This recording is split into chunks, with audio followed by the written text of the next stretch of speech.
So good morning, good afternoon, and good evening, everyone. I believe that we are ready to begin. We have a quorum. So as it was mentioned yesterday, we would adhere to the original agenda with the slight adjustment of including the staff report as the second item for discussion, which will happen just after relations with conventions and other international institutions. So let us proceed and see how much we can accomplish today. With your support, we do aim to cover all items. If necessary, we will make adjustments tomorrow, being mindful, of course, of all time zones. Speaking of tomorrow, the SRC has kindly agreed to start 1 hour earlier at 6 a.m. DC time. After that agenda item, we will discuss on the streamlining documents. We have received many positive feedback, so thank you for that. But we do want to give more time to the constituencies to go through it, so that's why we will discuss that tomorrow. So without further ado, I now hand over the floor to the chair.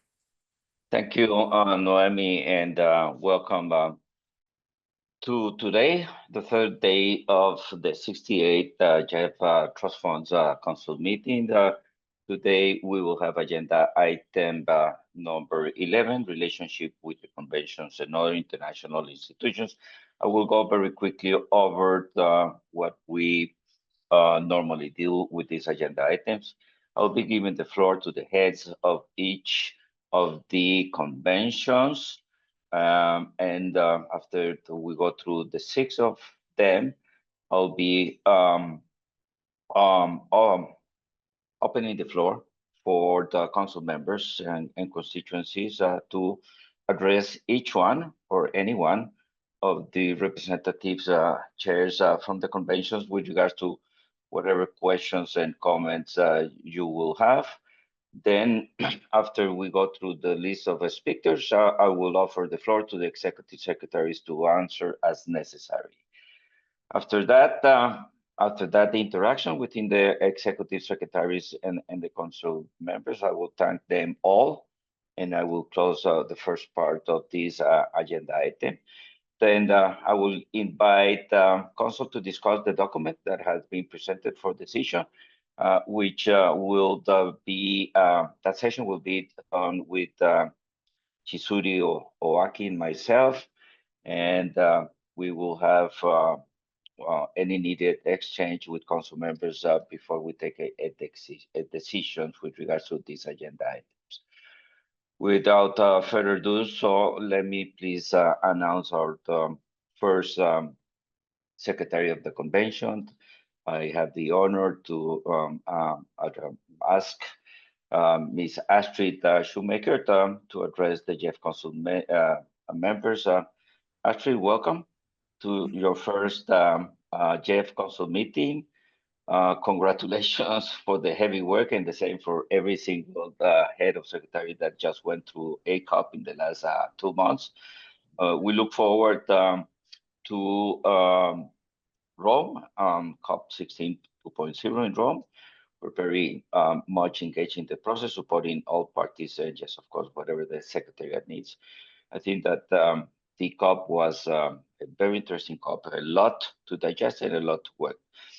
So I will give you the floor, and then I will continue with the rest of the secretaries. And yes, as I indicated, I will be opening the floor once more so council members can interact with the head of the secretaries. Again, Astrid, what a pleasure, and the floor is yours. Over to you. Thank you for the nice introduction. Good time of the day, everybody. And indeed, it's a pleasure to introduce to you, to the extent you haven't been there, the results of Cali COP 16, which was simultaneously also a meeting, the 11th meeting of the parties to the Cartagena Protocol, and the 5th meeting of the parties to the Nagoya Protocol. And yes, as Carlos Manuel said, this was a meeting that did not finish in time, so we had to suspend it in the early hours in the morning of the 2nd of November for lack of quorum. And at that point, some very important decisions, including those related to the work of the GEF and to resource mobilization, were left pending and will now be treated at the resumed meeting in Rome from the 25th to the 27th of November. which is already being prepared through a fairly intensive consultation process run by the presidency. So maybe I'll start by saying that the discussions in Cali were indeed very far-ranging, very broad-ranging, very good participation, including from the finance sector, more than we had in previous occasions. And maybe one thing that stood out this time in terms of finance was not just the importance that was attached to biodiversity finance, and of course we saw that through all the 3 Rio conventions that finance really took center stage, but also that there was a strong emphasis on a new financing type, and these are biodiversity credits, and that's a discussion that certainly will have to continue way beyond this COP. The COP saw the announcement of additional contributions of $163 million from 7 countries, and the first ever, very good sign, from the subnational government, in this case the government of Quebec, for the GEF. I want to thank the GEF for having organized this pledging session. So the pledges to the GBFF now amount to a total of $396 million. And there were, of course, also other important contributions. The Kunming Biodiversity Fund was launched thanks to a generous contribution of the Chinese government. There was a lot of bilateral cooperation announcements and private sector investments as well. So overall, I think it was a very good COP also from the finance perspective, but of course we do need more contributions towards this, bearing in mind that we have a quantified objective of $200 billion from all sources agreed in Target 19, and out of that, $20 billion per year from developed countries as official development aid as of 2025, so as of next year. That's around the corner, and so we really, I think, everybody has to step up to see that we can make it. We did manage to adopt 48 out of 61 decisions. There were many that were of relevance, I think, to the meeting of this council. Just to say very briefly and importantly, we adopted at that point the modalities for operationalizing the multilateral mechanism for the fair and equitable sharing of benefits from the use of digital sequence information on genetic resources, including yet another global fund.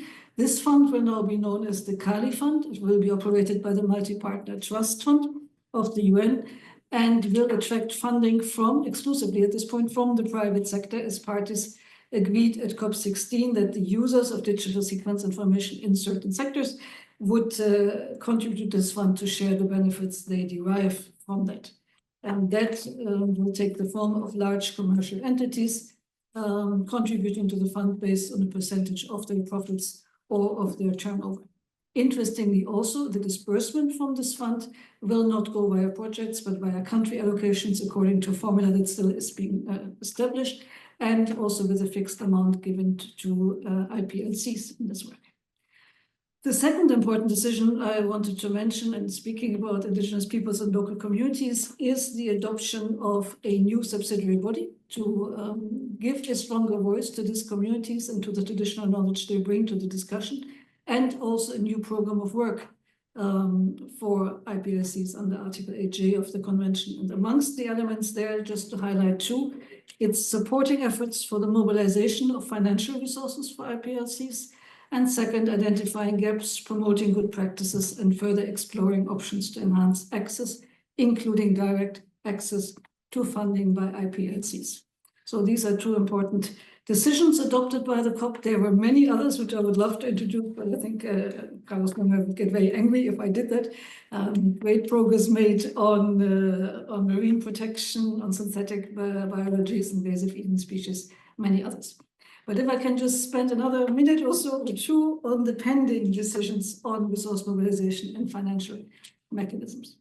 As I already said, it's a general trend, increasing demand for the GEF across conventions to scale up access, expand programmatic approaches, strengthen country ownership, and provision of support, as well as for better consideration of national and regional entities. Now in our COP, under the financial mechanism, the COP considered a draft decision prepared by our subsidiary body in implementation, as well as the report of the GEF Council and the report of a study on the effectiveness of the GEF, as well as new elements of draft decisions arising from these. And if I can just thank here the Council for its comprehensive report and also the Secretariat for its important inputs to the study. So on the basis of interventions made by parties there, then further discussions were held in several sessions of the contact group. A draft decision was prepared, and that draft decision could not be addressed before the COP was suspended, so this draft will now be taken up in Rome. And there in Rome, the COP will also consider various components of the draft, including guidance to the GEF. And these guidance elements include a 4-year outcome-oriented framework of biodiversity programming priorities for GEF 9 to be considered in the replenishment negotiations. And also other elements of guidance and other decisions adopted by COP16, including one to increase the importance of biosafety in the work of the GEF. So overall, the COP set out areas that need continued and increased support from the GEF for the implementation. And I think that is an important element. Then secondly, in the resource mobilization decision that we also have to negotiate. Now, this was really a difficult discussion in Cali, and many of you will be familiar that it ended up being sort of being around the discussion, do we need yet another new fund, or is the GBFF the fund that would support the implementation of the Kunming-Montreal Global Biodiversity Framework? And positions were fairly polarized on that when the COP was suspended. So we are now engaged in efforts to see how can we bring these discussions together. We recognize that many elements of the draft decision had already broad support. So we had a very intensively working contact group that did develop the resource mobilization strategy. But around this issue of a possible creation of a new dedicated global financing instrument, there were differences of views. And just as a last word there, we've had a set of regional consultations, which the president was running, one more today with Africa, because the first one did not attract enough participation. On the basis of that, the president will certainly then consider her next steps, including maybe putting together a number of options, how we can move forward towards a broader finance architecture that needs to be in place by 2030. So I leave it there. And fortunately, I went over my 5 minutes. I apologize, but thank you very much for listening. Not a problem, Astrid. Thank you so much for giving us a quick summary of COP16 and where we are with regards to the pending items that needs further decision from the COP and the parties. I'm very happy that you make emphasis on the topic of resource mobilization and financial mechanisms where we have different views. This is a great opportunity for the GEF Council to discuss about those different views with regards to the creation of a new dedicated fund. As I heard in Cali, many recipient countries feeling unsatisfied by the work that we do all together at the GEF. This is a great opportunity for all of us at the GEF Council to hear some GRULAC countries, some African Union countries, and some seats that voice their concerns about the effectiveness of the GEF and the needed for a new dedicated mechanism. In the context of what we did yesterday, Astrid, yesterday and on the first day, on Monday, we talked a lot about the effort that the GEF is doing in terms of the reform and streamlining. We presented on the external evaluations that we've been subject to. And yes, of course, we highlighted what we report to COP16 with regards to what the GEF has done since COP15 in terms of mobilizing resources. $2.4 billion has been mobilized in a combination of the GEF Trust Fund, Biodiversity Focal Area, and the GBFF. And I think that that is something that is a good topic for discussions. So I would thank you. I thank you for this, Astrid. And yes, I will encourage today council members from recipient constituencies to share your concerns in the context of what we are discussing this week with regards to GEF effectiveness, efficiency, and ease of doing business. Thank you so much, Astrid. And I will now continue giving the floor to Ms. Naura Hamladji, Deputy Executive Secretary of the UN Framework Convention on Climate Change. We will request her to inform the Council about the key outcomes of UNFCCC COP 29. Naura, the floor is yours. Thank you, Chair, and greetings to all distinguished delegates. It's a real pleasure for me to brief you on the outcome of the UNFCCC COP29. So let me start by saying that COP29 was very much seen as a finance COP, and indeed we'd reached a landmark agreement on the NCQG, the new collective quantified goal on climate finance. And this was from the previous goal of $100 billion annually to $300 billion annually by 2035. Now, we also know that this new goal will not meet every single need, and there were a lot of discussion around this new goal. But it will certainly have a huge impact on the ground, provided it is delivered in full. And I think that's an important element of it being delivered in full, alongside effort to scale up finance from public and private sources to reach the $1.3 trillion in investment per year by 2035. Also, COP29 finally made the international carbon markets operational, and you might know that this is after close to 10 years of negotiation, so that was an important landmark as well. Countries have agreed on the final building blocks that sets how carbon markets will operate under the Paris Agreement. This will enable countries to deliver their climate plans more quickly and cheaply and accelerate progress towards halving global emissions this decade as it is required by science.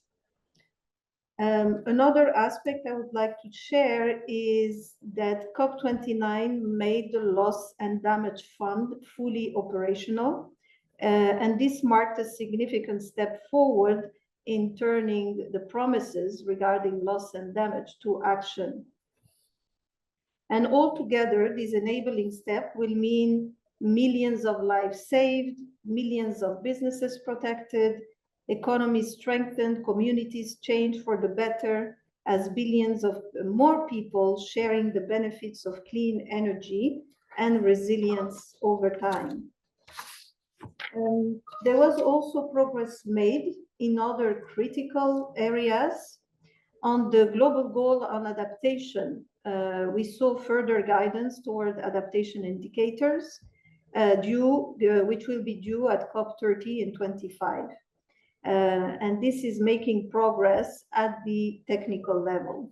We also launched the Baku Adaptation Roadmap and pressed forward with the agreement to continue unpacking transformational adaptation moving forward. Another aspect on gender equality, by extending the Lima Work Program on gender and climate change, parties reaffirm the importance of mainstreaming gender consideration across all aspects of our work. And last but not least, I would like to mention the indigenous people and local communities. And here we continued fostering inclusive spaces, advancing the Baku Work Program to ensure indigenous people play a central role in shaping climate action. Now, all these achievements must lead to fundamental transformative changes across the planet. However, we know that these changes cannot be done without scale-up financing, nor they can happen in isolation. So COP29 underscored the need for collaboration. It underscored also the need for coherence and complementarity between the GEF and other financial institutions and mechanisms, such as the Green Climate Fund. And parties, I have to say, sent a clear message. Resources must align with global climate mitigation and adaptation priorities, engage with national and regional implementing bodies, and strengthen the capacity building efforts that needs to happen. The GEF Council is about to initiate negotiation for the GEF 9 replenishment, marshalling more resources as we accelerate climate action to meet the demands of the hour. So we believe you have the opportunity to simplify access to vulnerable countries, prioritizing grant-based funding. We need your institution to help leverage funds to unlock, but also to unblock more private sector investment as countries set and implement their nationally determined contribution, the NDC3. This plan, the NDC, will be crucial for every nation, and their success will hinge on their level of ambition, but also on the depth of the planning, the details, and the credibility, making them more investable and making them more implementable. Another important aspect is adaptation. That's a crucial arena for action. We are facing the increasingly brutal consequences of climate chaos all across the planet, and the few resources that are available to invest in adaptation, in people's safety and well-being, are being stretched really to the limit. This is especially the case, as you know, for least developed countries and small island developing states, which brings us to the role of the GEF, the Least Developed Countries Fund, and the Special Climate Change Fund. In our pursuit to resilience, these GEF instruments are invaluable, enabling the implementation of national adaptation plan. So as the GEF Council deliberates in this meeting and in the upcoming GEF 9 negotiation, I urge you to keep this crucial role in mind, because your work is essential to meet the needs of the most vulnerable nations, and your commitments are a signal and a standard for others to follow. The UNFCCC Secretariat stands ready to work together, supporting climate action and equity for all. I thank you, Chair. Back to you. Thank you, Naura. Thank you for your presentation. Congratulations to the UNFCCC Secretariat and the presidency of the COP for the outcomes. Let me strike a couple of elements that are extremely important that I see happening across the different conventions. One is the role of non-state actors. You mentioned IPLCs. Astrid did the same thing, and there's a very clear tendency of bringing the non-state actor closer to the decision making and implementation. Of course, implementation without non-state actors would be a major limitation. The other topic that I want to highlight now is on the financial elements, a lot to digest. I just want to highlight to GEF Council members that in CBD, the GEF mobilizes 10% of financial resources agreed in the convention. And in UNFCCC, the climate funds, GEF, CIFs, Green Climate Funds and Adaptation Funds, we mobilize 2.7% of what has been agreed. I think that in both conventions, we need to really have a deeper conversations with regards to the structure of the financial commitment. I mean, understanding much better how much of that is grant, non-grant, concessional, private sector, co-finance, a better understanding. Because at the end of the day, I see very clearly a lack of trust within parties with regards to the full commitment and compliance on the financial commitments. I strongly believe that as the G20 process has done in terms of assessing the effectiveness of the climate funds can do much better if they were able to have much resources. So I really welcome the COP decision to increase the mobilization of resources through the climate funds as the climate funds continue their efforts to complement and generate more coherence across them. So I see these tendencies happening. Also, I'm super happy to see in COP16 in Cali a decision whereby countries will commit to generate more synergies at the country level with regards to biodiversity conservation and climate change. That is extremely important. Nevertheless, I see kind of a paradox that CBD and UNFCCC are coming together through synergies at the same time that we're having discussions about creating separated financial mechanisms. So I see kind of a contradiction on that one. The more we integrate the efforts, and I'm including the financial mechanisms, the bigger the impact, the better the results, and the more sustainable they will be. So Naura, thank you so much. Bear with us because there will be a lot of questions coming from council members. So let me now go and give the floor to Stephen Matias, Assistant Secretary General, Acting Legal Counsel of the United Nations. Mr. Matias is requested to brief the Council about the status of the BBNJ ratification. Stephen, and the floor is yours. Thanks for joining us. Thank you, Chair. Good day, everyone. Greetings from New York.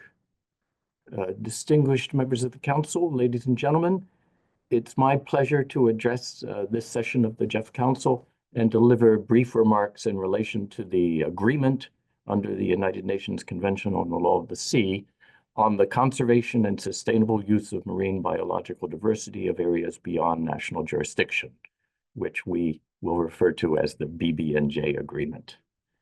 This agreement, which applies to over 2/3 of the ocean and its seabed, includes provisions for the equitable sharing of benefits from marine genetic resources and digital sequence information, the establishment of area-based management tools, including marine protected areas, the conduct of environmental impact assessments, and cooperation in capacity building and the transfer of marine technology. It is the first comprehensive cross-sectoral multilateral treaty on the ocean in decades, representing a critical milestone in multilateral efforts to conserve and sustainably use marine biological diversity of areas beyond national jurisdiction. Since the last Council session in June this year, the momentum toward the entry into force of the agreement has continued to grow, with additional states signing or ratifying the agreement. To date, the agreement has 105 signatories, including 104 states and the European Union. 15 signatories have also ratified the agreement. The agreement will enter into force 120 days after the deposit of the 60th instrument of ratification, approval, acceptance, or accession. The first meeting of the Conference of Parties to the agreement will be convened by the United Nations Secretary General no later than 1 year after the agreement enters into force. To prepare for the entry into force of the agreement and the convening of the first meeting of the Conference of the Parties to the agreement, the UN General Assembly has established a preparatory commission, which held an organizational meeting from the 24th to 26th of June this year. During that meeting, the commission elected 2 co-chairs, Ms. Janine Coy-Felsen of Belize and Mr. Adam McCarthy of Australia. It was also decided that the commission will meet for at least 2 sessions of 2 weeks each in 2025, including from 14 to 25 April and from 18 to 29 August 2025, and for at least 1 session of 2 weeks in 2026. Furthermore, the commission decided to request the co-chairs, in consultation with the Bureau, to prepare the provisional program of work of the commission on the basis of clusters of issues discussed during the meeting. One such cluster pertains to financial rules and financial resources and mechanism, including arrangements with the GEF to give effect to relevant provisions on funding. The provisional program of work prepared by the co-chairs in consultation with the Bureau anticipates that the arrangements with the GEF will be among the issues considered at the first session of the Commission. To that end, work is ongoing to prepare a co-chairs document on a draft memorandum of understanding between the Conference of the Parties to the Agreement and the GEF Council, among other documents identified by the co-chairs for the first session of the Commission. My office, through its Division for Ocean Affairs and the Law of the Sea, is in active consultation with the GEF Secretariat to support the co-chairs in preparing this document. Distinguished members of the Council, my office, through the Division for Ocean Affairs and the Law of the Sea, DOALOS, continues to perform the interim secretariat function in relation to the agreement and implement a program of activities as mandated by the UN General Assembly to promote a better understanding of the agreement and to prepare for its entry into force. In performing these functions, my office is committed to further strengthening cooperation and coordination within the UN system including through UN Oceans, an interagency mechanism that seeks to enhance the coordination, coherence, and effectiveness of UN system activities on marine and coastal issues. In this regard, we welcome the participation by the GEF Secretariat as observers in the meetings of UN Oceans in relation to the agreement. We would also like to express our gratitude to the GEF Secretariat for participating in and sharing information on the available GEF support during the regional workshops on the agreement that have been organized by my office. Additionally, my office remains actively engaged in close coordination with the GEF Secretariat and 3 GEF implementing agencies, namely FAO, UNEP, and UNDP, towards supporting eligible states to access GEF funding for enabling activities and ratification support projects for the agreement, in line with the initial guidelines approved by this Council in February. I am confident that our excellent cooperation will continue to deliver valuable results as we work together to foster synergies and avoid duplication in efforts to build the required capacity of states to become party to and implement the BBNJ agreement. I wish you a fruitful 68th Council meeting, and I thank you very much for your attention. Thank you, Chair. Thank you so much, Stephen, for the briefing council on the update of the BBNJ ratification process. As you know very well, we've been able to program resources to support GEF recipient countries in the ratification. And just, of course, as we approach to the next replenishment cycle, we'll be very close to you and your office and the parties in our aspiration to really program for the ratification and early implementation of the new conventions. The timing is excellent, and thanks for that. And we'll be working very closely. The Technical Advisory Group of the GEF, which is the starting point of the GEF replenishment, will convene in February, and this will be an excellent opportunity to bring all of the BBNJ needs in terms of ratification and early implementation. So I really welcome the being able to work with you and your team and the parties. Thank you so much, Stephen. Now let me pass it over to Rolf Payet, Executive Secretary, Basel, Rotterdam, Stockholm Conventions. Mr. Payet will share perspective on the upcoming COP12, which is happening next year. Rolf, thank you so much for joining us today. It was a great opportunity to be able to go with you while we were in Cali in COP16 to see some of our joint investment. I learned a lot out of you and what we saw over there. And I'm very happy that this week the GEF Council has approved projects and resources that will help deal with the elimination of harmful chemicals, in this case PCBs, so we can be closer to the financial needs and support the recipients countries in this convention do has in terms of the 2025 and 2028 PCB elimination goals, and also facilitating the energy transition to reduce also the impacts of climate change and just, of course, biodiversity. So thank you so much, Rolf, for joining us. The floor is yours. Thank you very much, Carlos Manuel, and members of the council, members of staff, ladies and gentlemen, good afternoon or good evening, wherever you are, or good morning. First, let me express my gratitude to you all for your steadfast support to the Basel, Rotterdam, and Stockholm Convention. Indeed, I've seen a remarkable input from you all in the work that we're doing. And as mentioned by Carlos Manuel, our visit in Cali to a PCB recovery plant actually shows what actual work we are doing in addressing the sound management of chemicals and indeed waste in developing countries, and what the GEF resources are going towards in addressing those efforts, especially to protect biodiversity, because PCBs, as you know, has been accumulating in, for example, birds' eggs and has a heavy impact on migratory species, but also is linked to the energy transition, where we are having efforts to mitigate emissions as which causes climate change. So there are very, very important links between the work that we do in the Basel Rotterdam Convention to all the processes, and of course the other conventions that we've heard about this afternoon.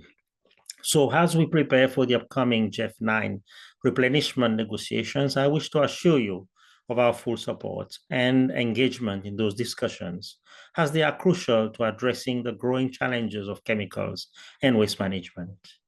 We are indeed encouraged by the momentum and hope that the replenishment will send a very strong signal to the international community, especially highlighting the importance of multilateralism, collective action, and also synergies in the work that we do. Furthermore, the 2025 BRS Conference of the Parties are well-timed to reinforce this message and serving as a platform for renewed ambition and strategic collaboration. Allow me to highlight a few areas of work which would be of interest to the GEF Council. And this is first the input of the Stockholm Convention Conference of the Parties to the GEF 9 replenishment. Two key processes have informed our decisions on the GEF 9 replenishment. First is the assessment of funding needs under the Stockholm Convention for the period 2026-2030, coinciding with GEF 9. The estimated needs total $18.3 billion, and these are derived having followed robust methodologies, including field missions. And of course, priorities on persistent organic pollutants identified for GEF 9 funding will continue our work on PCBs, but also we need to focus our work on industrial POPs, such as HCBD, PFOS, PBDE, and also POPs pesticides, usually DDT. And I'm very happy that we will be having more and more countries who would remove themselves from the list of exemptions, so that in a few years we'll be able to fully ratify this decision. And also we're going to look at EU POPs, which is unintentionally produced POPs, as well as newly listed industrial POPs, whose increasing demands highlight the need for updated national implementation plans, or NIPs, as you call them. And of course, the emphasis will also remain on the update of the national implementation plans, and most importantly, the global monitoring plan, which gives us a barometer or a thermometer about how well we're doing in the implementation of the Stockholm Convention. Secondly, we have the 6th review of the Stockholm Convention financial mechanism. Findings from this review highlight the importance of tailored support for countries facing application challenges, especially increase in the indicative funding for POPs and the integration of POPs priorities into the broader programs for and exploring co-benefits. The review also outlined the need to balance integrated and standalone programming, standardized methodologies for tracking outcomes, and also resolve issues related to enabling activities and the updating of the NIPs. The insights from these two work streams, along with COP guidance, will be submitted to the GEF once adopted by the COP 12 of the Stockholm Convention in late April, early May 2025, and also to ensure the integration into the GEF 9 process. Let me also now, if time permits, highlight some of the Stockholm Convention COP12, as well as joint issues that are of relevance to the Global Environment Facility. The 2025 COPs will address critical issues, including consideration of 3 new chemicals for inclusion in Annex A, and those are chlorinated paraffins, chlorpyrifos, and long-chain perfluorocarboxylic acids. And sorry for giving you all these long chemical names this afternoon. The Compliance Committee under the Stockholm Convention will also start its work. We will also look at enhancing efforts for identifying POPs in stockpiles, products, and waste streams. And we will continue and enhance our progress on PCB elimination strategies, knowing full well the urgency of meeting the 2025 and 2028 deadlines with regards to PCB elimination. We will also be deepening our collaboration with international initiatives like the ongoing plastic negotiations and the future instrument, as well as the coming Montreal Biodiversity Framework and the Global Framework on Chemicals. Those partnerships amplify the BRS Convention's impact and align with the broader global environmental goals. In moving on, allow me to highlight the critical importance of our joint efforts to accelerate progress towards 2025 and 2028 PCB elimination deadlines. The global program on PCB elimination, which was adopted by the Council on Monday, thank you, truly represents a landmark achievement, one that underscores the power of collaboration and commitment. With an initial $50 million dollar budget, it will focus on the transformation of the energy sector in terms of equipment replacement and PCB waste disposal. I anticipate additional grant funding of probably up to $100 million in GEF 9, aiming to leverage close to $1 billion in co-financing. Yes, I'm setting the bar high because I think we can achieve it if we put our heads together and if we enhance the mobilization of resources under GEF 9. We're also exploring innovative financing models, including blended financing and partnerships with financial institutions, such as, for example, the African Development Bank, the Asian Development Bank, and others, to accelerate PCB phase-out. This program serves as a blueprint for managing other POPs in the upcoming deadlines. Finally, I would like to express my deepest gratitude to the GEF Council, the GEF CEO, Carlos, and his dedicated team and colleagues, the GEF agencies that we work very closely with, and of course, our donors for this work, the European Union, the governments of France and Germany, and all of you here in the Council for your steadfast support in making this program a reality earlier this week. I would also like to extend my special thanks to the leadership of the World Bank, UNDP, and other important, and UNEP for their vision, partnership in advancing these very important initiatives. While this achievement is a significant milestone, the real work will, fortunately, begin now. We will remain committed to maturing more countries to benefit from this critical PCB elimination program, ensuring that no one is left behind in our shared mission. This initiative will be instrumental in meeting the 2025 and 2028 goals under the Stockholm Convention, and I'm confident that together we will achieve a lasting impact for a healthier and more sustainable future. Once again, my thanks. Over to you, Carlos Manuel. Thank you so much, Rolf, for your intervention here at the Council. I would say that the effort that you're leading in terms of defining the financial needs assessment for POPs and the need to work and prepare for the guidance that we will be receiving from the parties in the next COP really matches perfectly our, as you mentioned it, GEF 9 replenishment process. So we are in a role, so to speak, Rolf, in terms of our increased interest and engagement in the phasing out the harmful chemicals.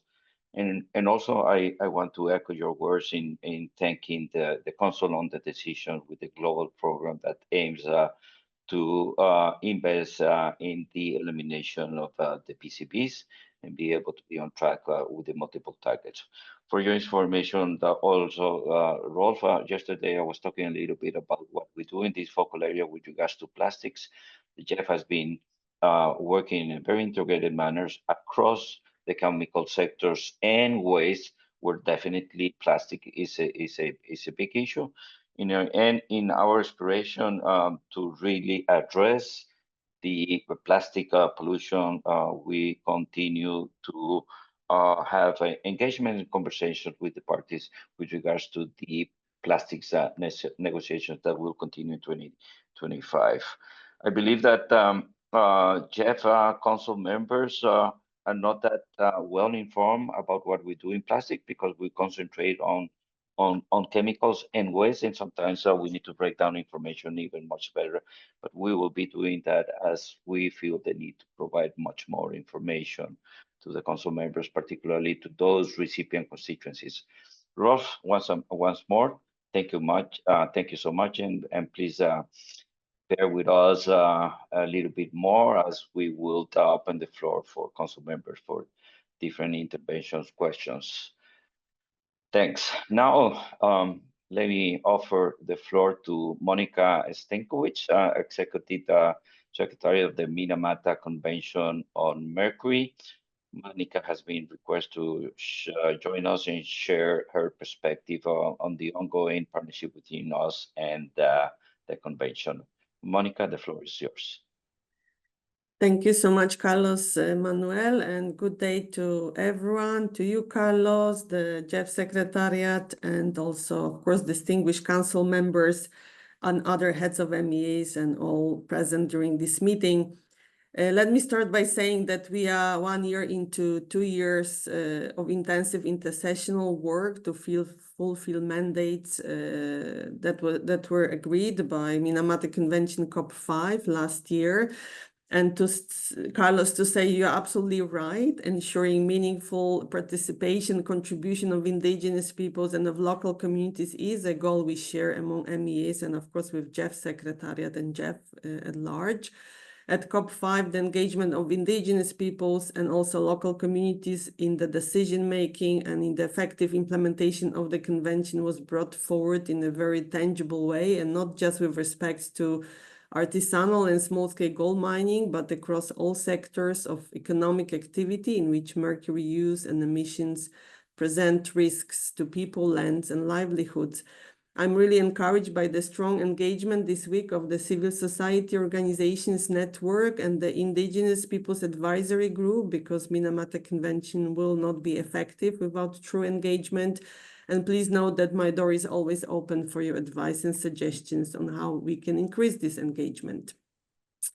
And Astrid, we can all be inspired by the CBD COP16 landmark decision on Article 8J on traditional knowledge, innovations and practices, including establishment of a new permanent subsidiary body, something you have mentioned today.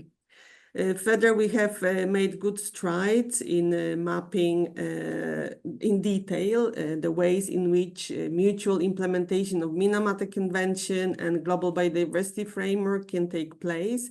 And we greatly appreciate the CBD Secretariat's welcome of this approach and great cooperation so far.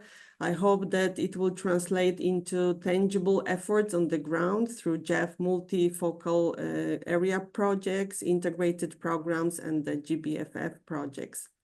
I will not update you on our COP5 because I did this previously, but I do wish to note that the new amendments to the convention will soon enter into force on a range of mercury-added products and industrial processes, including 2 processes that intersect the plastics arena, and this is mercury use in polyurethane elastomer production is now fully banned, and mercury use in vinyl chloride manufacturing is restricted and will be something that also the upcoming COP will further look at.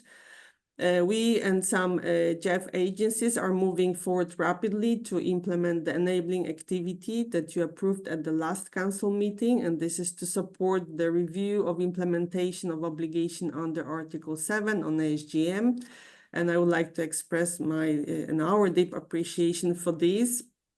ASGM is the largest source of mercury use and emissions globally. And with the soaring prices of gold, it remains the driver of illegal mining and illegal trade. So it is critical for our parties to better understand whether the implementation is on track, and this enabling activity can exactly do that. And the work program approved by you on Monday was indeed notable in the share of chemicals and waste focal area projects and their embrace of private sector engagement. We thank council members for your approval of the Brazil's project to eliminate mercury use in the production of chloride and caustic soda, and for your recognition of the strong private sector co-financing that this project has brought forward. This will go a long way to completing the sectoral transformation in North and South America and globally. We also warmly welcome the series of regional projects on the monitoring of POPs and mercury approved since the last council meeting as integral parts of the Global Chemicals Monitoring Program. We look forward to further work on mercury monitoring and inventory development. And we also look forward to engaging with the Asian Development Bank on the implementation of the new chemicals and waste financing facility. And we thank council members for supporting one of our newest parties, and that's Ukraine, in mitigating risks from hazardous pollution. However, I feel compelled to point out that for the Minamata Convention allocation, we are still under 25% of the allocation, and I remain concerned that the projects are not going forward quickly enough for council or CEO approval, not now that we are over 60% into the life of GEF 8. As some of you have pointed out, following the presentation on the chemicals and waste focal area evaluation report, it is essential that focus on legacy chemicals and the implementation of MEA obligations, including through regulatory approaches, is not lost in the move towards sectoral transformation efforts. I thank the GEF Secretariat for taking our concerns seriously. I've said it already before, and for sharing also these concerns with the operational focal points. Also, I would like to express my great appreciation for the recent advances in our efforts to rectify this situation and great collaboration between Minamata Convention, GEF Secretariat, including the chemicals and waste focal areas and the independent evaluation office. I look forward for further strengthening our collaboration for the remainder of GEF 8 and as we transition to GEF 9. We also hope to engage in the further developments related to streamlining the GEF project cycle, and in particular for the further evolution of data. This is an important area where we see we can really achieve great things together, and including through the portal. And I hope you have all seen the report of the second review of the financial mechanism of the Minamata Convention, which was completed last November. And also to date, we do not have a large body of completed GEF projects upon which to draw conclusions. The findings and recommendations of the review will be very useful towards the design of GEF 9. I and my staff look forward to those discussions, as there is still a great deal of economy-wide work that our parties must do before we can say Minamata Convention has been fully implemented, and then that day will come. Thank you so much. Thank you so much, Monica. Thanks, and particularly thank you for bringing the to knowledge of the Council on the second review of the financial mechanisms. Once more, this effort is very appropriate with the timing of the GEF 9 replacement. So thank you so much, Monica. Now, last but not least, let me offer the floor to Mr. Bhutan Basiri from the UN Convention to Combat Desertification. Bhutan, thanks for joining us. We know that you just had two very heavy weeks ending very late in the morning of last Saturday. Thanks and congratulations for the very successful COP16. The GEF was able to really engage with the parties with regards to desertification, land degradation, and drought. And please give us an update of the outcomes of COP16. Thank you. The floor is yours. Thank you. Thank you very much. Ladies and gentlemen, it is a great pleasure to be here today representing the Executive Secretary of the UN Convention to Combat Desertification to update you on the significant outcomes of our recently concluded 16th COP in Riyadh, Saudi Arabia. COP16 was the largest and most inclusive UNCCD COP to date, with nearly 200 countries in attendance and over 20,000 participants, including around 3,500 from civil society. It also saw the largest youth participation to date, and countries further emphasized the need to address all forms of discrimination faced by women and girls in policy and program design related to land degradation and drought. In short, COP16 marked a critical turning point in our global efforts to combat land degradation, desertification, and drought. At the start of COP, UNCCD released the results of our study on the financing required to effectively implement the convention. The study found that $355 billion in investments are required every year between 2025 and 2030 to achieve UNCCD targets. Projected investment for the same period amounts to just $77 billion per year. This reveals a substantial gap of approximately $278 billion that must be mobilized to meet UNCCD objectives. Significant financial commitments were also made during COP, contributing towards closing that financing gap. Notably, the Riyadh Global Drought Resilience Partnership secured $12.15 billion with a substantial $10 billion pledge from the Arab Coordination Group. The Italian government also announced 11 million euros and the Austrian government 3.6 million euros, both to support landscape restoration in the Sahel region. The German Federal Ministry of Economic Cooperation and Development also announced 5 million euros to support the global mechanism of UNCCD. And the global mechanism also collaborated with the African Development Bank to secure a $10.57 million grant from the Global Environment Facility for the Zambezi Watercourse Commission and its 8 riparian states.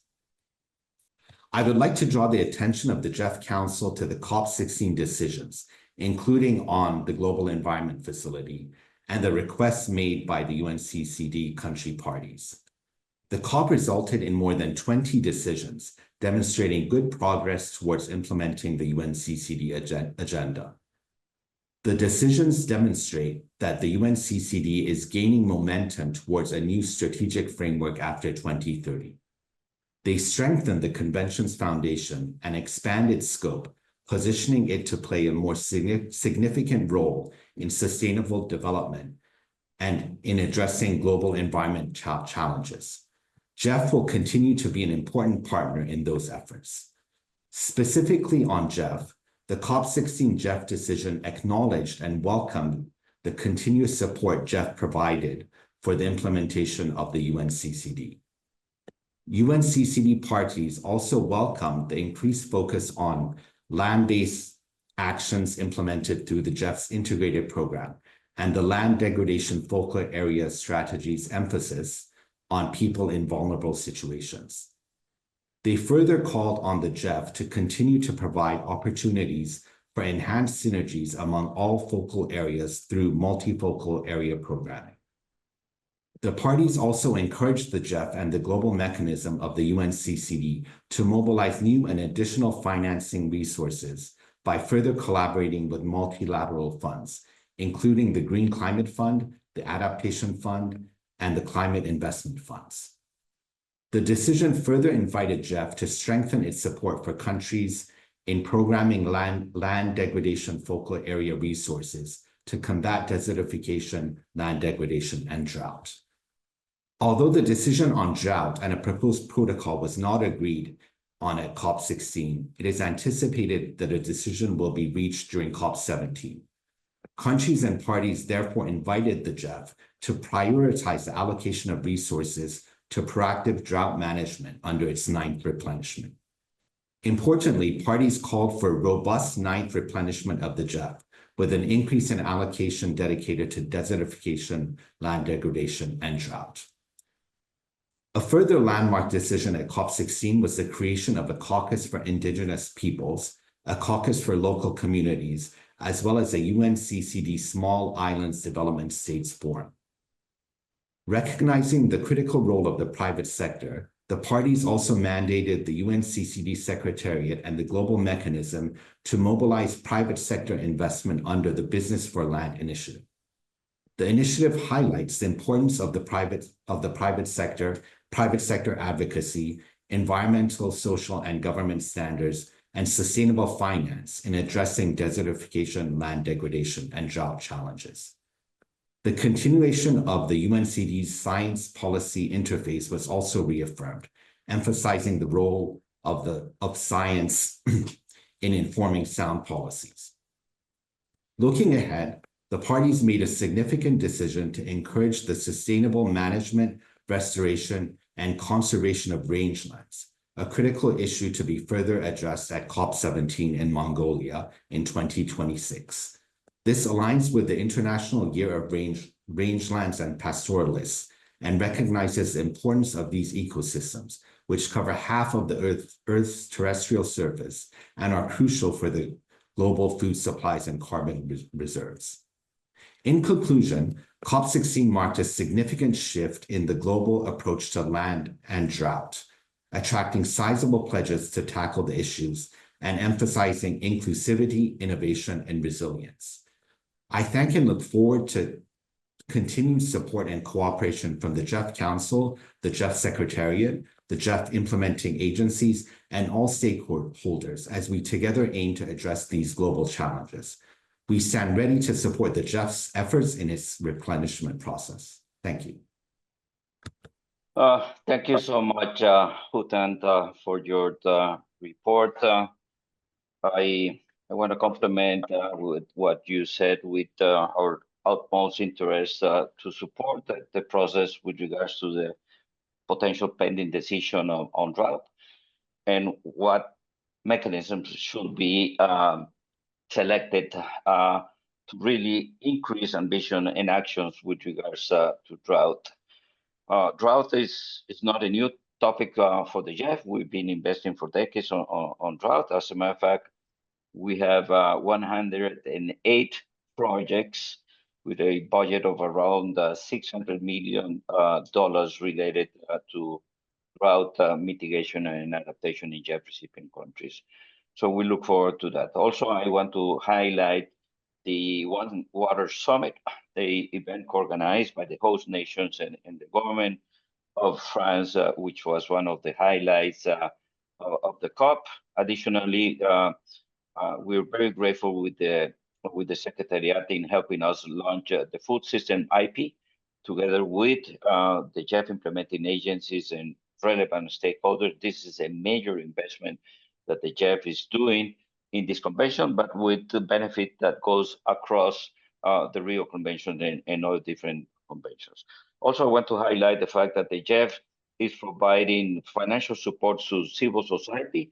So when you talk about the caucus on IPLCs, the GEF has a medium-sized project with civil society in supporting the participation and engagement of the civil society in this convention. And what we are doing in this convention with them is something that we want to move and expand in the other conventions that we respond to it.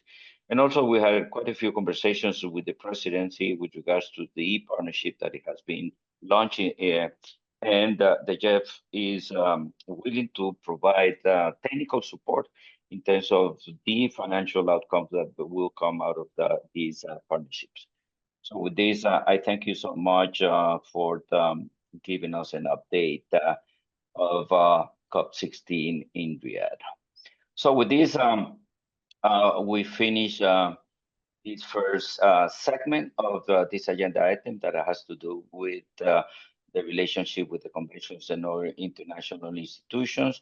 Now, I would like to open the floor for council members for questions, comments, and clarifications to the heads of the secretaries. As we normally do, the secretary of the GEF Council, Noemi, will keep the list of speakers. We'll have 3 or 4 speakers, and then we will go to the chairs of the convention for the reactions. Over to you, Noemi, so you can manage the list of the speakers. Thanks. Thank you very much. Chair Anders, representing Sweden, has requested the floor. Anders, floor is yours. Thank you.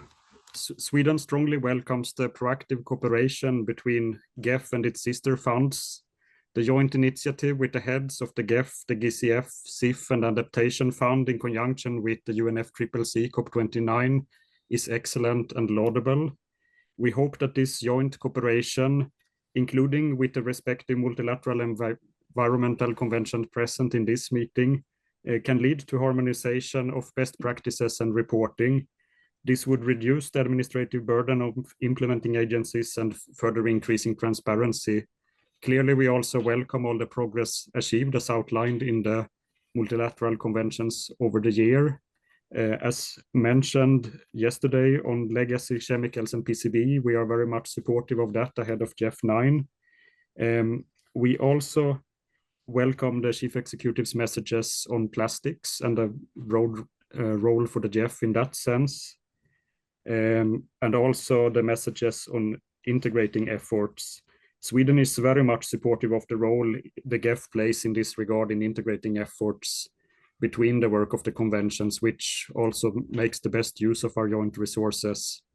But I think also in reflecting on how the funds and multilateral conventions are already doing a very positive work on harmonizing their efforts and streamlining their work, it also merits a moment of reflection for us, the parties as well.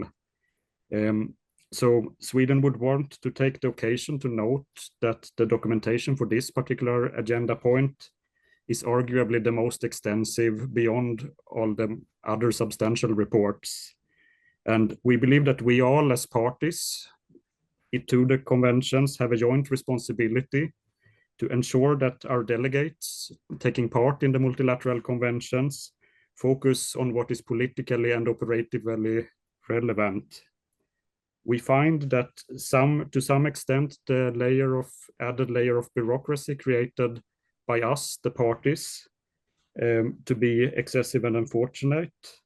Some of these staff resources and additional hours spent on producing this report could have been used on other productive means in implementing countries and implementing the actual results of the conventions.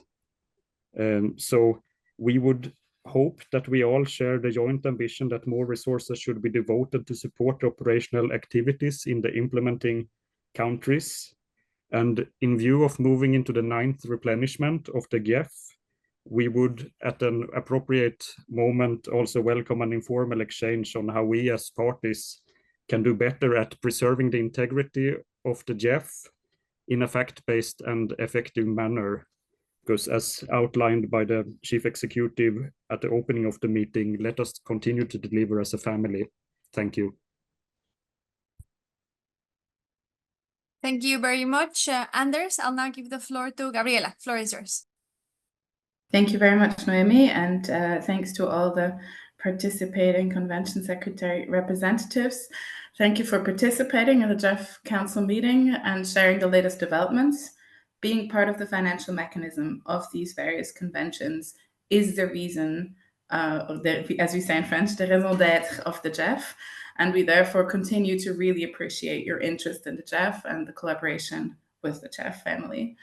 This year, especially, the second half has been very intense, with very many negotiation conferences happening back to back and even overlapping at times. We would like to express our deep gratitude to the various Convention Secretariat teams for their immense effort for the global environment over the last year, and the GEFSEC and all staff members for supporting the negotiations and being present at all times, including some very long nights. It was not easy, especially since the GEF was heavily criticized at some of the COPs, especially from recipient countries, and it was very intense for some of the GEFSEC staff members to be exposed to a lot of, at times also, we believe, unjustified criticism.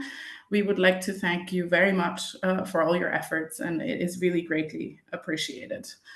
And now this is more comment to my fellow GEF Council members. We would also like to express our concern about some of the arguments and criticism that we heard during the negotiations by some of our partner countries that are also represented here in the GEF Council. We appreciate that you bring any of these issues that you have to the table here in the Council.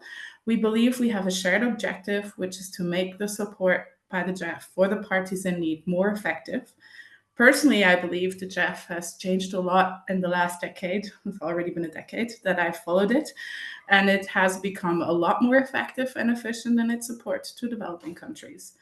The various replenishment cycles and the GEF Council decisions have responded to a lot of the criticism raised, and the results achieved have increased majorly while increasing the share of support to some of the most vulnerable countries.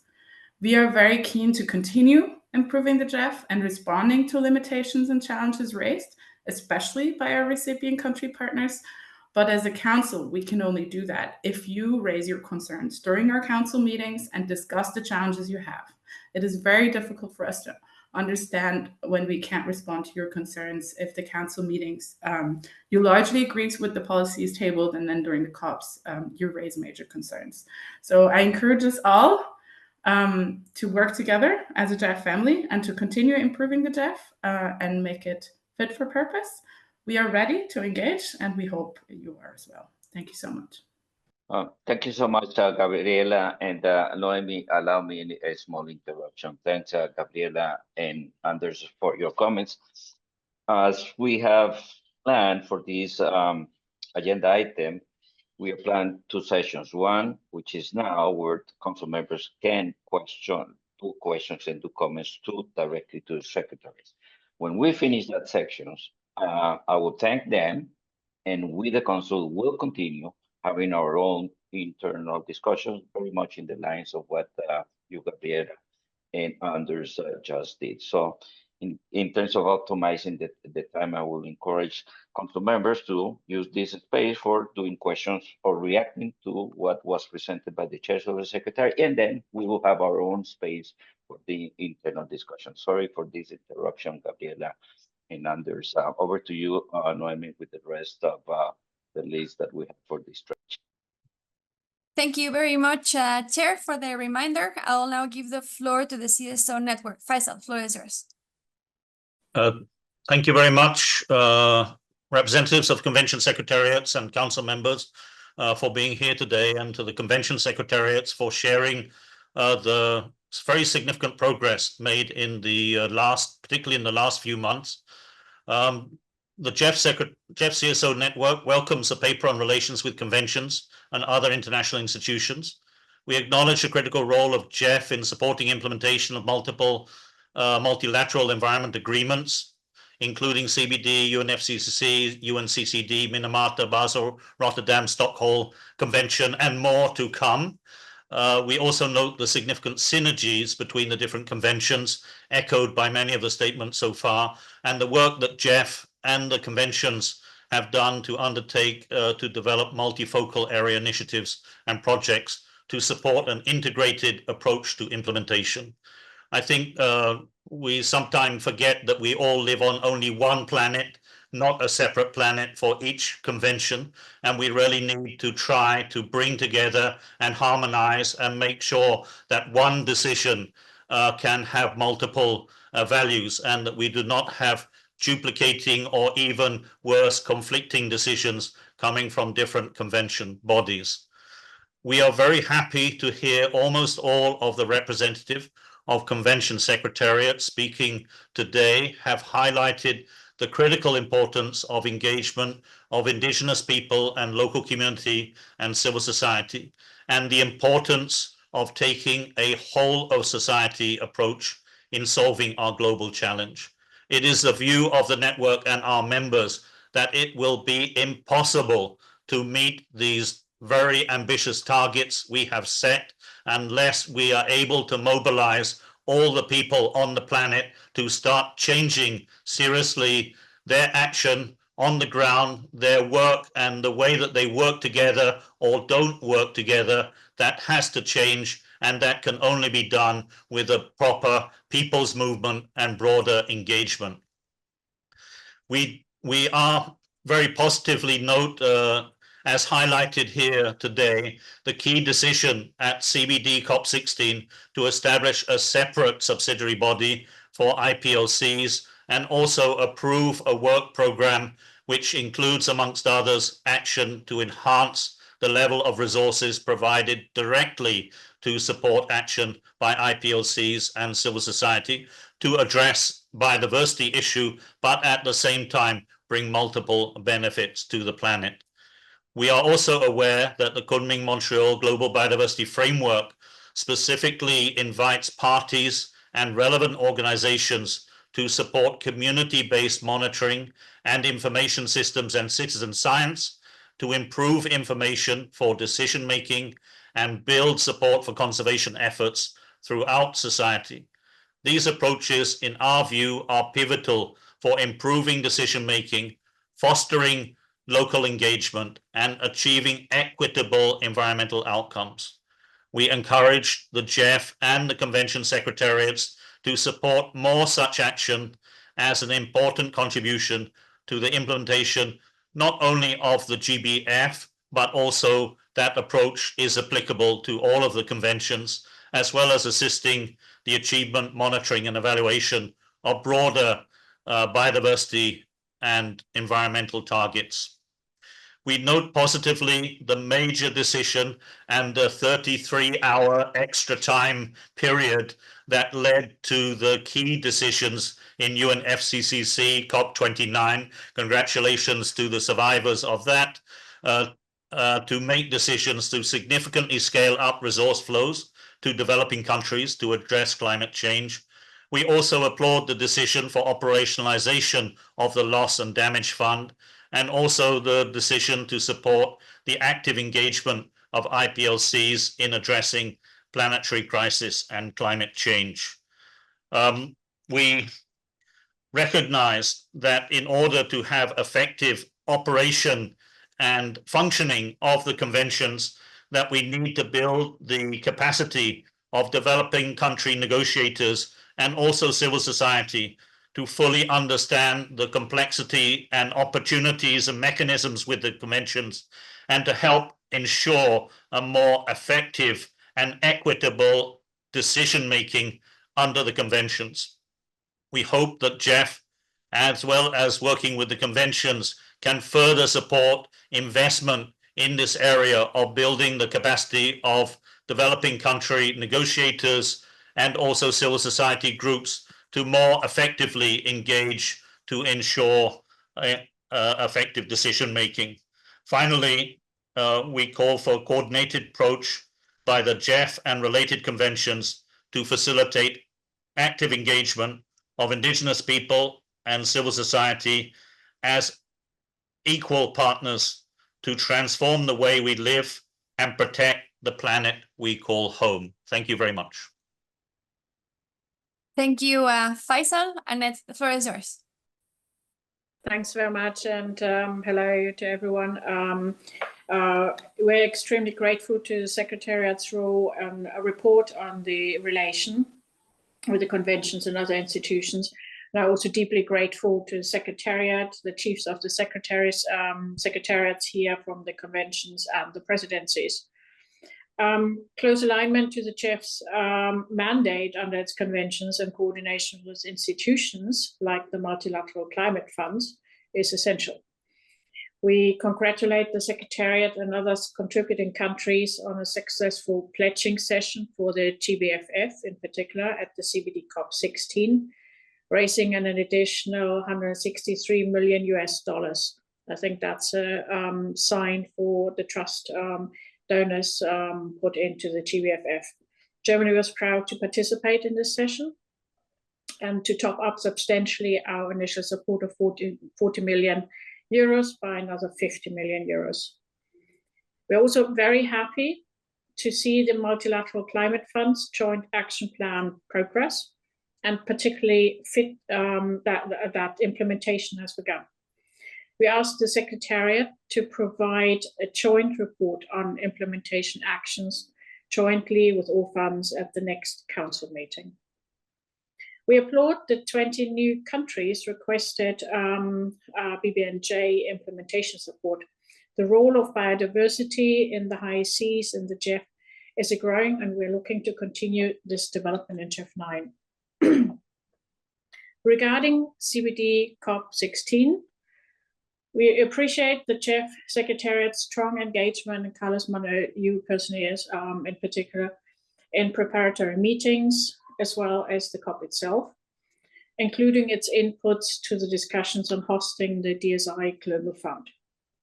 While the new Kali Fund is a positive step to share the benefits of digital sequence information for the countries and communities where such information originates, we feel, and this is with regret, we feel the GBFF would have been ideally positioned to integrate the DSI, as it was already included in the DSI programming directions.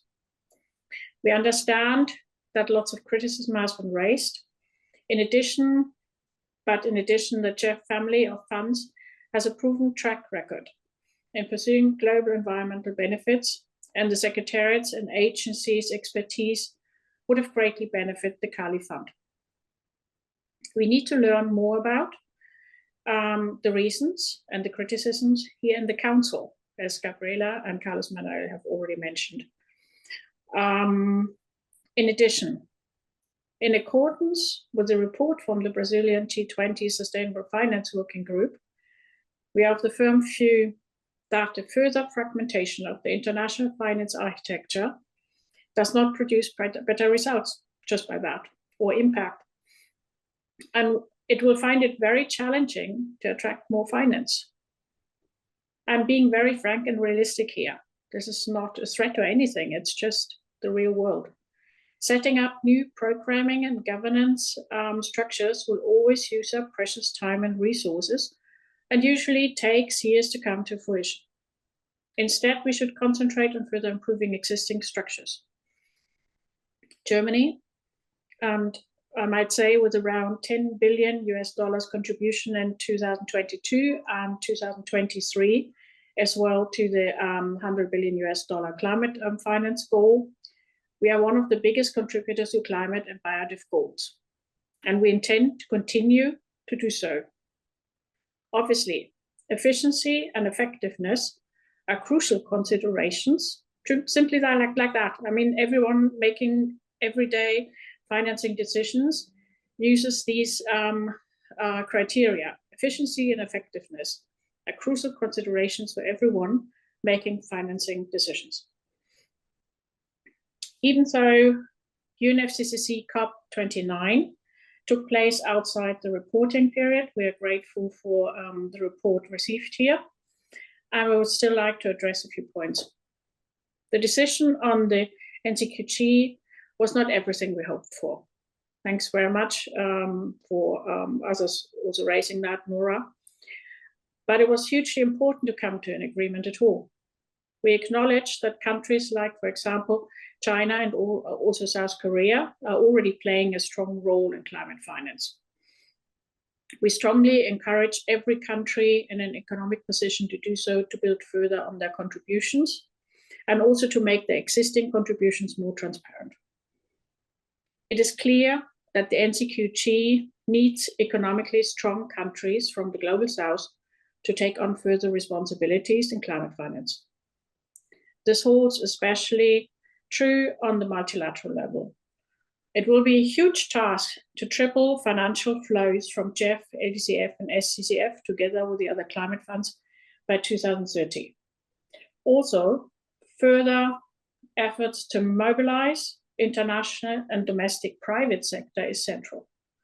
Without their capacity for positive tipping points in the markets will not shift to reach the $1.3 trillion goal. Further funds and further fragmentation risk to make this goal impossible. At the same time, this could be a turning point to showcase the GEF's central role in the international climate finance architecture.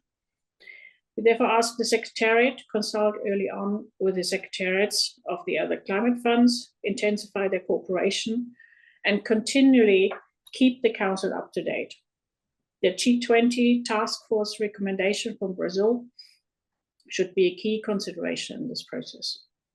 Finally, we also encourage the GEF Secretariat to continue and increase its participation in relevant meetings of the chemical goods and waste related MEAs, the GFC and the supporting programs, to further visualize the opportunities of GEF in contributing to the implementation of the international chemicals and waste agenda, and thus in tackling plastics pollution. Thank you very much. Thank you very much, Annette. We will now continue with Joko. Then we will give the executive secretaries and the secretariat some time to respond. So, Joko, floor is yours. Thank you, Noemi. And I share the sentiment with the previous speakers, especially the Switzerland and Germany. And Japan welcomes all the reports from the secretariats of the conventions. We appreciate the GEF Secretariat's contribution to the discussion on the resource mobilization at the CBD COP16. Taking into account the following results of the Climate COP29 and the UNCCD COP16, we expect the GEF to pursue further collaboration and synergy effects while utilizing the fund effectively and efficiently. We also appreciate a further collaboration among climate-related funds, such as GCF, Adaptation Fund, and Climate Investment Fund, and expect the GEF to promote better access to finance from developing countries.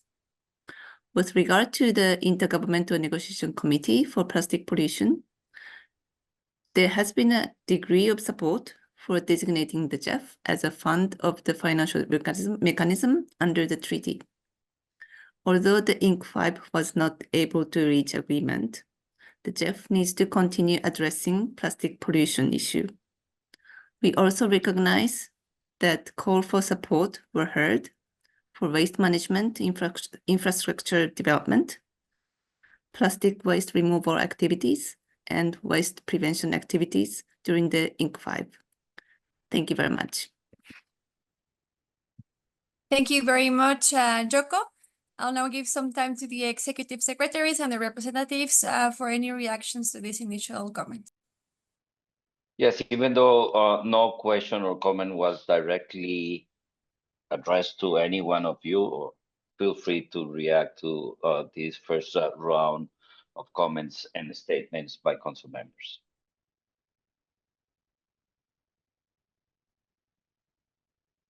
Thank you. I see that Nora, you raise your hand. Nora, floor is yours.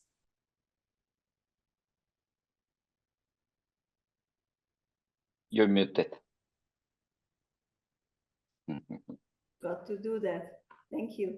Now, first of all, to thank really for all the time to brief, and then for all the comments that we have received, including from the chair regarding the source of financing for especially the NCQG on climate.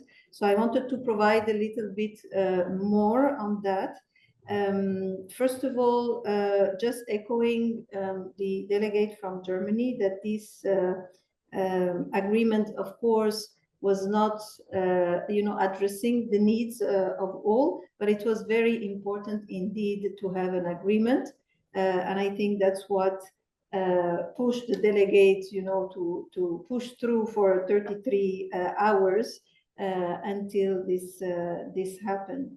Now, in terms of the questions that were raised by the chair regarding the share of the different source for this 300 billion, of course, the decision does not really provide exactly from where this will come, or at least to which extent. What we have is that, and here I will read it and envisage a wide variety of sources, public, private, bilateral, and multilateral, including alternative sources. And the share of public and private finance or grant and concessional or non-debt instrument is also not defined. So it kind of lists the different instruments a possibility, but it doesn't define what's the share of all those. When we look at the OECD report, the baseline for 2022 under the 100 billion US dollar goal, the previous one, we had 35% for bilateral public finance, and we have 44% for multilateral public finance.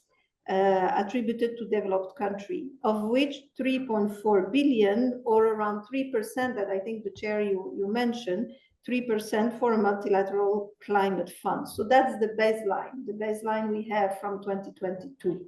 Now, from the same baseline, the split between instruments is only available for public finance. And I think that would be the baseline as we go for the 300 billion, but without so much guidance in the decision.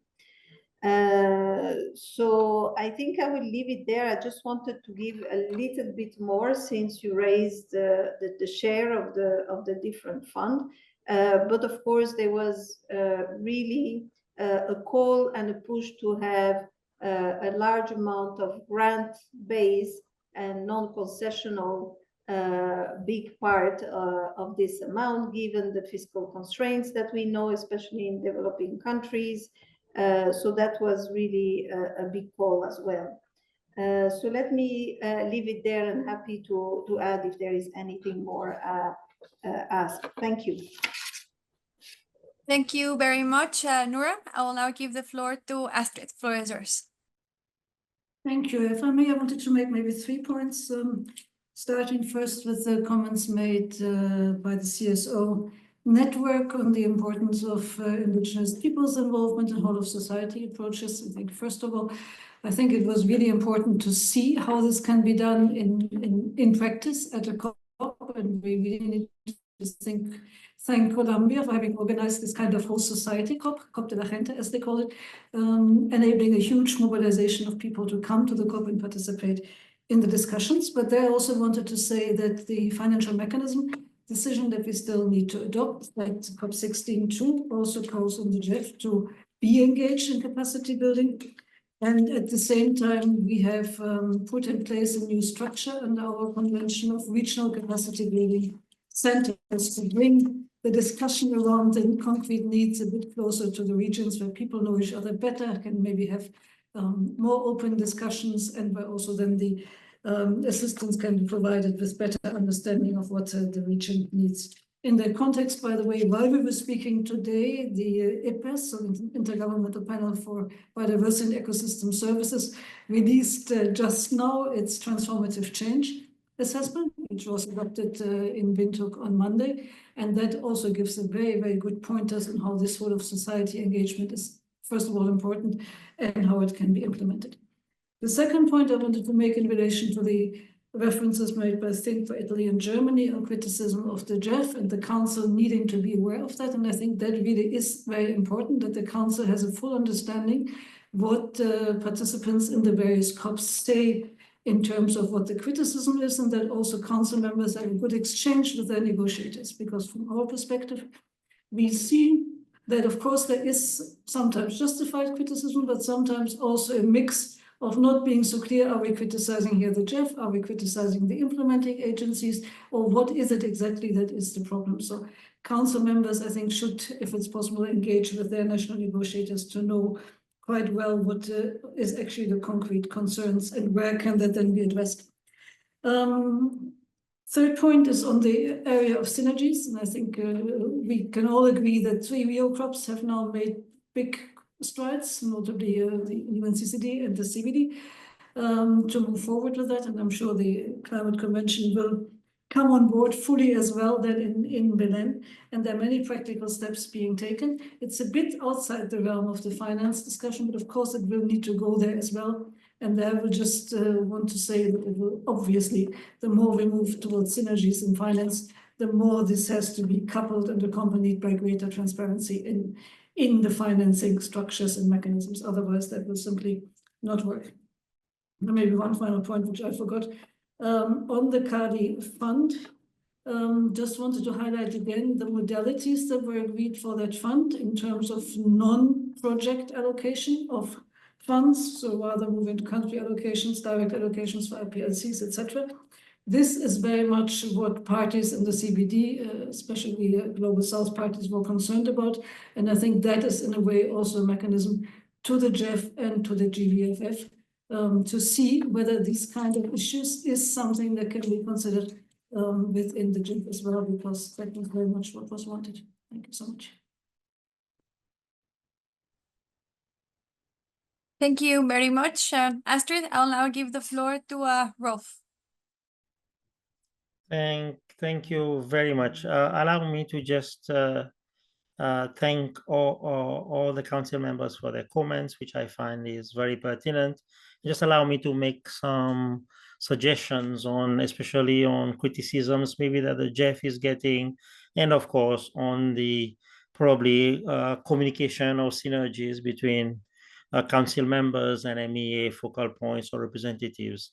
I think there's been attempts in the past by the GEF to initiate dialogue between council members and MEAs, focal points in particular. I think probably we should go a bit further. For example, when we launch new GEF projects, that respective MEA focal points are invited or engaged so that they are aware what's happening in their own country or in their own region. I think we need to encourage this at the national level, because I've also, in my own experience, seen many focal points approach me and saying they don't know what's happening in their country. And I know for a fact that the GEF has several projects happening in their country. And I think we should take these views seriously and look at strategies and opportunities in which to address them. Another one which I've always discussed with GEF is the visibility of GEF projects in the COPs, in our COPs, in all the other COPs. And that doesn't need only to be led by the GEF. They need to be led also by the implementing agencies, who are the key agencies working on the ground and implementing those projects, again, to bring more visibility, not only to the particular country that is benefiting or the region that's benefiting, but for the wider community attending the COPs, especially, I think, with a view to share knowledge, exchange views, and also probably cultivate ideas, especially since we are, looking at innovative approaches in solving some of these complex environmental problems. And I think some of the solutions can be either scaled up or scaled across, where it will allow for better impact as well of the GEF projects. And finally, I think, and I emphasize this all the time when I make my presentation, that we need to push for searching for linkages. Yes, we have climate change as a very important issue, biodiversity out there as an important issue, but underlying that is pollution, is increasing consumption, is because increasing consumption leads to more mining of minerals and resources, and more mining of resources leads to destruction of biodiversity. I'll give an example previously on PCB, and I can go on and on, especially underlying climate change. These are chemicals being emitted in the atmosphere. Carbon dioxide is a chemical arising from combustion, and methane is a chemical arising from poor management of landfills, and landfills is a result of poor waste management, including the plastics project. We need to try and stop talking in silos. I know we are responsible for our respective corners of the environmental issues, but I think we need to be able to cross those bridges and see how we can explore better synergies in order to address those global environmental issues. And I think the GEF is well positioned, because through all your various portfolios, you're bringing together and you're seeking, such as through the integrated programs and other things, bringing together those issues. And I'm really encouraged by our ongoing dialogues that we have every year during the GEF Council. But I would like to see and hear more about how we are linking up those environmental issues and how our work is contributing to this one goal for a cleaner, healthier planet and healthier people and healthier and better biodiversity. Thank you. Thank you very much, Rolf. I'll now give the floor to Stephen. Floor is yours. Thank you, Chair, and thanks to the council members and the representative of the CSO network. Just want to note that UN OLA looks forward to continued cooperation with the GEF in supporting ratification of the BBNJ agreement, in the eventual implementation of the BBNJ agreement, And in particular, we welcome the support of GEF during the work of the preparatory commission, and the next meetings of that commission will be held in April and August of next year. So we look forward to continued cooperation with the GEF. Thank you. Thank you very much, Stephen. And before we go back to the list of speakers, I would like to remind the council that now the floor is open to address the executive secretaries, taking advantage of their valuable time with us, as they will have to leave shortly. Nonetheless, we're taking note of the comments addressed to the Secretariat, which will be responded shortly when we reopen the floor for that purpose. Echoing what the chair mentioned, we do invite the council to address the conventions. Once that all comments to them have been addressed, then we will continue to discuss with the Secretariat. With that said, we'll continue back with the speakers, starting with Laura. Laura, floor is yours. Yes, thank you so much, Noemi, and thank you so much also your introductions. Yeah, it is always very useful to hear how the GEF as the financial instrument to so many different conventions can tackle interconnected environmental challenges simultaneously. And we believe this is one of the key benefits the GEF has. We would also like to thank the secretariats for your continued efforts and progress in increasing complementarity and coherence between the multilateral climate funds. This is an important priority for us. And then I had also one comment for the BRS Secretariat. Since the evaluation on the GEF's activities on chemicals and waste we discussed yesterday noted the challenge in accessing finance, especially related to the Stockholm Convention. So we are happy to note that the GEF and the BRS Secretariat are working closely together and hope this challenge will be addressed. I had also more comments on the GEF as the financial instrument to the CPD, but I will then present those at the latter part of this session. Thank you so much. Thank you very much, Laura. Ramón, floor is yours. Gracias. Voy a intervenir en español. Quería agradecer un poco a los diferentes representantes de las convenciones sus presentaciones y valoraciones. Tuve la oportunidad de participar en la COP29 en Azerbaiyán y claramente se abren nuevos desafíos y oportunidades para el GEF en el futuro. Tenemos muchos, el nuevo objetivo cuantificado de financiación climática, hemos hablado de BBNG, del Tratado de Plásticos, etcétera. Y creo que lo comentaba Anet, que debemos destacar el informe elaborado por el Grupo Independiente de Expertos en el marco del G20, con ese objetivo de optimizar las operaciones de los fondos verticales, de los fondos internacionales en materia ambiental y climática.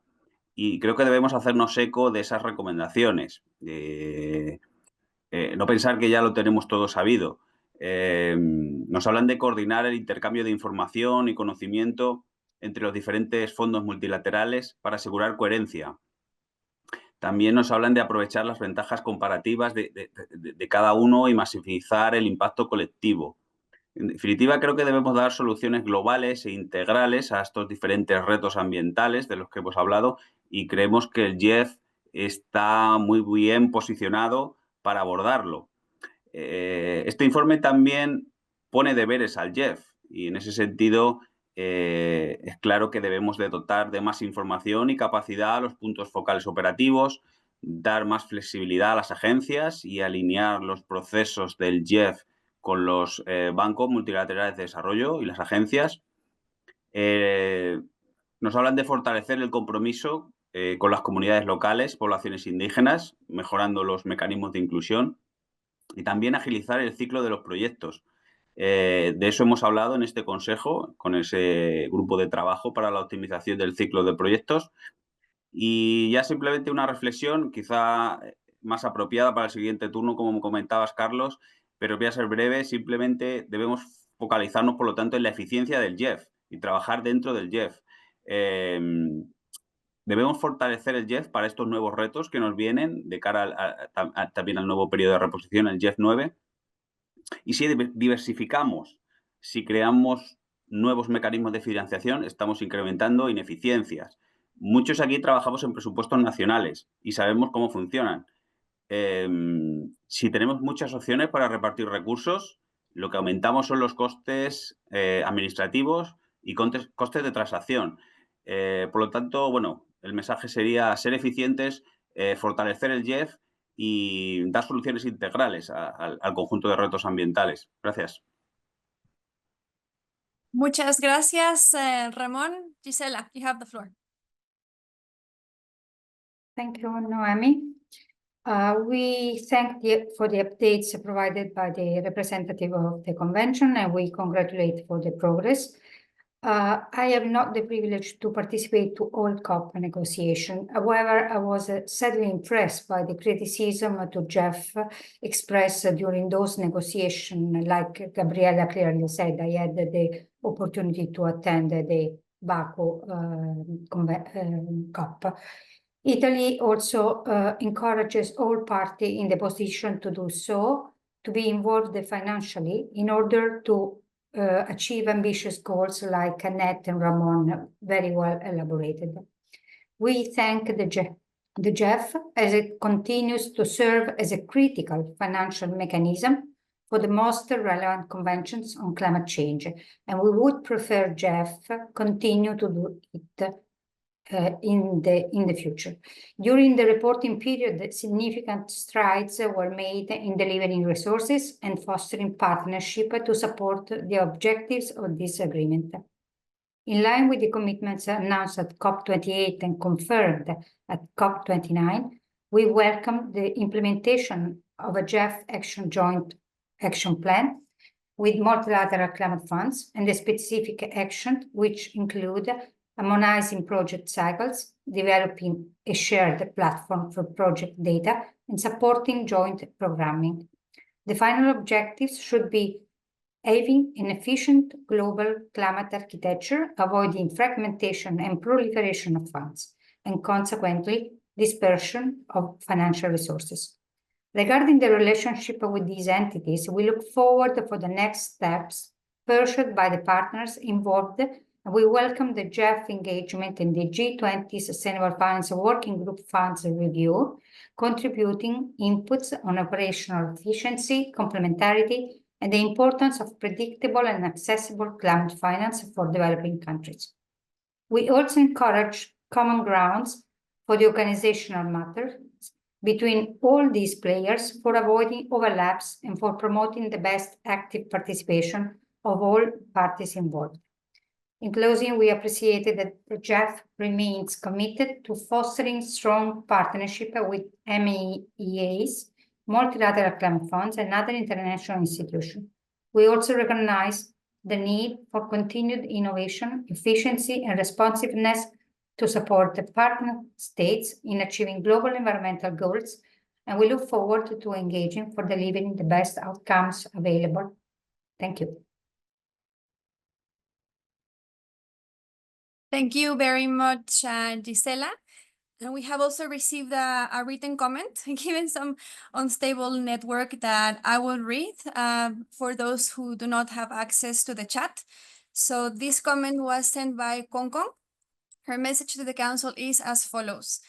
The Southern Africa constituency appreciates the reports of the conventions and the GEF Secretariat contribution to mobilizing resources for implementations of the conventions. I would like to point out that all but 2 of my constituency's countries have already programmed over 50% of their STAR resources. We are, however, aware that improvements, sorry, my chat is moving as I receive the floor request. So we are, however, aware that improvements are needed in the efficiency of the project cycle for recipient countries to access those resources. In that regard, we applaud the streamlining process whose report was presented yesterday and look forward to the GEF Secretariat's further discussions with recipient countries, especially as we move towards discussions on the 9th replenishment cycle. Thank you, Konkon, for this comment. I will now give the floor to Rob. Thank you, Naomi, and thank you, Secretary Carlos Manuel, for the report, and really, really appreciate the participation of Astrid, Nora, Stefan, Rolf, Monica, and Hutan. So, Carlos Manuel, I apologize. It's early in the morning here still, and we have sort of a combined intervention that related to questions for the executive directors and for the secretariat. I'm gonna try and separate out my intervention to a certain extent, but I'm not sure how successful I'll be. And so we may make some comments that are related to both questions to the secretariat and to the conventions, but we also may come back during the second part.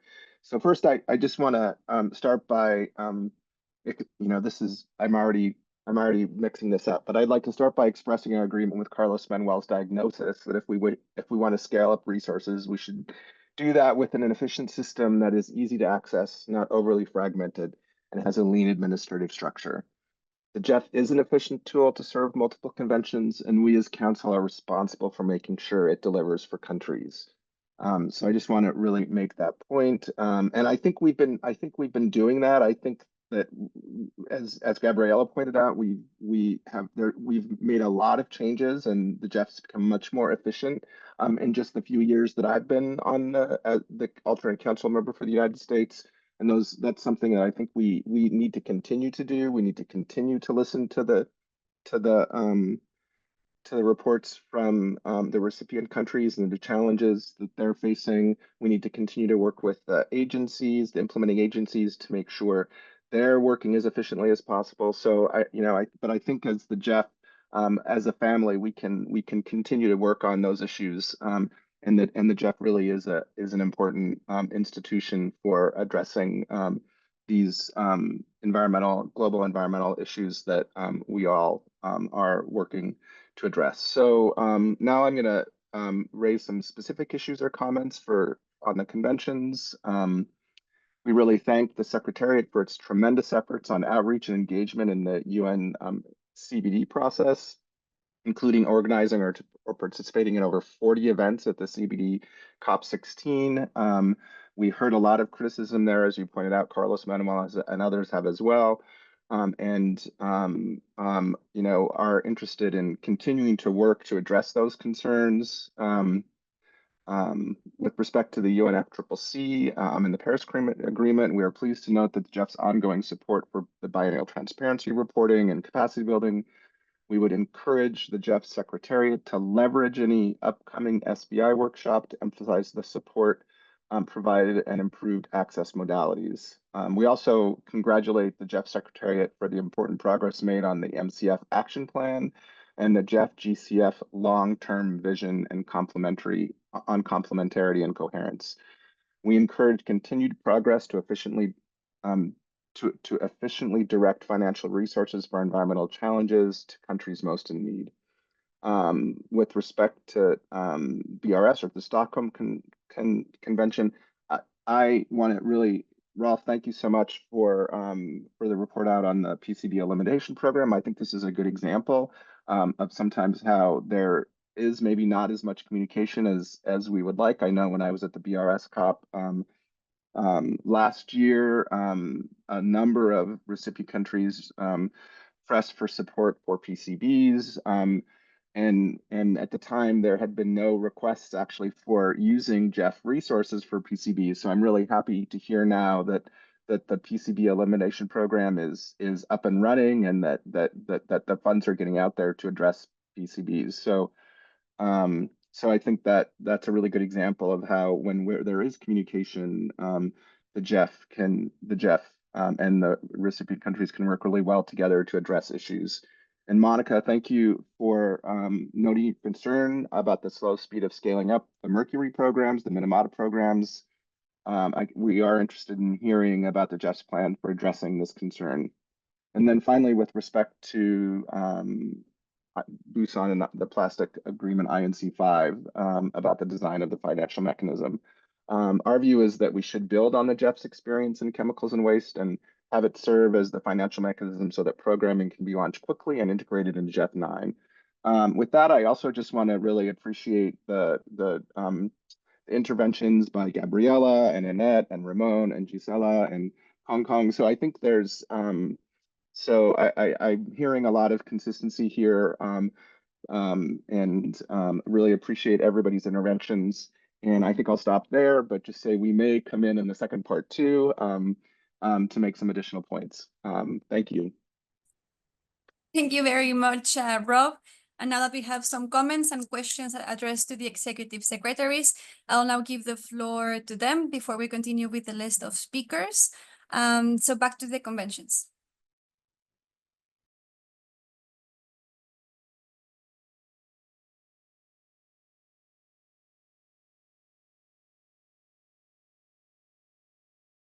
I don't know if there is any reaction to the comments, questions that have been addressed. If not so far, then we will continue with the list of speakers.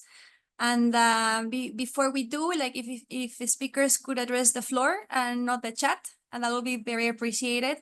As observers do not have access to read the chat. So as we continue, I will give the floor to all. If internet does not allow, I can certainly read the comments for you. So all voices will be heard. And I have here next in line, Stephanie. Would you like to take the floor, or should I read the text for you?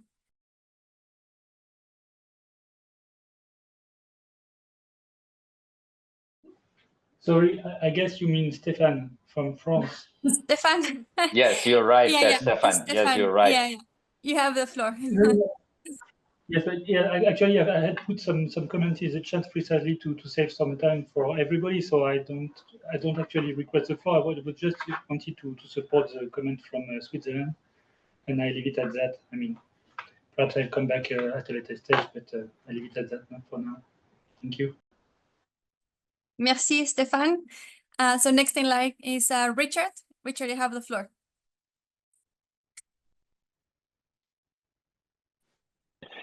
I guess like Stéphane, I just wanted to save time putting a few comments in the chat, but in a broader sense, express gratitude for the range of presentations this evening. I think it's invaluable, the role that GEF plays across the conventions.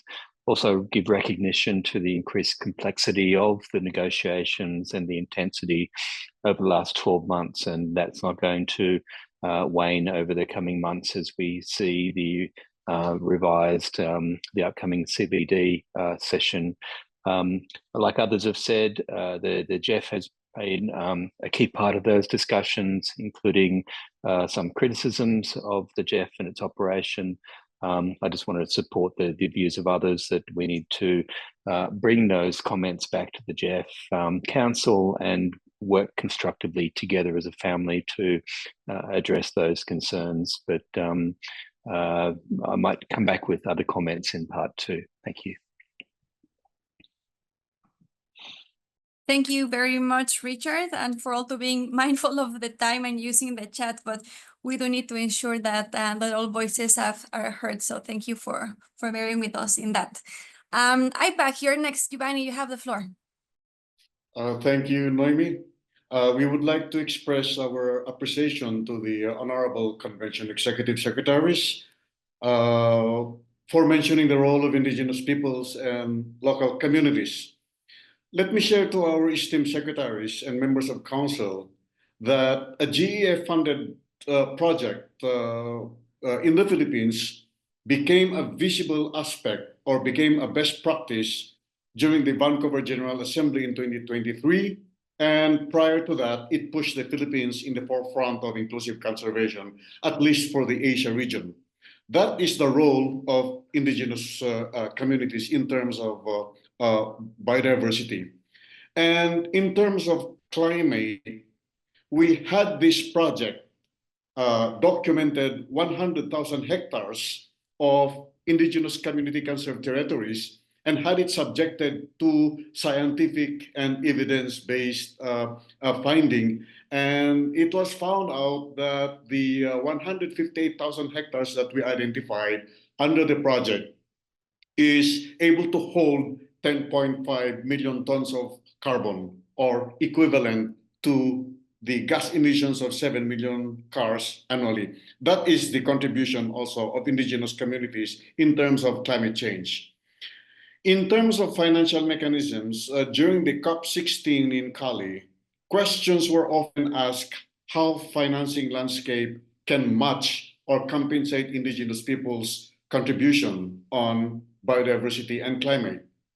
We reiterate here the need for involvement of indigenous peoples in the governance of funds, whether through the GBFF or new dedicated fund mechanisms or funding mechanisms set up to support the goals of 30 by 30, given that indigenous peoples and much role provide as stewards of over a quarter of the Earth's land, receives the least in development aid.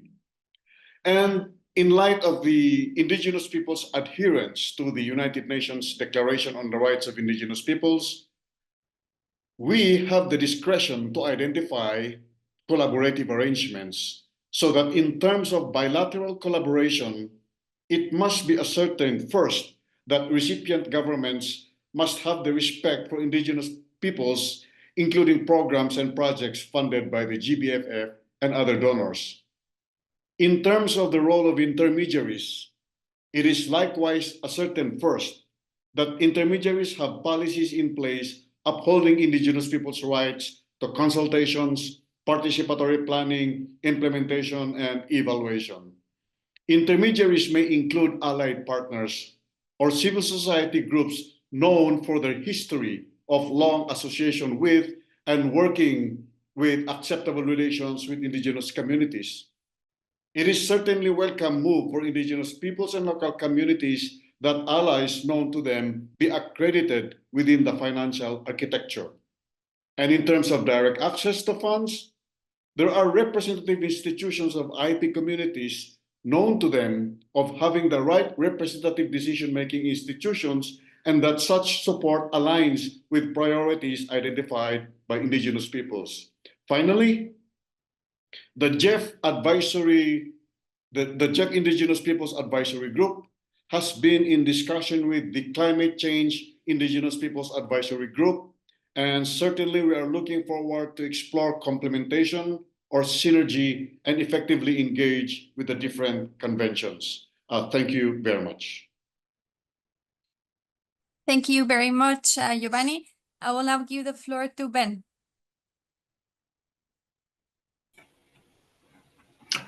Yeah, thanks, Naomi. Yeah, I mean, like others who put some comments in the chat, I didn't want to. I wanted to save time, given we were running late, and I didn't have particular questions for the secretariats, but just to repeat for the sake of observers, because I understand that transparency need. As others have said, we would just like to express our thanks to the MEA secretariats for their briefing and presence in the meeting. It's always welcome and informative. I can also just add that we also welcome the very detailed engagement by the GEF Secretariat in the last 6 months in particular, in engaging the COPs and the international negotiations of the MEAs. And their draft reports to the COPs particularly valuable, and obviously their attendance in person, including by Carlos Manuel, is particularly welcome to enable those to go as smoothly as can be. I'll leave it there. Thanks. Thank you very much, Ben. Jonas, you have the floor. Thank you very much. So we would also like to thank the executive secretaries of the conventions for taking the time to engage with the council today. In the interest of time, I would say we share the sentiment expressed here by several colleagues, including comments made by Switzerland and Germany. And in our view, the GEF's role as a financial mechanism for several of the MEAs is a strength and not a weakness.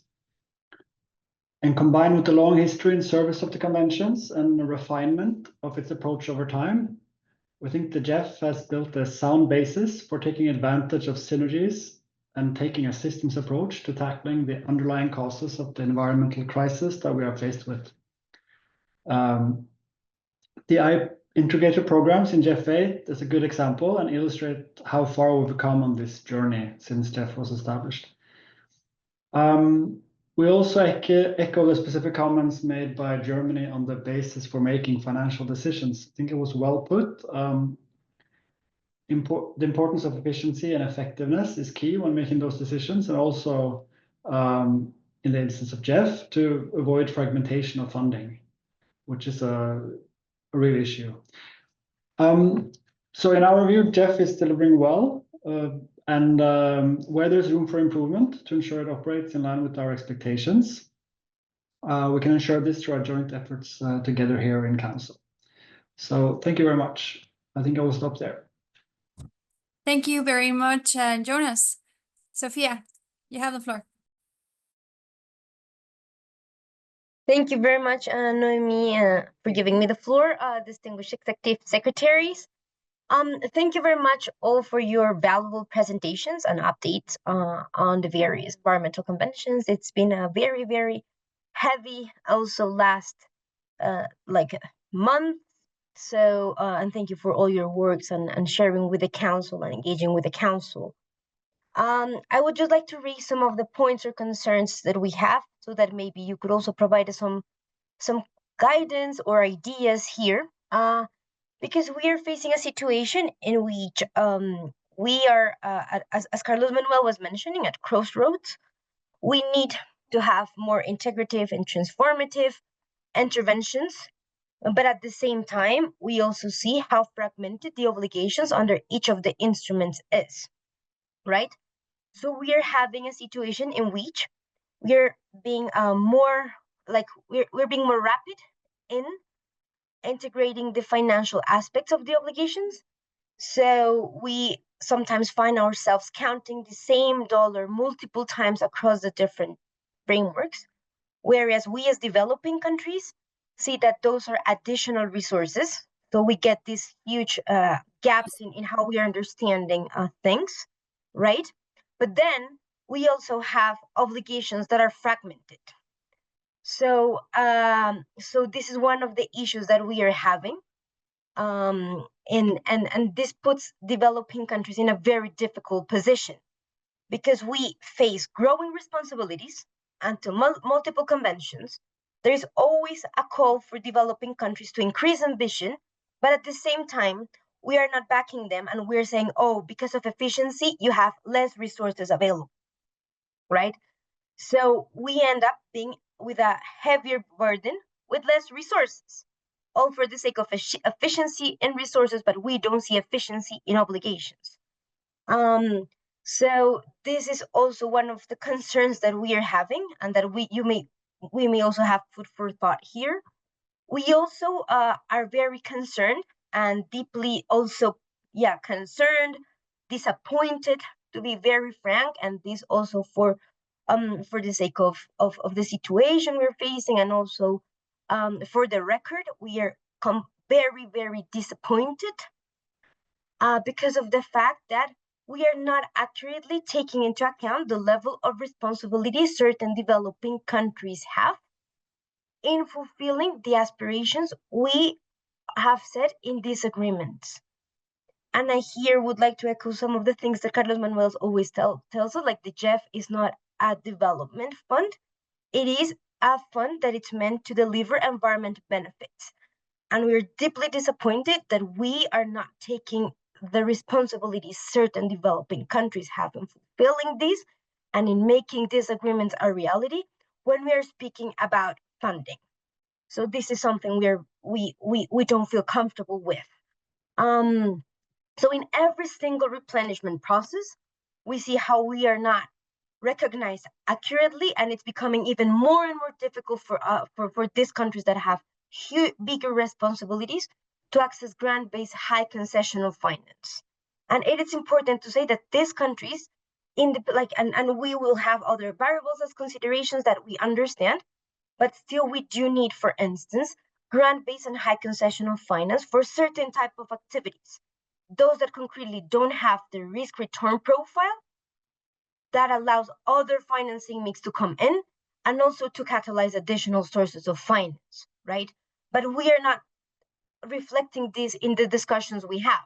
So we are making certain developing countries more difficult and even marginalized to grant-based concessional finance only due because of univariable analysis, and we don't take into account that if we fail to also provide them the access to the grant-based high concessional finance they need, they may be also not be able to fulfill certain commitments or to undertake certain activities that will have huge impact for the situation we're facing it, in which we are having a planetary crisis that has multiple dimensions, and in which undertaking these activities and having the necessary impacts that come therein is of utmost importance. So this is something that we really have to take into consideration and that we feel very uncomfortable with. So then we would like to pose certain questions to the executive secretaries. So first is, how do you envision addressing the growing imbalance between the increasing number of obligations with the limited resources available to us, especially when these obligations remain siloed and fragmented, and we want to be more efficient and have more limited resources. Second, so in what ways, how can we move towards a system in which this idea of efficiency does not translate only on spending the same dollar multiple times, and it does not translate into additional burdens and responsibilities for developing countries? In other words, how can we balance the need for integration with the reality of the structure of the different conventions we have? And how are we going to ensure that the global environmental benefits will be delivered, also considering the high cost of capital, the high levels of indebtedness, and the limited fiscal space developing countries are facing? And then we look really forward to hearing your thoughts on how can we address the challenges in a way that ensures both, the fact that we will be able to have not only the global environment benefits, but that we will be able to be at the level of the response of the challenge we're facing in. And how are we really going to send the right message that we are supporting developing countries, their commitments, their ambition, and the responsibility they have under these various instruments? Thank you very much. Muchas gracias, Sofía. I don't see more speakers addressing the floor to the conventions. So before I give the floor to the executive secretaries for their final remarks and continue the discussions with the secretariat under this agenda item, I will give the floor to the chair. Thank you, Noemi, and thanks everyone for addressing the floor. I would like to share a couple of final statements. One, I want to underline many times what the chair of the CSO network, Faisal, mentioned in his statement. We will never, ever succeed in fulfilling the GEF mandate if we don't incorporate civil society, non-state actors, and the private sector in the solutions. And this is going to be extremely well reflected in a very ambitious proposal on how the GEF should be doing that in GEF 9. So thank you so much, Faisal, for reminding everyone the importance of being able to look at all actors that are part of the solution. My second message has to do with the comments that I heard from council members, and I want to react by saying, we need to ask this question: who is the GEF? The GEF is not me. The GEF is not our staff in the secretariat. The GEF is you, every one of you. And that does not mean you rather than who you represent. I feel always a big trouble when I go to the COPs and other meetings and hear criticisms on the GEFs as if we were a separate entity. Now, please don't misunderstand me. We hear your concerns being raised, particularly by recipient countries, and we are listening with a lot of attention to this conversation. But like all institutions, there are areas where we can do better, where we are doing much better, and where we will be doing better.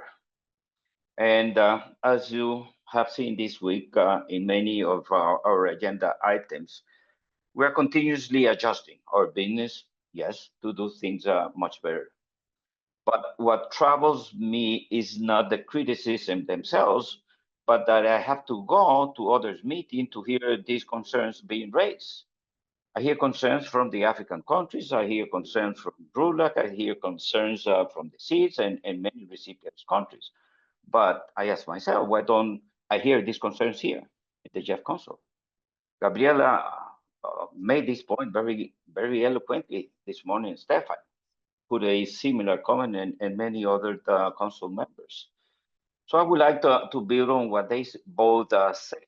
And as in my opening remark, I indicated, we're a family. And as in any family, we all have our roles, obligations, and responsibilities.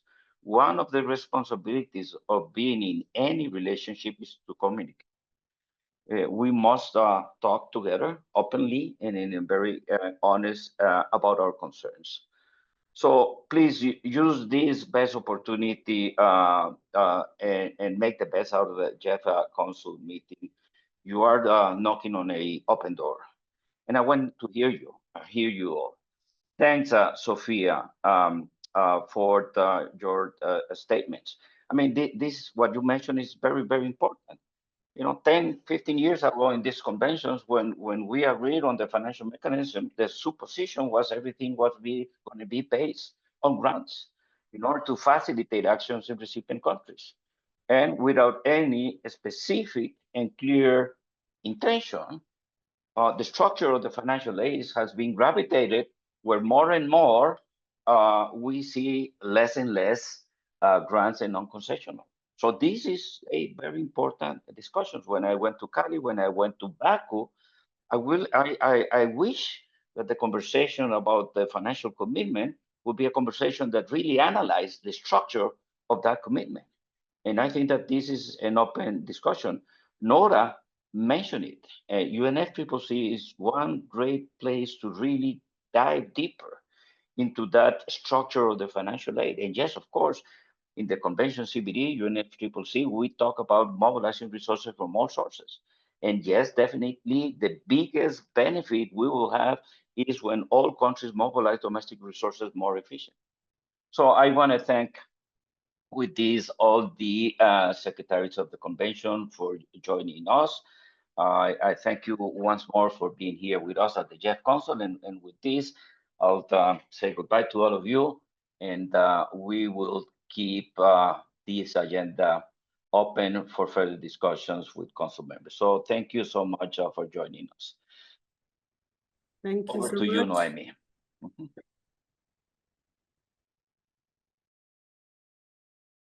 Thank you. So we will now continue with the second part of this agenda item, which is a discussion with the Secretariat. As I mentioned earlier, we have been taking note of all of the comments and questions already conveyed. But now I will give the floor to Abby.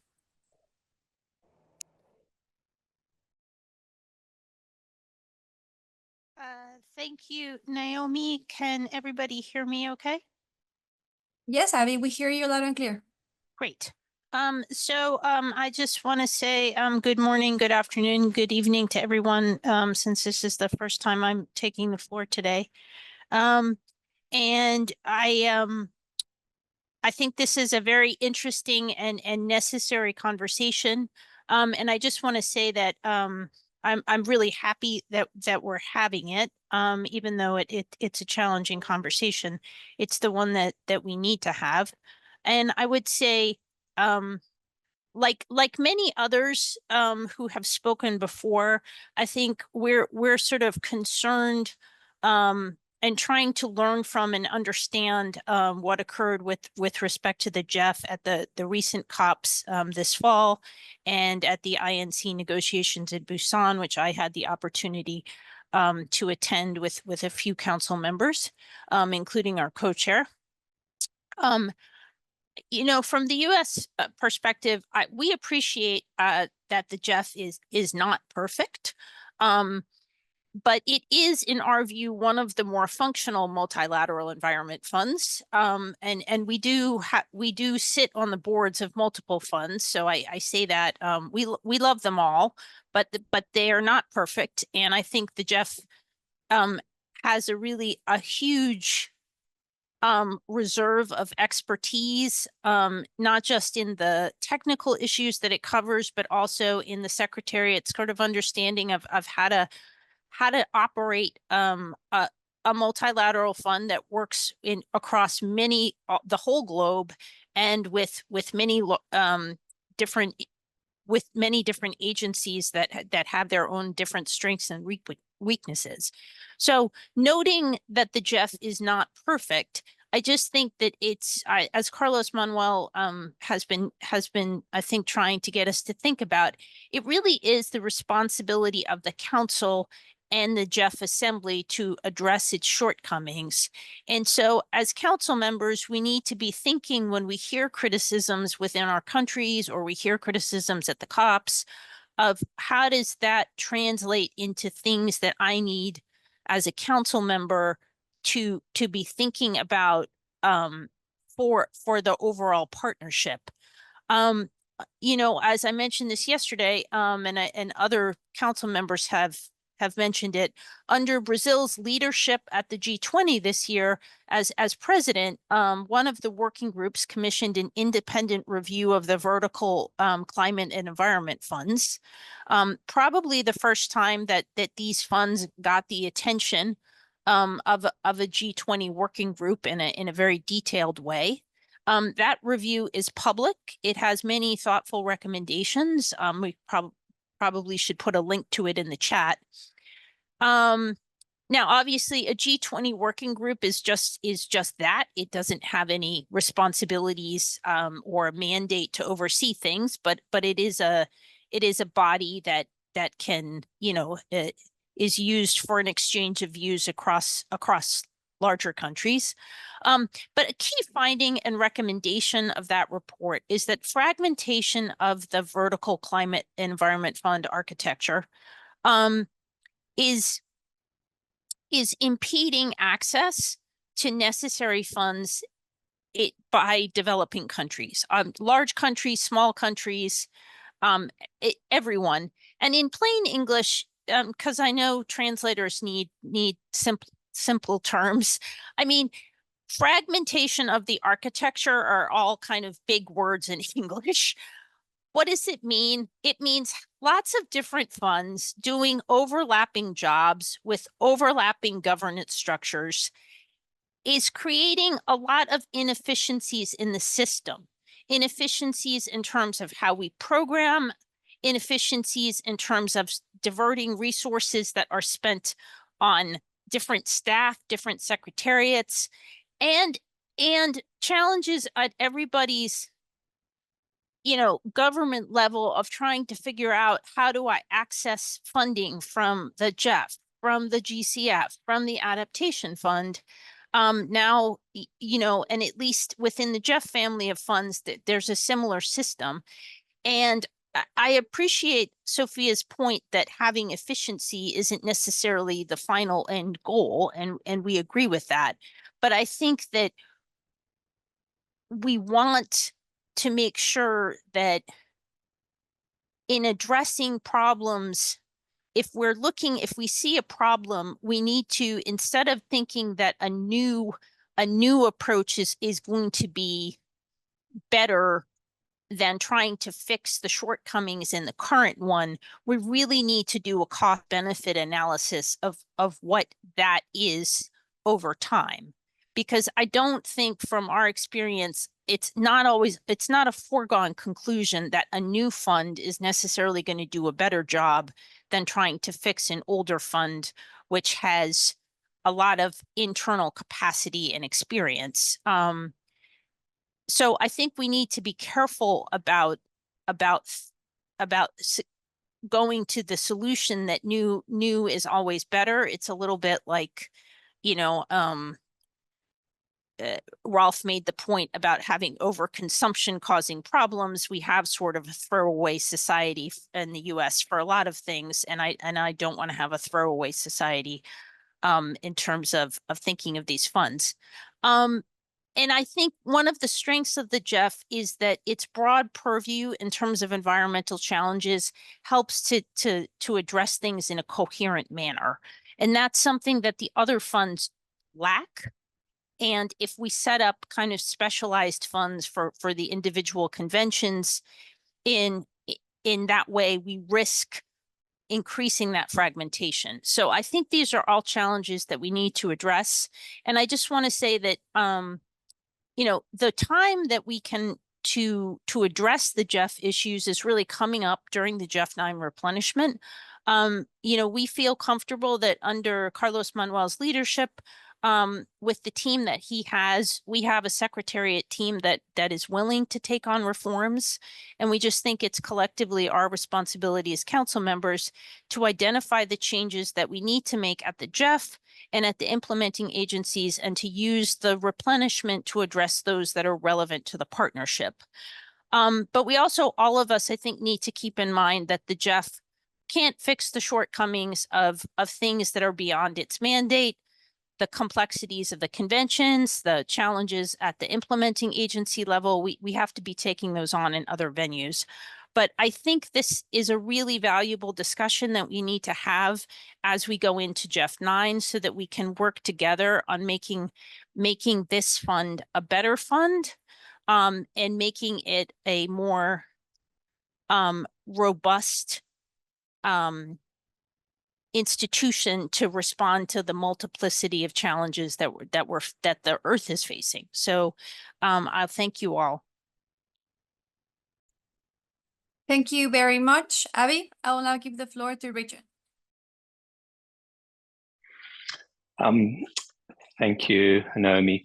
Look, I just want to express my appreciation to the GEF for its coordination efforts with the other multilateral and environment funds to enhance complementarity and coherence. Its active engagement through the range of negotiations has been both profound and highly valued through those discussions, and I think that came through as part of those presentations. I recognize that GEF has played an important and catalytic role in joining up discussions across the funds. This has been particularly important, impactful, given that GEF serves multiple conventions. We know that as the financial mechanisms become more fragmented, it's more important that this coordination take place. And the GEF has played a central role in bringing that coordination together. And we've seen that through our engagement with the other funds. We've also heard through the engagements the value and importance that recipient countries place on the GEF across the convention, and the capacity of the GEF to support that programming.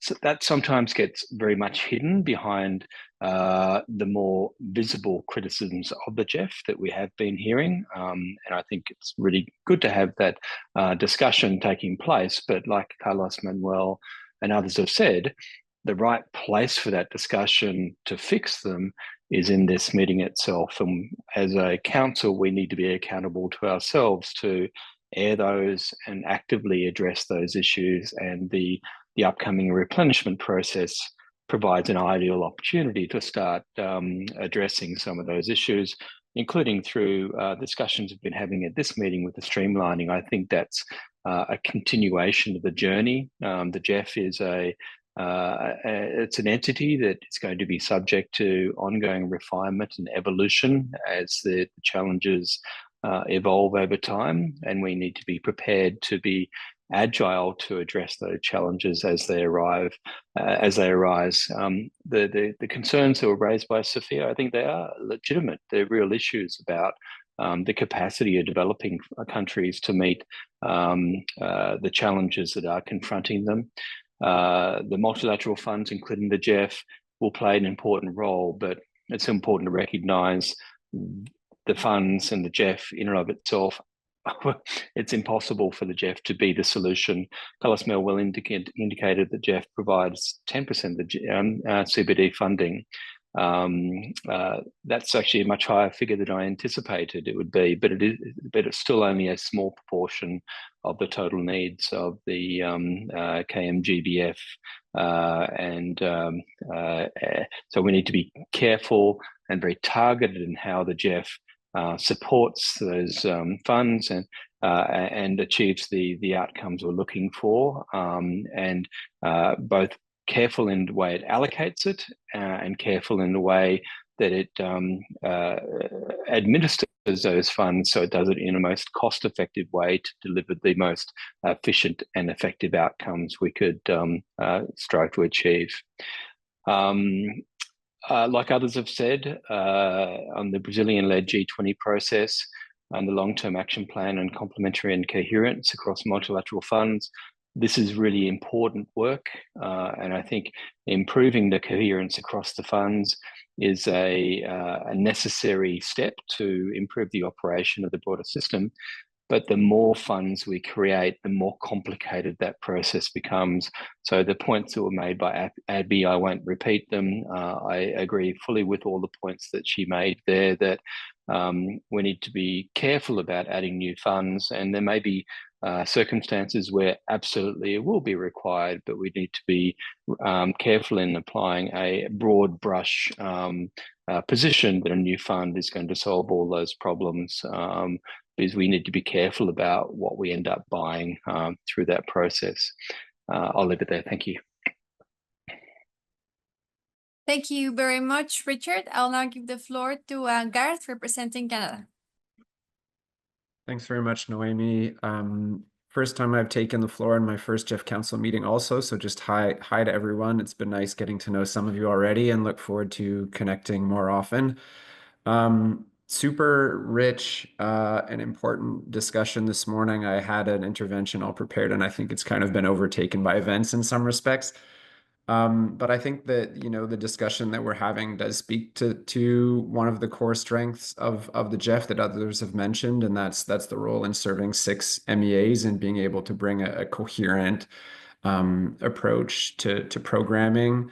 Others have made points that we agree with broadly. Germany, Switzerland, the United States certainly echo the calls for the criticisms of the GEF to be brought to this table, and want to, you know, convey Canada's openness to continue working on those issues. I think, you know, equally important, and as a point that someone made earlier in the discussion, is that I think we have a shared responsibility to, you know, be making those connections with our negotiating teams as effectively as we can. I mean, there's a wide range of factors that influence negotiating positions and outcomes, and sometimes, you know, programming realities and programming efficiency aren't perhaps always as high on that list as they should be. So I think, you know, those who've been around this table for a long time and people like me who are trying to learn quickly, you know, we probably need to step up our efforts to be able to make those connections with the negotiations, so that those involved there can really try to anchor that discussion in the programming and driving more effective outcomes at the program level. And then finally, just to thank the GEF Secretariat for what's been, you know, really intensive engagement throughout the fall, whether at the various COPs, INC, intersessional negotiations. Just really appreciate the work to provide, you know, accurate and timely information and contribute to those processes. So thank you very much. I'll leave it there. Thank you very much, Garth, and welcome to the GEF Council. Stéphane, vous avez la parole. Merci Noémie, je vais parler en français. Je pense que j'ai pas besoin de rappeler à quel point la France a toujours été attentive à renforcer l'efficacité, la réactivité, la capacité du GEF à faire une différence sur le terrain, en particulier vraiment dans les pays les plus vulnérables. Ça a été notre fil conducteur au cours des différents cycles de reconstitution, et ça le restera pour le prochain, qui va s'ouvrir l'année prochaine à Paris. Et cependant, je voulais quand même réagir et prendre un petit peu de temps pour exprimer ma frustration, à moi aussi, qui travaille pour reprendre le mot de Sophia, puisque je travaille sur les COP climat, biodiversité et les négociations plastiques depuis maintenant 4 ans. Et le constat personnel que je fais, c'est que notre compréhension mutuelle des concepts financiers ne va pas en s'améliorant. C'est le moins qu'on puisse dire. J'observe une confusion croissante et qui m'inquiète beaucoup sur des concepts tels que les synergies entre les différentes conventions, la mesure des flux financiers existants, l'évaluation des besoins financiers. J'observe aussi une confusion de plus en plus perturbante sur les sujets mécanismes financiers et mobilisation des ressources, Financial Mechanism and Resource Mobilization, qui sont 2 sujets différents, mais qu'on a beaucoup tendance à mélanger dans certaines COP. Et je voudrais simplement rappeler deux, trois chiffres très rapidement. Enfin, j'essaye d'être rapide et de parler suffisamment lentement pour l'interprète. La finance environnementale fonctionne en poupée russe. La poupée du milieu, c'est la finance internationale, qu'on peut rapprocher de l'aide au développement, l'APD, c'est 200 milliards par an. La finance climat internationale, c'est 115 milliards l'année selon l'OCDE, ou la finance biodiversité internationale, 15 milliards suivant l'OCDE en 2022. La poupée plus petite, qui est emboîtée dans celle-ci, c'est la finance fournie par les fonds verticaux. Donc le GEF, pour ce qui nous concerne, il y a aussi le GCF, il y en a d'autres. Et là aussi, comme l'a rappelé Carlos Manuel, ou comme l'ont rappelé certains de mes collègues, notamment Richard juste avant, par définition, le GEF ne peut fournir qu'une fraction de cette finance internationale. Et 10% pour la finance internationale biodiversité, moi aussi, je suis d'accord avec Richard, c'est un ratio particulièrement élevé, beaucoup plus que ce que fournit le Green Climate Fund dans la finance climat, par exemple. Et ensuite, on a la plus grande poupée qui englobe toutes les autres, qui concerne l'ensemble du paysage financier, c'est-à-dire toutes les sources de financement domestiques, privées, qu'elles soient privées internationales ou privées domestiques. Et là-dessus, tous les leviers de politique environnementale, mais aussi de politique économique, sont nécessaires. Ça commence avec la stratégie de long terme, la planification, l'environnement réglementaire, l'environnement fiscal, le budget, et pas simplement, le cadre de rapportage des entreprises, le cadre de rapportage des institutions financières, et j'en passe. Dans de nombreux pays, pas simplement les pays développés, mais aussi, je pense, les grands pays émergents, la Chine et d'autres, la grande poupée représente 80% des flux, 90% des flux. À l'inverse, dans les pays les plus vulnérables, les plus pauvres, la finance, la poupée du milieu est de très loin la plus importante. Je pense notamment aux pays africains. Et j'en viens maintenant à mon dernier point, qui est la confusion qu'on entretient, que j'entends malheureusement de plus en plus entre ces 3 poupées. Confondre la plus petite poupée et la poupée du milieu, confondre ce que finance le GEF et ce qu'on attend en termes de finance climat ou finance biodiversité internationale, c'est refuser de reconnaître la liberté de choix des bailleurs. C'est un point qui a été fait notamment par l'Allemagne et l'Australie. Les bailleurs se sont engagés sur des chiffres globaux. Ils ont la liberté d'allouer leurs ressources au GEF, à d'autres institutions, internationales ou à leurs propres agences de développement. C'est ce que fait par exemple la France, qui soutient fortement le GEF, mais qui alloue 80% de ses ressources à sa propre agence de développement. Confondre la plus petite poupée et la plus grande poupée, confondre la finance internationale et la finance totale, c'est refuser de reconnaître la responsabilité de chacune des parties à mettre en œuvre ces engagements, y compris en mobilisant toutes les ressources financières. Nous progressons petit à petit dans cette dimension, avec notamment le NCQG, qui a été agréé à Bakou, et qui, avec son objectif global, finalement commence à admettre cette réalité, que toutes les parties ont une responsabilité dans la mobilisation des ressources financières. Mais encore une fois, malheureusement, cette réalité, elle tend à être effacée, et il faut la remettre sur le revant de la discussion régulièrement. Et mon dernier point, c'est confondre les financements qui doivent être mobilisés par le GEF avec l'ensemble du gap de financement à combler, comme par exemple les 700 milliards dans le cadre de la biodiversité. Là, pour moi, ce n'est plus de la confusion, c'est vraiment de la malhonnêteté intellectuelle. Et là, c'est vraiment pour nous, la France, la limite entre ce que nous sommes prêts à considérer et ce qu'il nous faut quand même contester. C'était mon premier point. Nous sommes tout à fait favorables à améliorer l'efficacité, l'effet de levier, la réactivité du GEF, mais on va en discuter encore dans les 2 jours et demi qui restent, mais jamais cela ne permettra au GEF d'atteindre les ordres de grandeur financiers que représentent la 2e et la 3e poupée. C'est une limite qu'il faut bien avoir à l'esprit. Et je terminerai en disant que ce n'est évidemment pas en créant d'autres petites poupées à l'intérieur de la poupée du milieu, d'autres nouveaux fonds, qu'on multipliera les petits pains.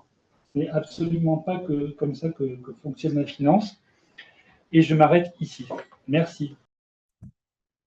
Merci beaucoup, Stéphane. Now let's give some time to Chizuru to address these questions that the speakers were raising, as well as the ones that were conveyed during the first part of the session. So Chizuru, the floor is yours. Thank you very much. Can you hear me okay?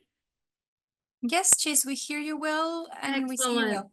Yeah, thank you so much, and good morning from Washington DC, and thank you so much for a very interesting conversation, as well as quite a number of comments regarding this topic, as well as what we have been doing. And first and foremost, we very much appreciate, as a team, very positive feedback on the engagement that we have been having at the various negotiations and COPs. So a number of items that have been raised, and let me just try to address them very briefly, and not in any order of specificity. There have been quite a number of comments on the importance of the multilateral climate funds work, the vertical funds, and being able to really look at what G20 has produced. And just to elaborate those elements, we have tried to summarize in the report in front of you in the relations with conventions.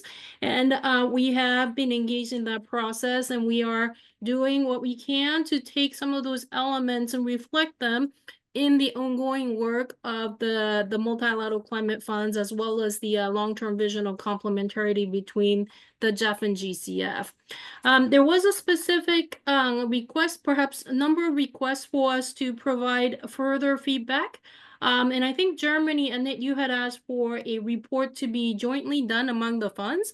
We will be happy to do so, and we just have a small request that you also make the similar request to the other funds, so that we're on the same space to be able to respond to that particular request. And we're of course willing to provide additional information. And there will be a progress report on the LTV between GEF and GCF coming to the next council. There were also a request for the GEF to play a more central role on the MCF, the multilateral climate funds. And Carlos Manuel has been very strongly engaged in this arena, and we will continue to have both at the heads of the funds level as well as the technical substantive level. We do have a very solid work plan, and we're really working towards being able to implement also show progress on the number of fronts on the short-term, medium-term to longer-term plan that was presented to Council in June. And we will make sure that the GEF will also continue to engage on the coordination front, given that it seems to us that we have more conventions as well, more funds to manage under the GEF compared to the sister funds. And thank you for comments regarding the GEF's engagement. We also tried in the various COPs we had in the fall to have information documents. We also had a number of side event engagement, and I think somebody mentioned it's not just the GEF, I think it was Rolf. We also had a number of country representatives, stakeholders, as well as civil society and others who will come and share their perspectives and expectations, but also experiences with working with the GEF. And we have done this at the INC for plastics. This is a comment from Japan. We've done this for all the other conventions, and in particular for CCC.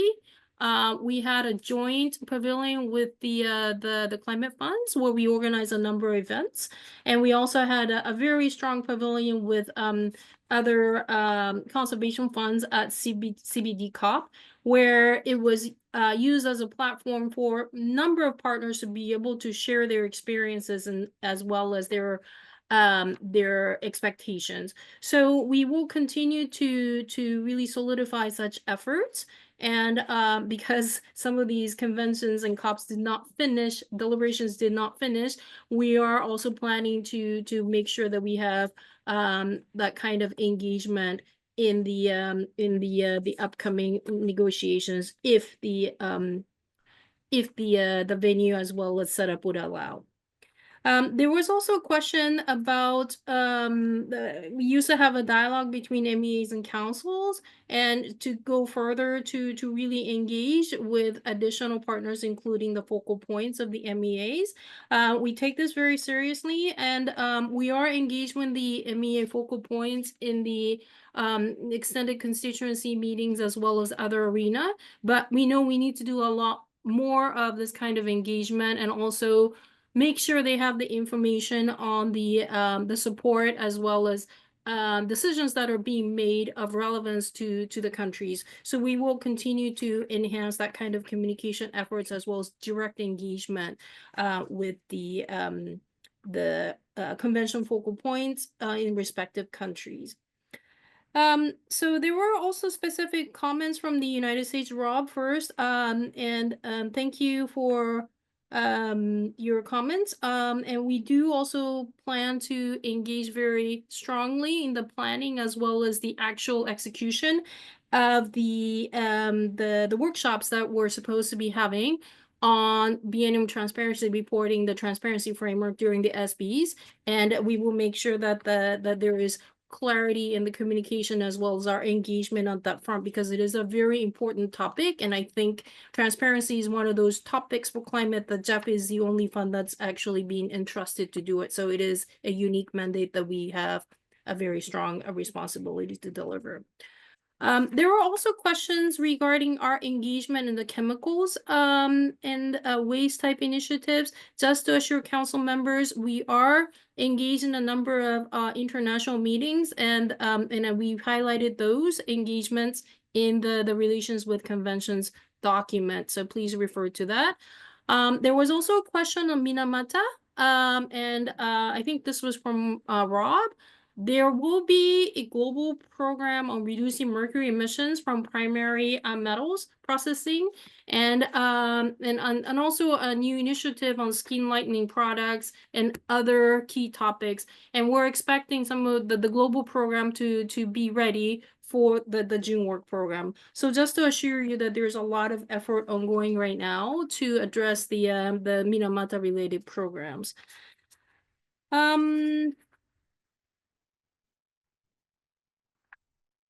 I think I will stop here and take additional questions and be on deck to respond to any other specific comments as well as questions regarding the report as well as our COP engagement. Thanks. Back to you, Naomi.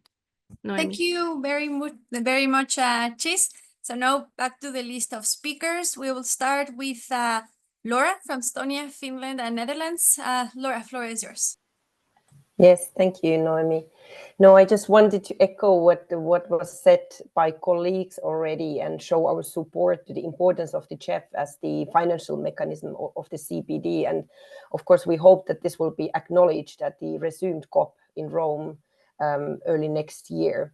We also, of course, hope to reach an agreement that does not include the establishment of a new financing instrument, since we also think that this would further fragment the financing landscape. It would be also more and more difficult at the national level to argument why to fund again a new fund when we already have a well-functioning GEF. I mean, to Finland, at least, the GEF is the main channel for our environmental funding. So we are trying to make our best to keep the funding at good level in time when we are facing major budgetary cuts. Also, no other fund tackles really interconnected environmental challenges in the same way as GEF does. So this is a very important argument for us. And yesterday, we also heard again from many evaluations, good results, which prove the effectiveness of the GEF.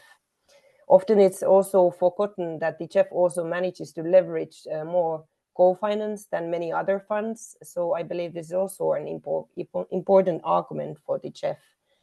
And like Stefan from France mentioned, I think the ODA can never be enough to cover all the needs. And I think we need to also start talking more about broadening the financial landscape, talk more about the payment for ecosystem services and other market-based instruments. And of course, there's always room for improvements. I believe that the work we are now doing, for instance, on streamlining, is already a good step to that direction. Thank you so much. Thank you very much, Laura. I'll now give the floor to Sofía. Tienes la palabra.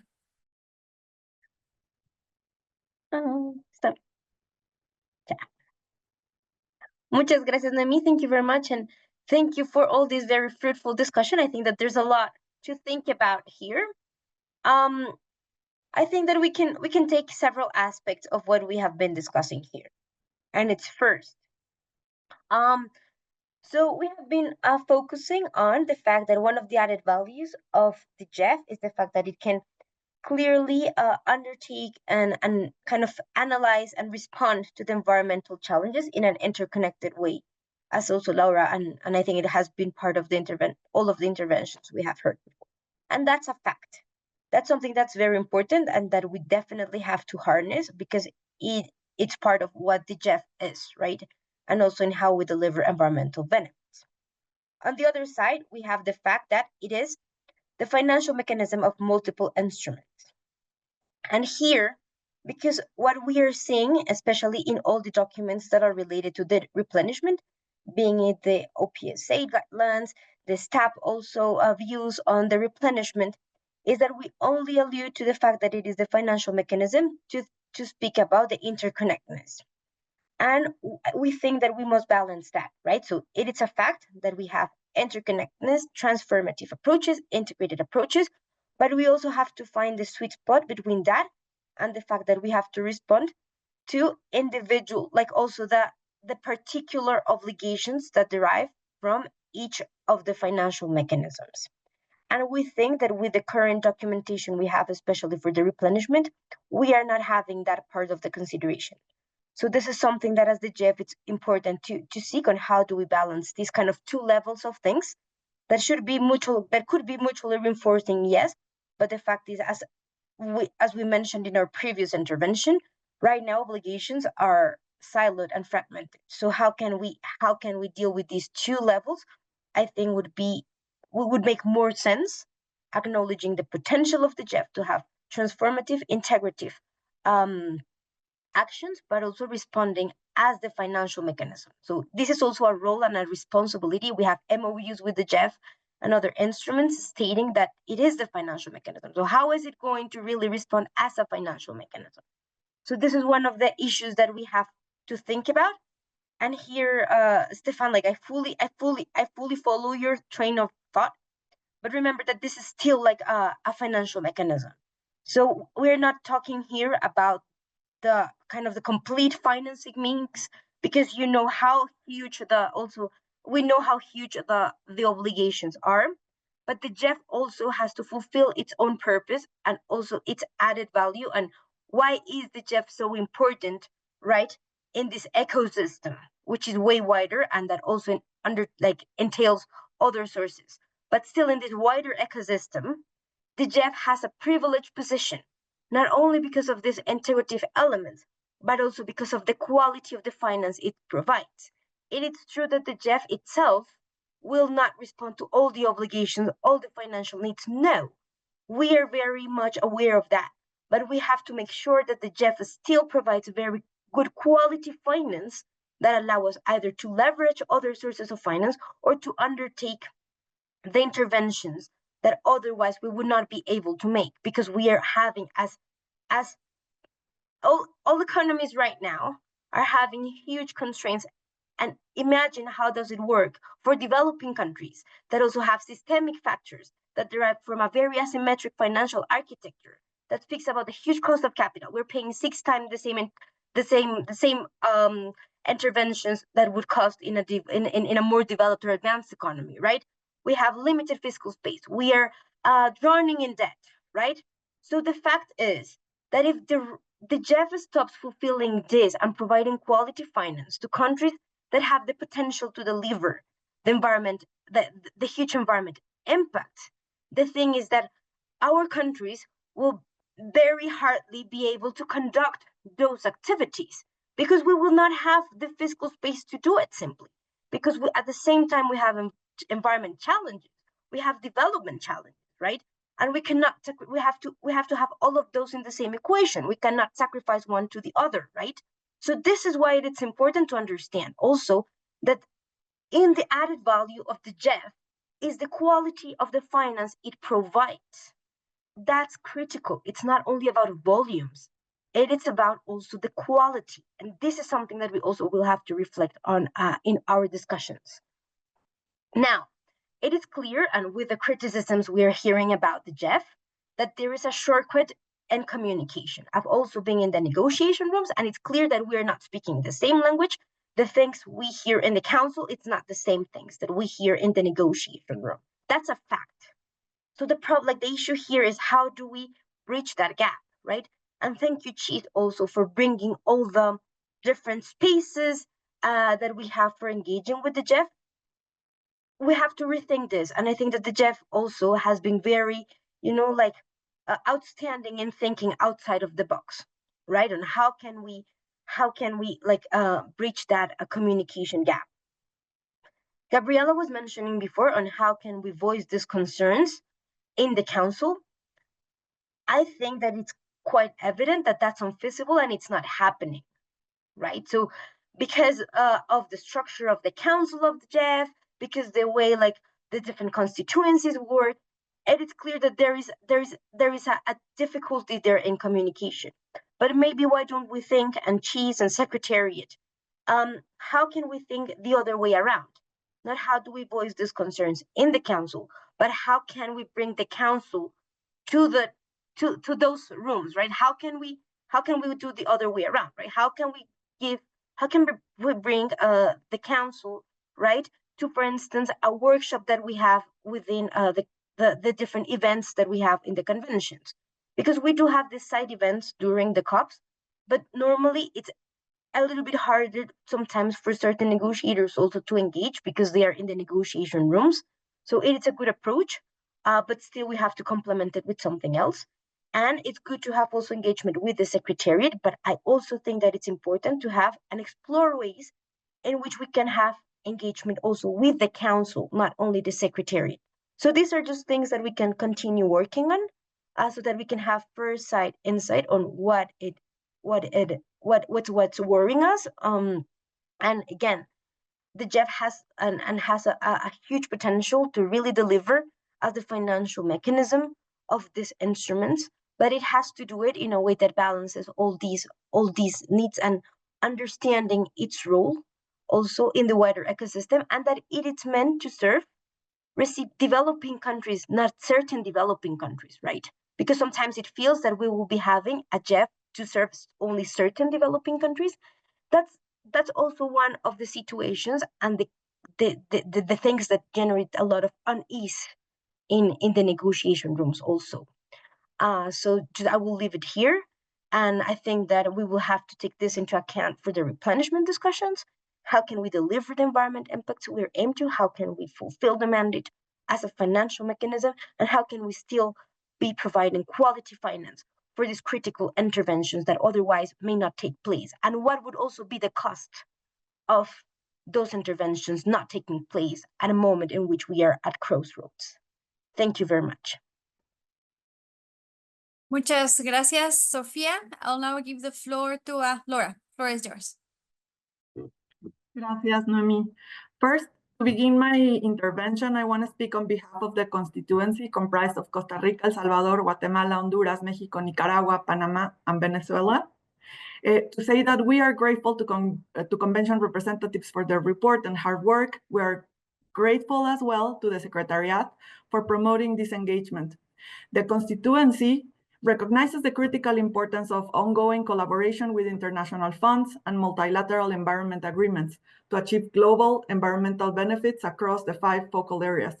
We believe that GEF's engagement and alignment with the MEAs, with the multilateral environmental agreements, is of utmost importance, especially moving to the following replenishment and moving ahead in the GEF in general. On behalf of the Mexico Ministry of Finance, now I want to say a few points. I would like to echo especially Abby's intervention. I really endorse what she has already mentioned. I don't want to go all over it again. But I want to start by saying that here at the Ministry of Finance, precisely because of our role here in a developing country, we are very aware of the challenges of competing demands for financing. This is both on the domestic arena, but as well in the international financial architecture. However, that said, we know very, very few spaces or organizations where we find such a functioning mechanism, but where we still find an organizational culture and also a governing structure that is so open to try to improve and to change. Therefore, we really think that in order to achieve the environmental benefits we want and to effectively respond to the multilateral environmental agreements that are nonetheless the agreements, the collective agreements we have reached on behalf of our planet and people, we really have a privileged space to yet further improve the GEF, to make it more responsive, to make it more aligned to the MEAs again, and to scale it up as well. So we are really well suited to do this, and we want to reconfirm our compromise to working here at the council, at the operational focal point as well, as a GEF family to move in that direction. Thank you. Muchas gracias, Laura. I'll now give the floor to the CSO network. Faisal, the floor is yours.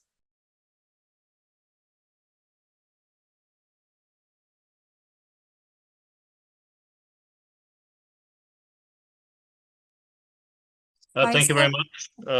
Let me just give the second round of comments more directed to the GEF itself.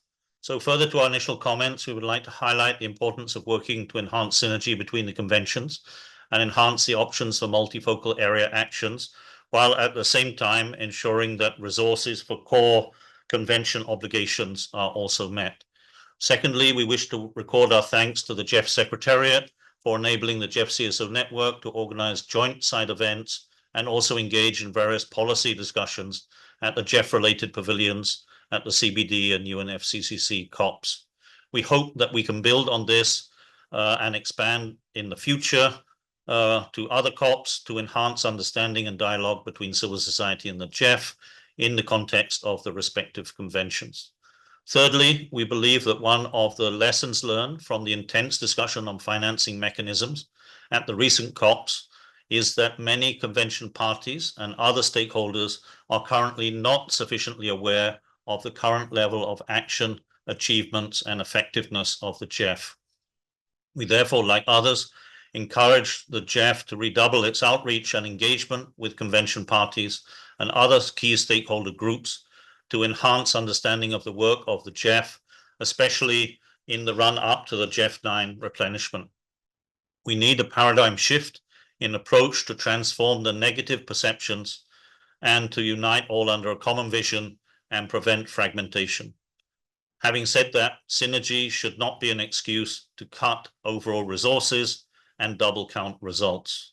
Finally, we support the work initiated by GEF and mentioned by the CEO to support CSO and IPLC engagement in the UNCCD through a medium-sized project and encourage this approach to be applied to other conventions as well as supporting synergy between conventions. Thank you very much.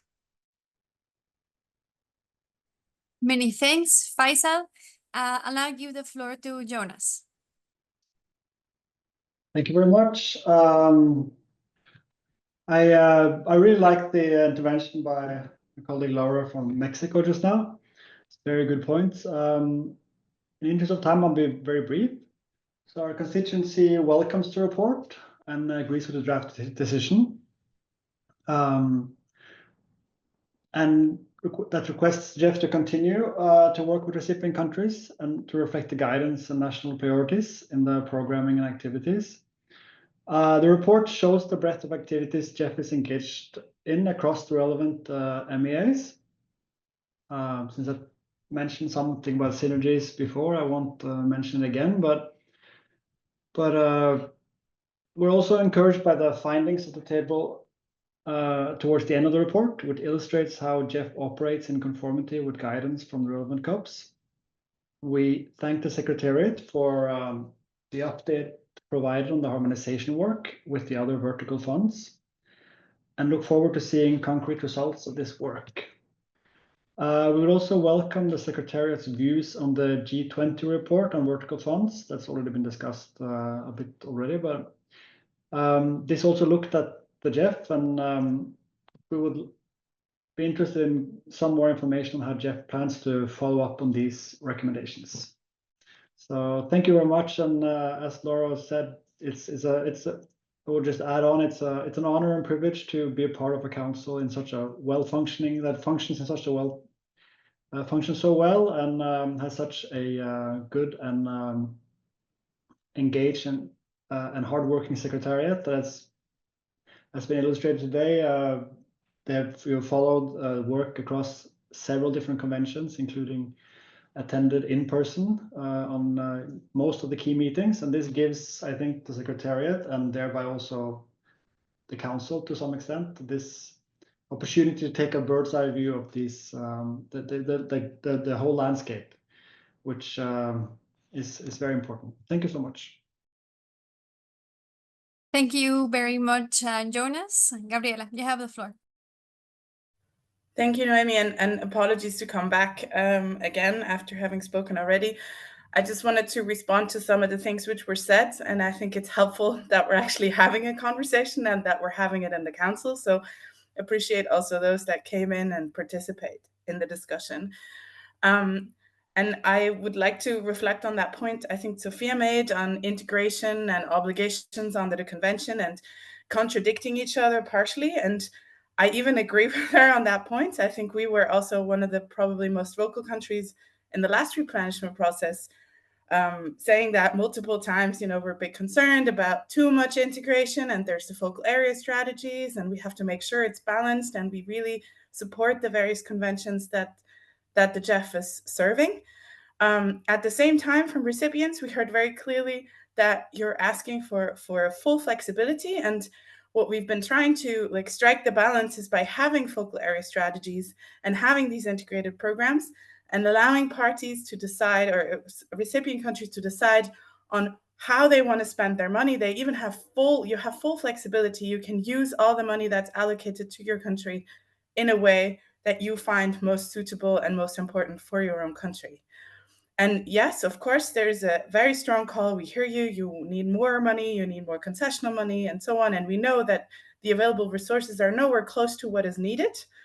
And we are, I think I've said that multiple times also in the convention negotiations. I'm one of the strongest advocates for your case in my own country, in negotiations with my own Ministry of Finance, trying to secure as much support as we can. But proliferating the architecture and adding new funds destabilizes the GEF, and it makes it harder for us to advocate for increased support, or even to just stabilize the support we have for the GEF. We increased our GEF contribution on the GEF 8 by 1/3 with the justification of biodiversity. And after that, all these criticisms arose in the CBD negotiations, which make it really hard for us to justify further increases in the future. And I'm not trying to make a blame game or use pressure points or anything like that. It's just to reflect also the realities we are in. And I think we have to work with each other we're very open to have a discussion of better striking that balance. And there's also an agenda item still in the council to talk about full flexibility. There's an agenda item on the GEF partnership. And I think we have these conversations. We should be having them in the council. And we're very much looking forward to further engage also in the context of GEF 9. Thank you. Thank you very much, Gabriela. I believe that this concludes our list of speakers. So I will go back to the chair. Chair, floor is yours. Thank you so much, Noemi. Thanks to all council members that was able to express their position, concerns, and opinions with regards to this agenda item. So after concluding this discussion, I would like to invite council to adopt the draft decision that is included in document GEF/C68/09-Rev1. I see no objections. Decision taken. Thank you so much. Thanks, Cheese, and thanks to the Secretariat for the work in coordinating with all the secretaries of the conventions. Over to you, Noemi, for some guidance that you will be giving us with regards to the agenda. Thank you, Chair. So in consideration of time, we will proceed today as agreed with the staff report and then followed by the replenishment. We will then reconvene tomorrow at 6 a.m. to address the SRC and streamlining the revised document. Any GEF Trust Fund agenda items that we're unable to discuss either today or tomorrow will be proposed to the council for intersessional consideration. So that's something that we will discuss upon tomorrow under other business, depending on where we are on the agenda. So thank you, Chair. So back to you on the next agenda item. Thank you so much, Noemi. So let's move over to our next agenda item, which is normally a highlight of the week, which is agenda item number 6, report of the chair of the staff. So let me please invite Rosina Bierbaum to present the staff report. Rosina, thank you so much, and sorry for not being able to have you yesterday. Over to you, Rosina. Thanks. Well, thank you so much. Good morning, good afternoon, and good evening, everyone. STAP is nothing if not adaptive. And Ted has graciously agreed to run my PowerPoint because it's snowing really hard here in Michigan, which can make IT unstable. But I do want to say my outside does not yet look like Lara's. It's not that bad yet. But so much has happened since we met 6 months ago, and we just spent a lot of time talking about the 3 COPs, you know, Cali, Colombia, and biodiversity, climate in Baku, Azerbaijan, and Riyadh in Saudi Arabia. So let's go to the next slide, to which I want to honor the wonderful biodiversity of those 3 countries. So let me start with these 3 wonders of nature, which will no doubt not stump the CEO. In the top left is a really amazing male Amazonian flycatcher, and that lives in Colombia and several other countries in South America. And it's got that fantastic crest of red with blue tips and black spots. And they live in humid lowland forests near streams and hang their nests over water, making it hard for predators to steal their eggs. On the right is the world's largest leopard, a Persian leopard native to the Iranian plateau and the surrounding region, which does include Azerbaijan.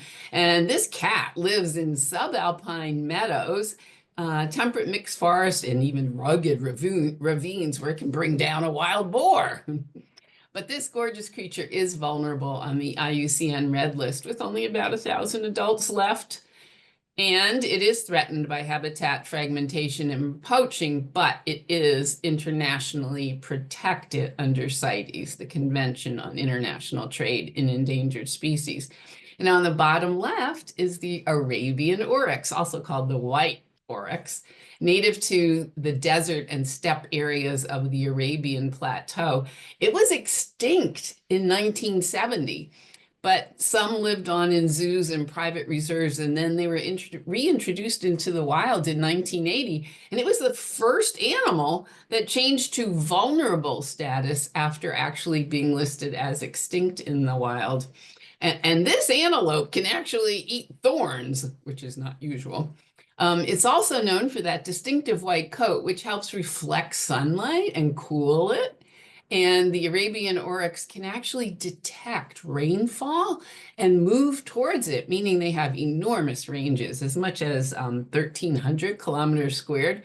And maybe those 2 traits, a white coat that reflects sunlight and being able to seek out rain, will help it cope with climate change. Okay, next, here are our wonders of nature, the steppe. And please join me in welcoming our newest member for biodiversity conservation, Dr. Sandy Andelman, and she was just approved by Council in November. So I think she can turn her camera on and you can see her, but it's hard to describe her in more than many minutes, but I'll try to. She is a conservation scientist with more than 30 years of experience designing and implementing local to global scale initiatives at the intersection of science and policy and in practice across Africa, across Asia, Latin America, and the US. And so she's thought about the effectiveness of protected areas in the face of climate change, but she's published in a lot of fields, including monitoring, planning, modeling, and the connections between conservation and food security. And she's been an advisor for many organizations all across the world, the Legacy Landscapes Group, the JRS Biodiversity Foundation, which works in sub-Saharan Africa, our own US National Science Foundation, and she was a World Economic Forum transformation leader and a member of their Council for Food Security. There's so many other positions, but she's worked for Conservation International, the Nature Conservancy, Wildlife Conservation Society. And let me just say, we could not have found a better person to help us think about the issues we've just been grappling with, about biodiversity in the context of the interconnectedness with all the MEAs. So I encourage folks to reach out and meet Sandy. Okay, next, my presentation order. First, as usual, I'm going to give you an update on some new science, then some of our recent activities and reports, and conclude with the work program. Okay, so on to new science. And I just want to say, when I say new, I mean really new. Everything I'm going to mention here all came out in the last 6 weeks. So next, first, the State of Climate 2024 by the World Meteorological Organization. Okay, yeah, no, not good news. 25 of the 35 indicators are at record levels, and those include greenhouse gases like CO2 and methane, and the land and sea surface temperatures, ocean acidity, sea level rise, etc. And we know the last 10 years were the warmest on record, and 2024 is likely going to be the warmest on record. I mean, we know that long-term warming of the planet still remains below 1.5 degrees C, but we are on track actually for this year to be 1.5 degrees C above pre-industrial. And sea ice is at its second lowest, and warming is thawing permafrost and releasing methane, and that we're also seeing forest diebacks, and all that intensifies warming. And just to say, we know that the poorest everywhere suffer the most. So next, Ted, if you'd click on the animation button at the bottom there, excellent. This shows how global mean, that's average, temperatures have changed since 1850. And note, this is across 6 sets of long-term climate record. Look how much agreement there is. And there you see that 2024 is on track to be the warmest on record. Okay, next. Now, we know that climate change worsens, oops, no, you actually, yeah, that's right. Worsens weather disasters. And oh my goodness, so many reports have come out on extreme weather events in the last 6 weeks. And this one from World Weather Attribution at Imperial College in London looked at the 10 deadliest weather events since 2004. And those are the dots you see on the map. And they found that climate change intensified those 10 weather events, resulting in over 570,000 deaths, many of which were avoidable. And so, for example, in Uttarakhand, India in 2013, climate change made, or it actually doubled the likelihood of extreme downpour and flooding and made it more intense. 4,200 villages were affected with 6,000 lives lost. And the second bullet, climate change increased the likelihood of the 2010 heat wave in Russia by an astonishing factor of 80. And it killed 55,000 people. Pedro, gusto verlo. Feliz año. Oops, I hear somebody else talking. Is that my chair? The last 2 bullets are just from last week. AccuWeather estimated that the 5 hurricanes and the 1 subtropical storm that made landfall in the US this year caused $500 billion in damage. Well, that's 2% of global GDP, folks. Next, another report by the World Meteorological Organization talks about global water resources and highlighted water security issues posed by the last 5 years of consecutive below normal river flows and reservoir inflows. And actually last year was the driest for rivers in 33 years. Well, look at all the red and orange on that map.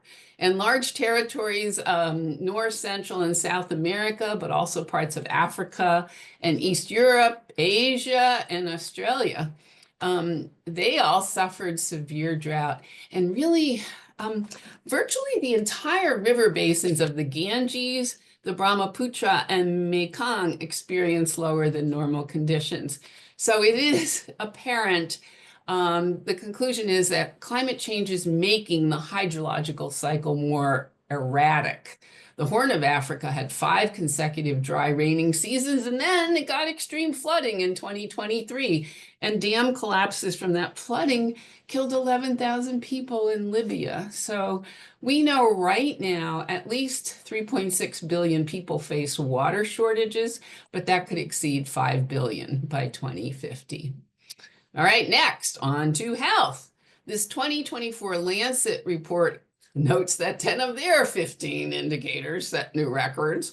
Mortality, labor, productivity, losses from heat, wildfire, extreme precipitation, drought, sandstorms, food security, and the spread of 4 diseases.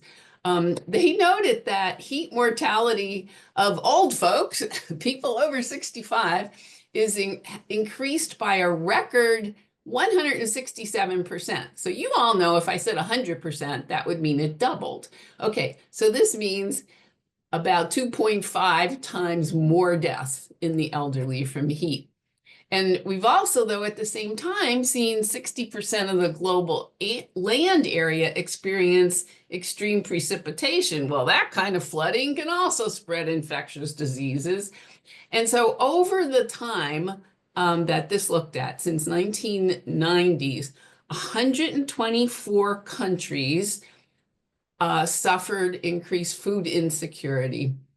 And I think it's really interesting that third bullet, only 1/3 of the world's population has what we would call health early warning systems, but those have been shown to save lives. But that fourth bullet, 1/3 of the global population does not even have early warning systems for weather hazards, and that's particularly in the LDCs and SIDS. So from this, of course, we know extreme heat is increasing. And this next map will show you where. And this is a really recent report in the Proceedings of the National Academy of Sciences showing extreme hotspots. Okay, look at all the red again. The reddest reds have temperatures well above what the Intergovernmental Panel on Climate Change predict, popping out all over the world. I mean, it's also true there's plenty of yellow and blue areas that have heat increases aligned with or below the model predictions. But based on this, researchers conclude we need to better understand and model extreme heat over smaller regions of the globe, as well, of course, as rapidly mitigating greenhouse gases to avoid further harm. Okay, next slide. Very important to the things we've been discussing this morning. Scientists have been measuring atmospheric carbon dioxide concentrations at Mauna Loa since 1958. But last year, the jump in CO2, in their atmospheric CO2, was 86%. So just to give you a sense, in 1980, the annual increase was 1.5 parts per million. Okay, and then in 2010, it was 2.3 parts per million, but last year it was 3.4 parts per million. So what's that from? It can't be from fossil fuels because those emissions increase less than 1%. Historically, land carbon sinks have absorbed about 1/3 of human-caused carbon dioxide emissions. But satellite measurements show us that last year, the land only took up 20% of that 30%, which is 7% total. And it seems that that was driven by the extreme heat we've been talking about, and that fueled massive wildfires, and that ravaged areas of the US and Canadian forest and triggered then the severe droughts in previous slides we saw in Amazon and Southeast Asia. And other analyses say we think the slowdown of uptake by carbon sinks probably started at least a decade ago. Okay, so it's too early to conclude this seeming collapse of the land sink is going to be a regular phenomenon, but it does say there can be cracks in the resilience of Earth systems. And of course, it calls for what we know, improved land management policies and practices to limit deforestation, address wildfires, promote forest restoration, and preserve ecosystem integrity, and of course, in concert with ambitious emission reduction.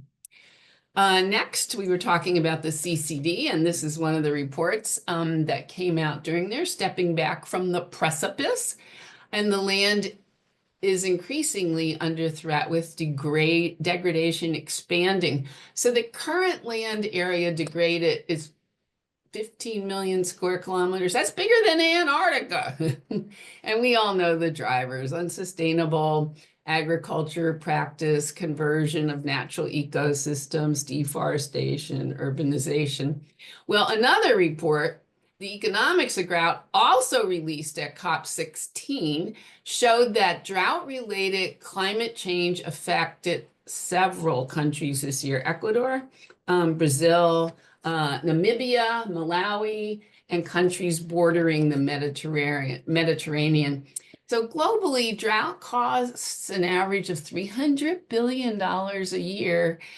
And estimates are that 75% of the world could be affected by 2050 if current trends continue.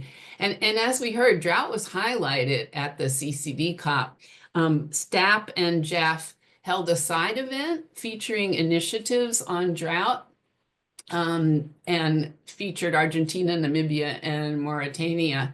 And the Riyadh Global Drought Resilience Partnership was launched with a goal of supporting 80 of the most vulnerable and drought-hit countries. Okay, next. Soon we'll get to some good news. Some recent biodiversity reports have come out. WWF's Living Planet report found that since 1970, an average decline of 73%, with freshwater populations declining the most at 85%. And regionally, the fastest declines, as you see here, were in Latin America and the Caribbean, followed by Africa, Asia, and the Pacific. Okay, and then next, the IUCN's first ever assessment of trees was released at the CBD and suggested that 16,000 out of the 47,000 species of trees, which is almost 40%, are at risk of extinction. And trees are now a quarter of the species on the IUCN red list and at risk in 192 countries, but the largest percentage, the highest proportion at risk are on islands. Okay, and having just told you in the previous slide that terrestrial sinks could be decreasing, this is not good news. And many, many human livelihoods depend on trees. Okay, next. I thought you'd be ready for some good news. This is the first official review of progress towards the 30 by 30 target of the Kunming Montreal Global Biodiversity Framework done by UNEP and IUCN. And it finds that globally, 17% of lands and 8% of the ocean and coastal areas are already protected and conserved. And those numbers have increased in the last 4 years. And 51 countries and territories already exceed their 30% land target. I think Namibia, Brazil, and Cambodia are in there. And 31 exceed the marine target of 30%, including Australia and the Seychelles. And so what's encouraging is that more than 2/3 of the areas identified as the most important on Earth for biodiversity are either partially or fully covered.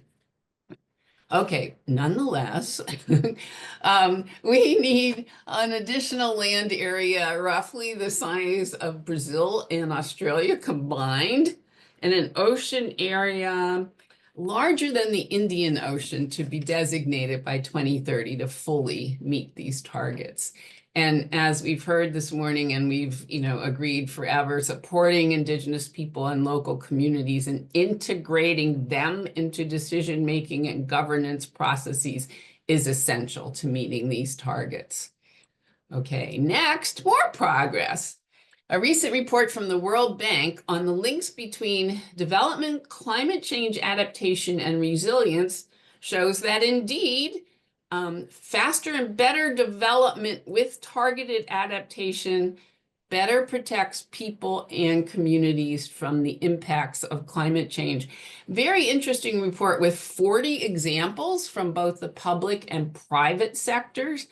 And it argues that adaptation obviously must be embedded in economic and development plans. And it highlights 8 particularly successful case studies: Albania, Bangladesh, Brazil, India, Pacific Island countries, the Philippines, Nigeria, and Vanuatu. And so I'm not going to go through them, but the Ahmedabad Health Heat Action Plan established measures to reduce the public health impacts of extreme heat with early warning, community outreach, capacity building, adoption of cool roofs, and government coordination. And already in the 2 years, they've saved what they think is thousands of lives. Bangladesh provided hydromet and agrometeorological services with more than 1,000 new stations and training to support farmers in building resilience. And those services cut crop losses from 4% to 1%. And partly because now their forecasts can go out 5 days and they're at a finer resolution. And they also warn people ahead of extreme events. So before Cyclone Mocha this year, farmers were told, harvest your crops that are 80% mature. And so that was very important. And then Vanuatu develops, it has a climate and disaster resilience development plan that has climate and disaster risk and resilience, and it's embedding it in policies, legislation, and land use planning, strengthening institutions and policy reforms. And so they're saying this has improved policy coherence, words we love, and institutional preparedness for climate change and disaster management. All right, now on to our activities and reports. Next, STAP appreciates our increased involvement with the GEF partnership and with countries and the MEIAs. Here are some examples. We were recently at the CCD and the CBD COP. And actually, dear CEO, the dancing praying mantis here reminds me of the GEF breakfast meetings in Cali, where spontaneous salsa dancing would break out, including required partnership by our own CEO. But you also see in the third bullet, all the workshops and several of the current IP meetings STAP attended all across the globe. And we're grateful that you want STAP's input and find it valuable.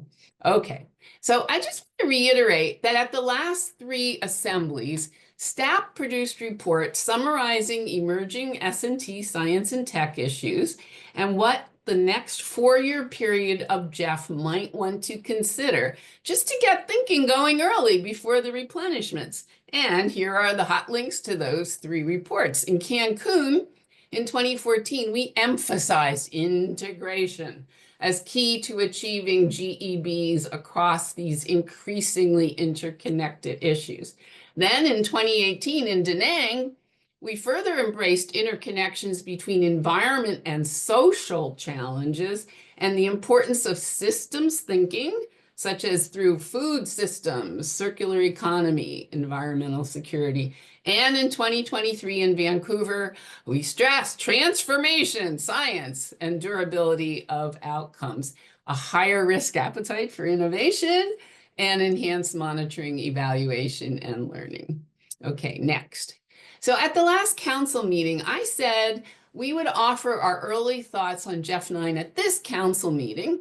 And I promised we would build on, gosh, I think it's 5 things. Our assembly presentation in Vancouver, our GEF 7 and GEF 8 advisory papers, 6 virtual consultations we held before the June council, 3 in the Eastern Hemisphere and 3 in the West.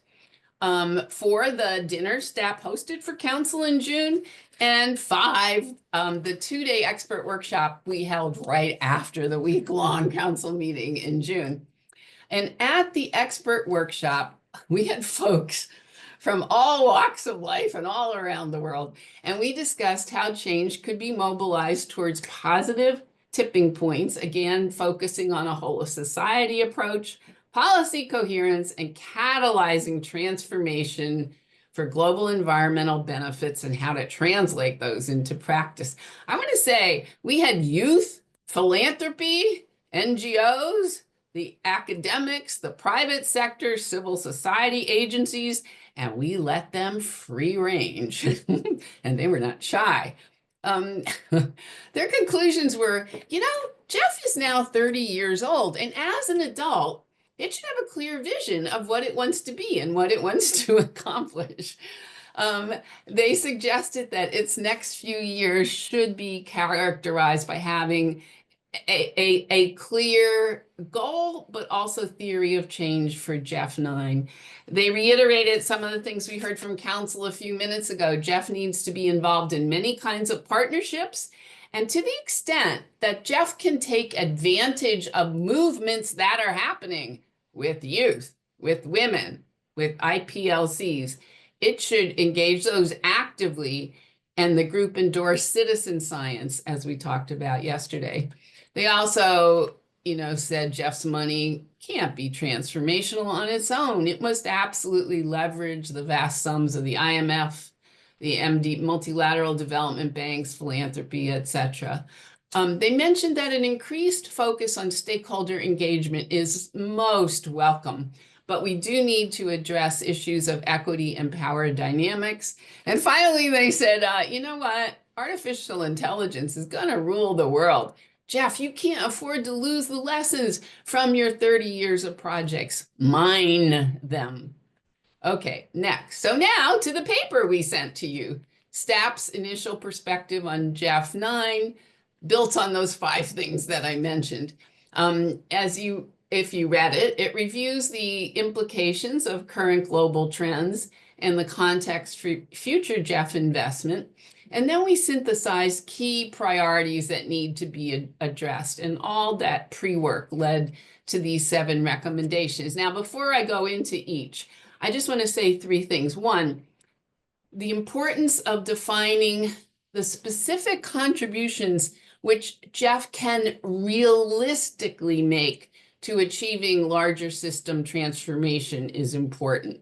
2nd, we have to set ambitious but realistic targets that we can measure and show how GEF working with others can contribute meaningfully to systemic transformation.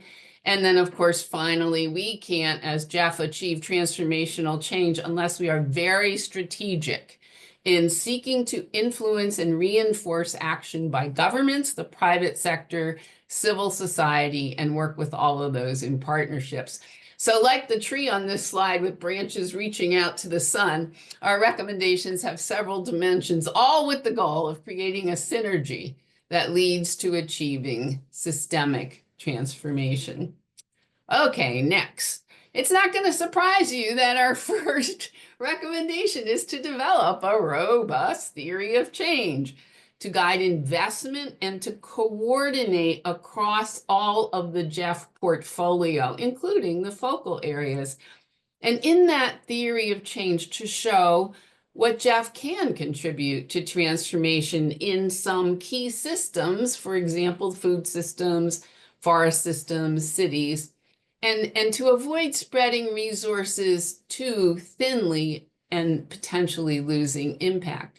But for each system, there will need to be priority goals and clearly articulate the pathway to get to them, showing how both focal areas and integrated programs can contribute synergy to achieving transformation. As you know, the GEF 8 theory of change had levers for transformation, and those were 4. They were governance and policies, financial, multi-stakeholder dialogue, and innovation. So, of course, those 4 are very important, and we may want to, continue those for GEF 9. We might want to think about a small set of others that could usefully be considered too, capacity strengthening within countries, behavioral change, strategic communication. At any rate, whatever levers are chosen, they will have to be clearly defined with an explanation of its purpose and role. Okay, next, innovation and manage risk. The GEF risk appetite adopted shows that Council has a high appetite for innovation risk taken in pursuit of transformation. And I think that signals an important change in expectations. And as I've said, the GEF strategy should define GEF's role in delivering innovative solutions. In that respect, I think that we concluded GEF's role can help identify problems where innovation is needed, identify a process to bring in innovative ideas and learn from them, and ensure that successful solutions are adopted and scaled effectively. So that means, as you know, that innovation needs to be embedded in project design in the cycle. So The strategy should include how funding modalities like the new Innovation and Policy Coherence windows and the blended finance and the small grants program will be coordinated to enable greater innovation and aligned with transformation. And the GEF 9 strategy should, of course, include mechanisms for managing innovation risk, as we talked about yesterday, at project and program levels, keeping in line the risk appetite framework. So here I just put in a marmoset, which is a little monkey from Brazil that could fit in the palm of our hands. They have amazing vocalizations, different from other primates. Like they produce an alarm call when they see a snake, and then a different alarm call when they see a leopard, and a third alarm call when they see an eagle. But they're very understudied. And you might remember that at the assembly, we talked about using artificial intelligence to track populations in tropical forests in particular. This might be a candidate. All right, next, on to policy coherence. You've heard this before. And so what does this mean in practice? I think, while we have a definition of policy coherence, GEF needs a clear definition of what will count as good policy coherence for outcomes.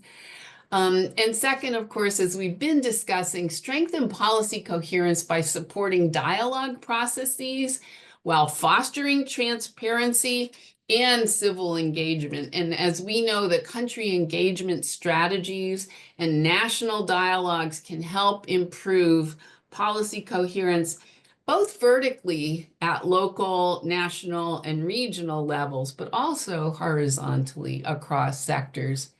And third, it's important to work in partnership with the World Bank, with the regional development banks to expand GEF's reach and engage across multiple sectors. And it's really good to see that the GEF is working on this. It's a new partnership with the World Bank and IMF and other funders, and the recent launch of the climate finance country platforms in Madagascar, Benin, and Cote d'Ivoire. And of course, we also need support, I didn't mean to change yet, but that's all right, to support interministerial and intersectoral coordination. This picture is actually from New Abali and Doki. It's HI4, a High Integrity Forest Initiative, is a new financing mechanism that's seeking to bring financial flows towards high integrity forests, as opposed to the traditional market-based approaches where you try to get money into degraded forests or to restore them. But preserving high integrity forest is very important too. All right, now on to 4, enabling civil society to strengthen the social foundations for transformation.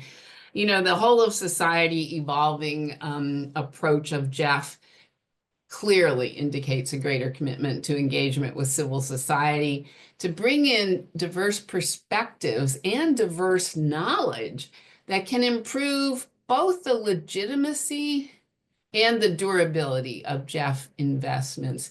And often the most effective way to engage civil society is to help support or address gaps in existing multi-stakeholder initiatives and to strengthen the capacity of civil society to participate fully, as I think we've heard several times from Colombia so far.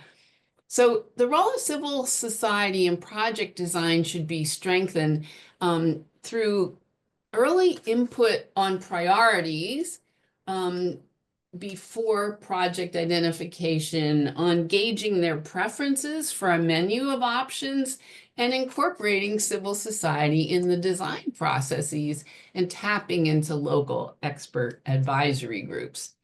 So that is related also to comments yesterday that we heard from the SIDS. Indigenous peoples and local communities have major contributions to make to conserving biodiversity and impeding deforestation and improving food security.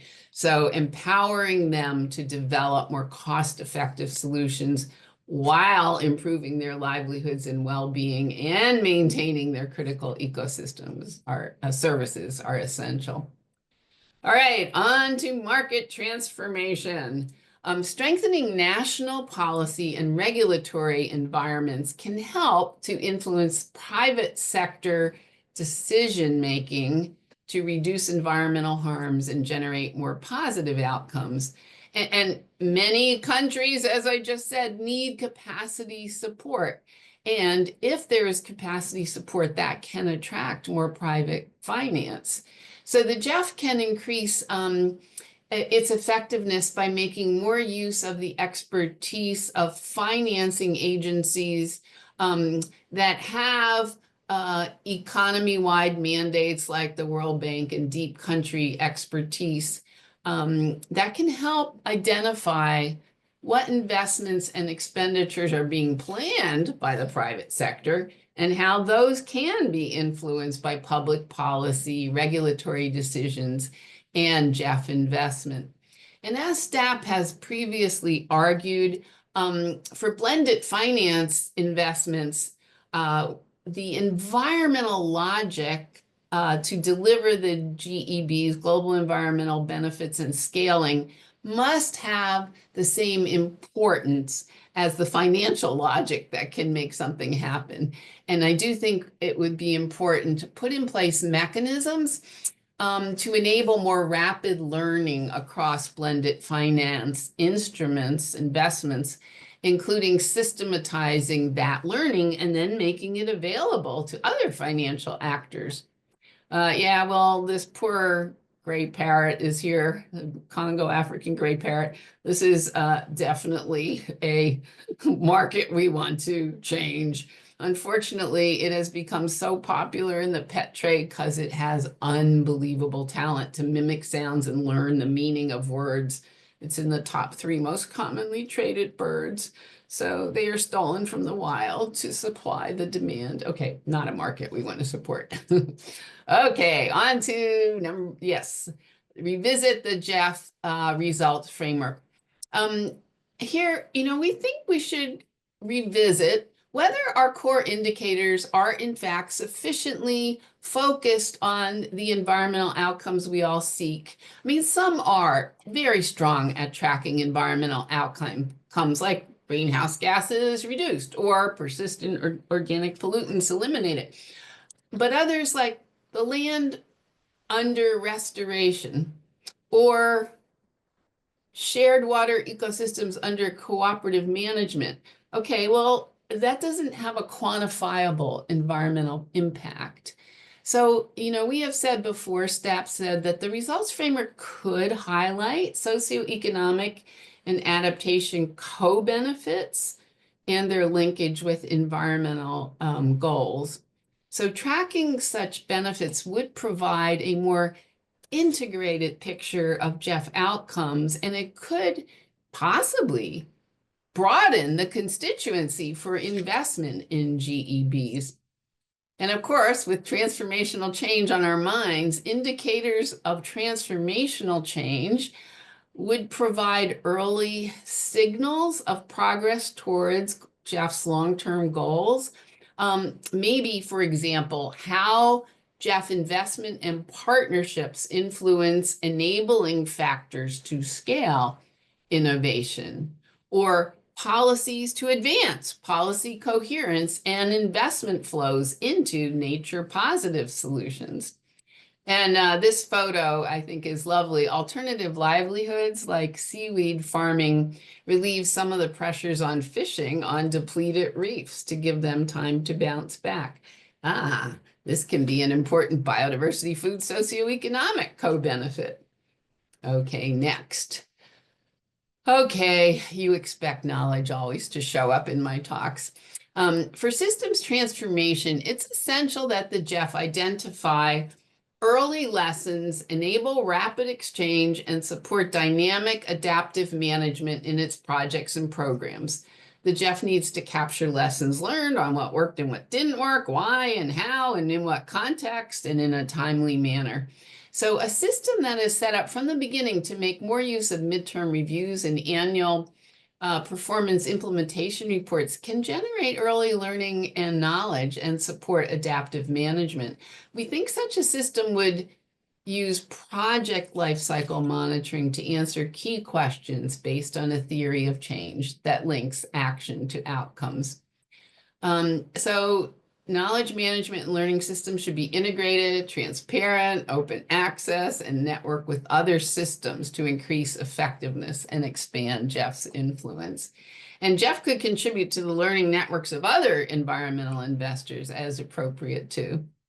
Okay, so those are the 7, but we do want to say, the CEO said at our staff workshop, we are now at the end of GEF 7. This is a quote CEO, GEF 8 rather, cycle, and we've only just recently been able to start looking at results and outcomes from GEF 6 and 7. So again, going forward, you know, we need an approach that allows earlier assessment. We can't wait for terminal evaluations. And so monitoring against the underlying assumptions in a project or program's theory of change and using these annual PIRs can help. And so the STAP and the IEO are working with the Moore Foundation and looking at their way of monitoring, evaluating, and learning and seeing if there's anything there that we can offer to GEF. And we're looking at FLUR, the Food Systems Land Use and Restoration Program, as a possible case study. So stay tuned. STAP is trying to help and select this Indo-Pacific bottlenose dolphin, which is called Shushuk in the Bengal language. We want GEF to be nimble and dynamic to capture lessons learned from us and from our partners. Okay. Quickly on our 2 papers, the first on community-based approaches.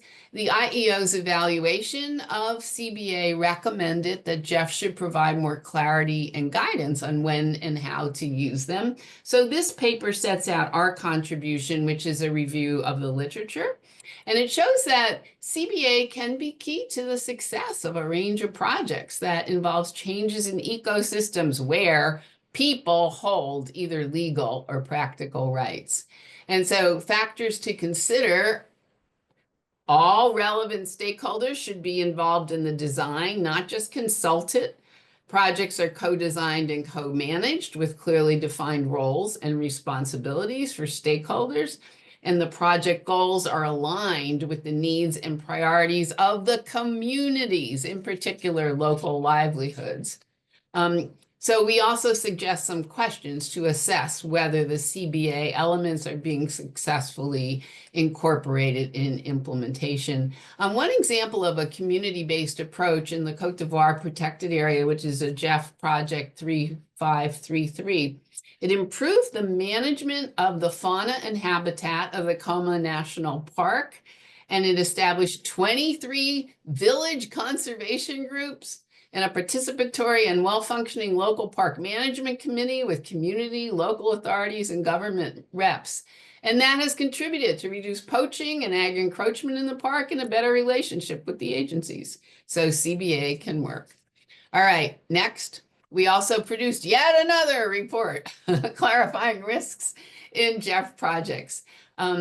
So as you know, the instructions in the risk appetite paper adopted by council was pretty brief, and there's 3 steps: describe the nature of risk, identify relevant mitigation measures, and assign a rating of risk. Okay, and so we thought there were 2 issues we heard in the GEF agency retreat around the council in June that needed to be clarified. That there's some confusion about risks which are taken into account when you design the theory of change, and some that might still remain to achieve the project outcome, even if you have good design.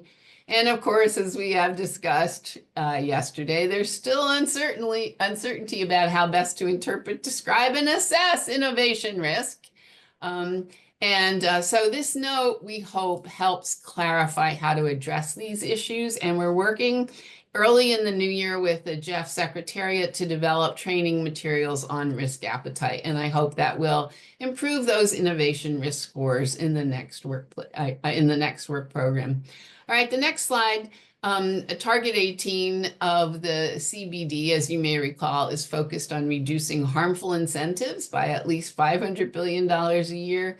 So this was an amazing full day GEF convening that I moderated. And boy, we had people from all walks of life who could possibly be interested in it, and 200 participants who exchanged information and recommendations.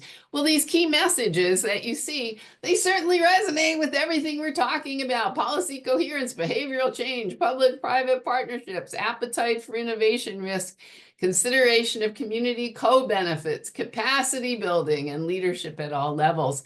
We heard many examples of good things happening in an array of countries and sectors, and we hope to capture those in a paper. Next, observations on the work program. Okay, and you can go to the next one. We screened 34 projects and 3 GEF trust funds, 6 LDCF, and 4 multifocal. 3 were rated as concur, 30 as minor, and 1 an LDCF project as major. I always like to tell you something about the strengths. We're seeing an improving trend with people in their theories of change, and actually including diagrams in articulation of the logic and the pathways to achieve the objectives of the project.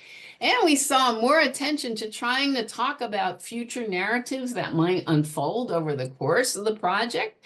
And that's really important to be sure you have robust interventions that can give you enduring outcomes. Now, we're also going to be developing training with the GEF Secretariat on future narratives for the partnership early in the next year. And systems thinking is improving. Now, I obviously should say, okay, well, there's always some areas for improvement. Sometimes the assumptions aren't always linked to the outcomes of the theory and change. And we heard yesterday, and it's really good, that the gender dimension is being considered. But I just want to say that staff expects the gender dimension to be better incorporated into the project rationale, the theory of change, and the project descriptions and components.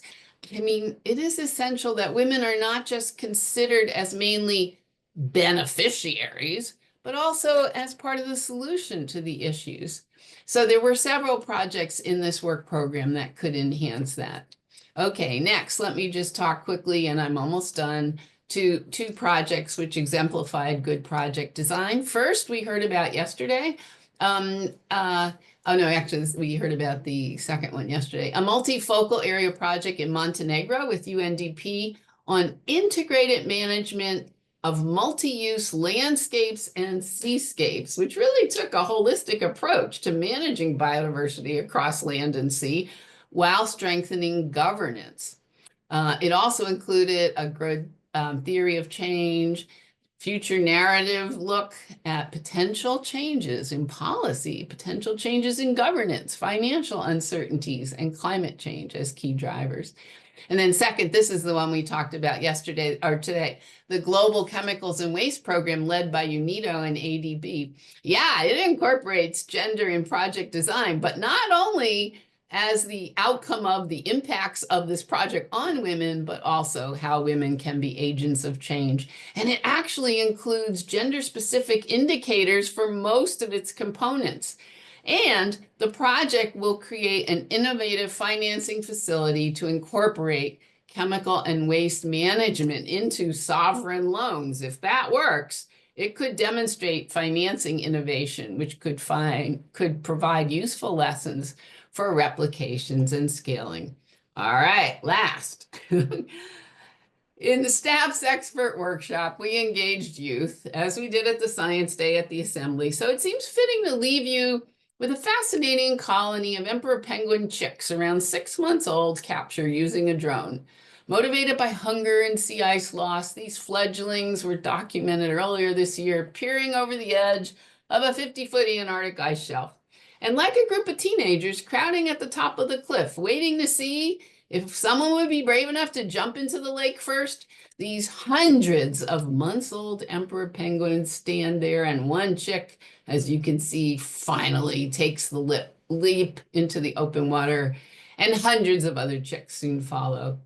So in addition to Jeff's goal of mobilizing youth and civil society, let's follow their lead in taking risk, in our case, for the good of the environment Thank you very much.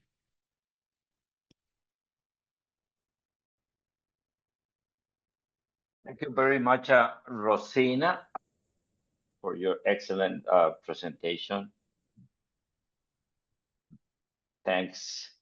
And with this, now I will open the floor to council members for whatever questions, comments, or reactions to Rosina's presentation. As we normally do, Noemi will manage the list of speakers. Over to you, Noemi. Thank you, Chair. Sofía has requested the floor. Sofía, tienes la palabra.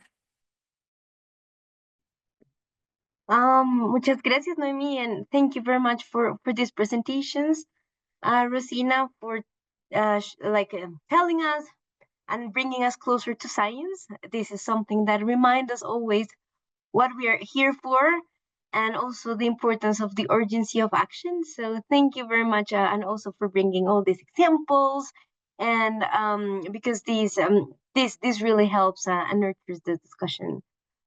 So again, thank you very much, and for all the work this TAP is doing. Also, fully support of the work that we are doing on the community-based approaches and all the efforts to better integrate communities, society, and different groups in the way we operate, as well as clarifying risk appetite, among others. So thank you very much, Christina, for this.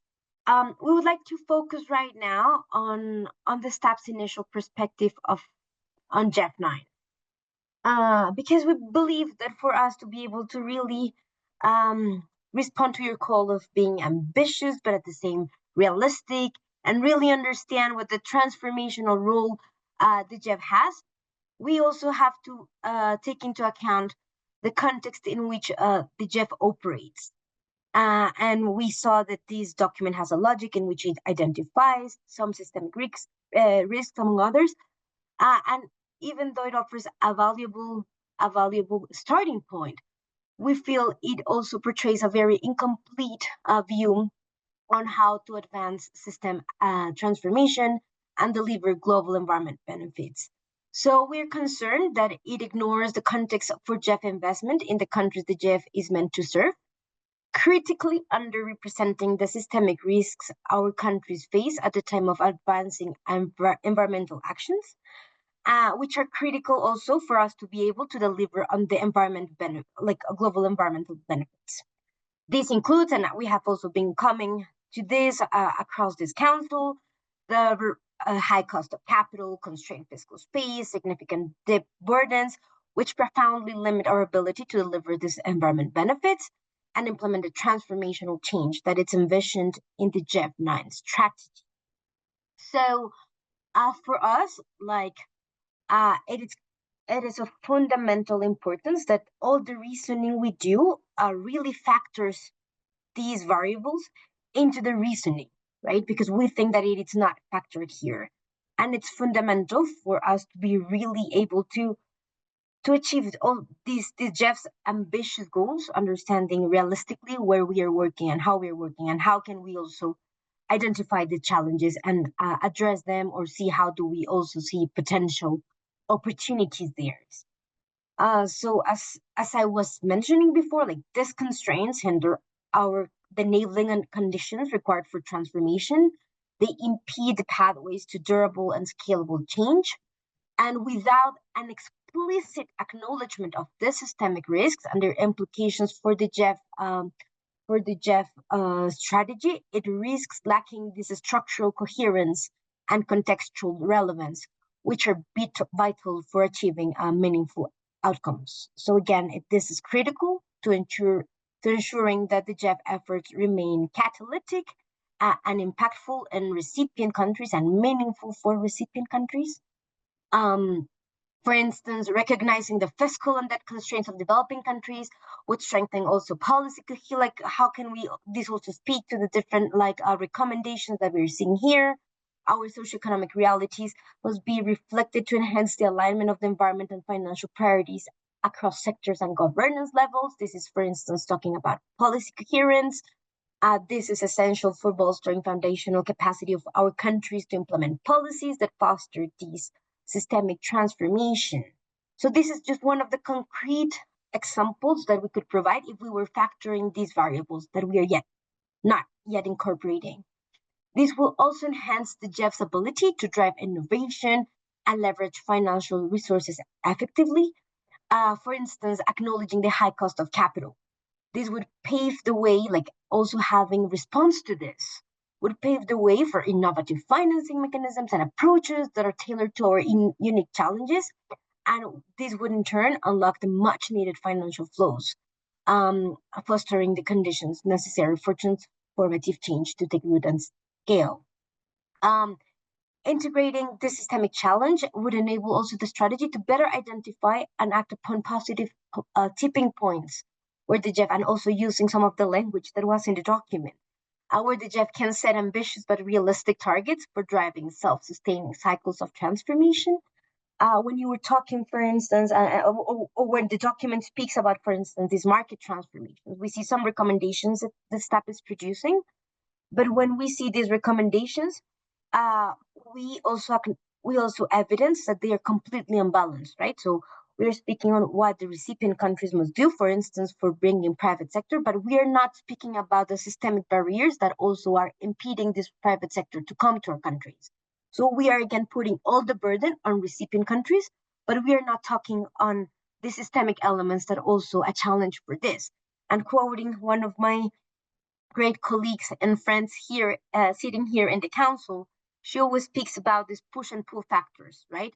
And we are speaking here about the pull factors, meaning what the recipient countries do, but we are not speaking about the systemic and push factors that are also impeding other financial sources to come. So we are having a very incomplete part of the story. So this is something that we urge to integrate the systemic challenges into the GEF9 framework would enable the strategy, like as we were saying, to really have this transformation. Therefore, we would urge the staff to produce a revised version of this document. We need the reasoning, the whole reasoning from the identification through the recommendations to be factoring these elements so that we can really have an accurate diagnosis and recommendations that really speak to us and not neglect us, right? And because this is how we could emphasize the GEF's unique role in the investment context it operates that it's currently ignoring. And it really sets the GEF as a vital partner for achieving global environmental outcomes in the countries it serves, right? For us, and let us here be very emphatic, during this critical replenishment process in which we already know the context we are in and that we don't have time to waste, the GEF cannot afford to overlook the systemic barriers that undermine the ability of recipients to deliver on global environmental benefits. Then a revised document and having and factoring these elements in the document the GEF will produce for the replenishment will enhance the GEF's credibility, catalytic potential, and practical relevance, ensuring that its investments really deliver enduring and equitable environmental benefits in the complex socioeconomic landscapes of recipient countries.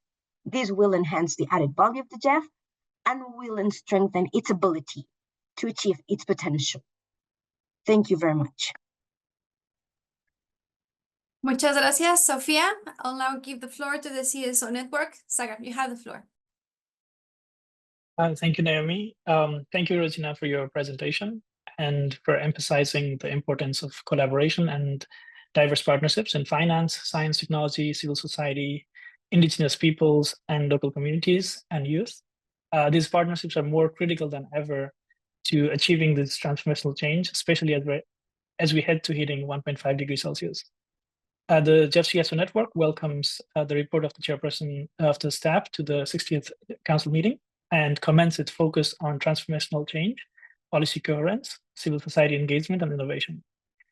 These priorities are critical, and we believe they can achieve significant impact with stronger involvement of CSOs at all stages of project design and implementation. CSOs bring essential local knowledge, foster community ownership, and contribute to long-term sustainability. ensuring their voices are part of the process from the start will help ground these ambitious goals in real-world outcomes. We are pleased to see STAP acknowledge community-based approaches as valuable tools for achieving GBs. However, to fully harness the potential, it's vital that GEF provides clear guidelines and practical support, such as capacity building programs and long-term funding mechanisms. Without these, CBAs may not reach the scale of effectiveness needed to drive the transformation we all seek. The CSO network stands ready to enter into dialogue and collaborate with the GEF Secretariat to ensure these approaches achieve their full potential. We believe that community-based approaches should be integrated with community-based monitoring and citizen science. These approaches, prioritized in the KMGBF, are proven to improve decision-making and build support for conservation efforts across society. We are aware that STAP highlighted citizen science in its report earlier this year. So we encourage the STAP to further promote these approaches as they align perfectly with GEF's goal of innovation, inclusivity, and sustainability. This report's emphasis on innovation and its acknowledgement of the risks involved are encouraging. However, more clarity is needed on how innovation risks will be managed and how successful solutions will be scaled effectively. Local CSOs can play a key role here, as they are well placed to pilot and adapt innovative solutions to their unique context. We also value STAP's focus on policy coherence, but urge greater engagement of CSOs in cross-sectoral and interministerial strategies. Local and regional insights are valuable in ensuring that policies not only reflect community priorities, but also support transformational change on the ground. Similarly, strengthening learning systems and creating accessible platforms for sharing knowledge will help everyone involved adapt faster and scale what works. To conclude, we welcome the progress made and look forward to seeing GEF and STAP commit more explicitly to CSO engagement and the integration of community-based monitoring, citizen science, together with CBAs. Simple and clear scientific guides can be beneficial for local communities. These steps will make a big difference in achieving meaningful, lasting outcomes. The CSO network stands ready to collaborate on making these ideas a reality. Thank you. Many thanks, Sagar. I'll now give the floor to Enid. Floor is yours. Good morning, good afternoon, good evening. We commend the STAP for its efforts in shaping the priorities for GEF 9. We fully support STAP's emphasis on policy coherence, as well as its call for stronger interministerial and intersectoral collaboration.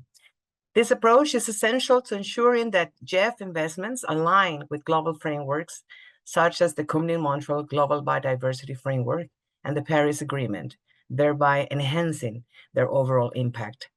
We also appreciate the staff's focus on indicators within the results framework. By advocating for the inclusion of metrics that capture socioeconomic benefits and transformational change, STAP underscores the critical importance of measuring what truly matters. Indicators that link health, equity, and ecosystem services to environmental outcomes will not only provide a more comprehensive understanding of GEF's impact, but also serve as valuable tools to effectively guide our strategies and priorities. Thank you very much. Muchas gracias, Enid. I'll now give the floor to Richard. Thank you very much. Thank you, Rosina, for yet another animated and very interesting presentation.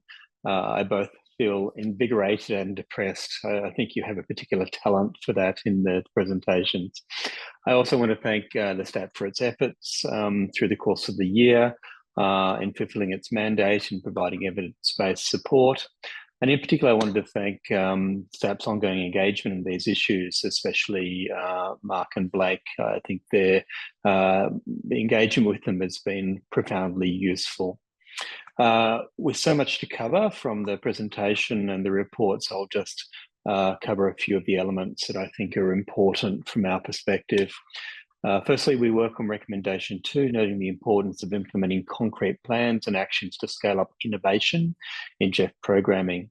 We recognise the importance of embracing innovation and systematic transformation in addressing rapidly shifting global trends towards positive environmental outcomes. I note the urgent need for additional resources to address the scale of global environmental challenges and support the GEF9 focus on policy coherence and catalyse GEF resources towards creating positive tipping points. We support a prioritisation system change in key areas through overarching theory of change, but note this should target particularly vulnerable countries and regions. I agree that piloting solutions for scaling up in existing programs, windows, and the small grants program to reach positive tipping points would be a strong approach to enabling global environmental benefits. We welcome an effective theory of a change being used across the vertical climate and environmental funds, where possible, or collaborating on specific system change focus. We would also welcome the STAP continue to look at approaches to embrace traditional knowledge in its work and recommendations. Agree with the STAP's concerns on clarifying risk in GEF projects and a focus on innovation risks and the need to clarify the risks in relation to innovation, as well as delineate the risk itself, mitigating measures and residual risks. Also agree that the rapid cycle of learning and adaptation will be important for innovation risks, noting the high risk tolerance that was agreed by the Council. From our perspective, we have the view that the STAP document provides an excellent starting point to frame the GEF9 discussions. We recognise the points that Sophia has highlighted, that the framing paper does not give all the answers, nor do I think it can provide all the answers, because we need to look at this as an input into the broader GEF9 process, and we need to look at other information sources to help us frame those discussions going forward. We've had similar situations with previous replenishment where the staff has provided excellent starting point, but I think we need to be realistic about what the boundaries of the STAP can provide and where it's best positioned to provide that information, and how we bring in other information to look at the broader framing of how we take the GEF9 discussions forward. Thank you.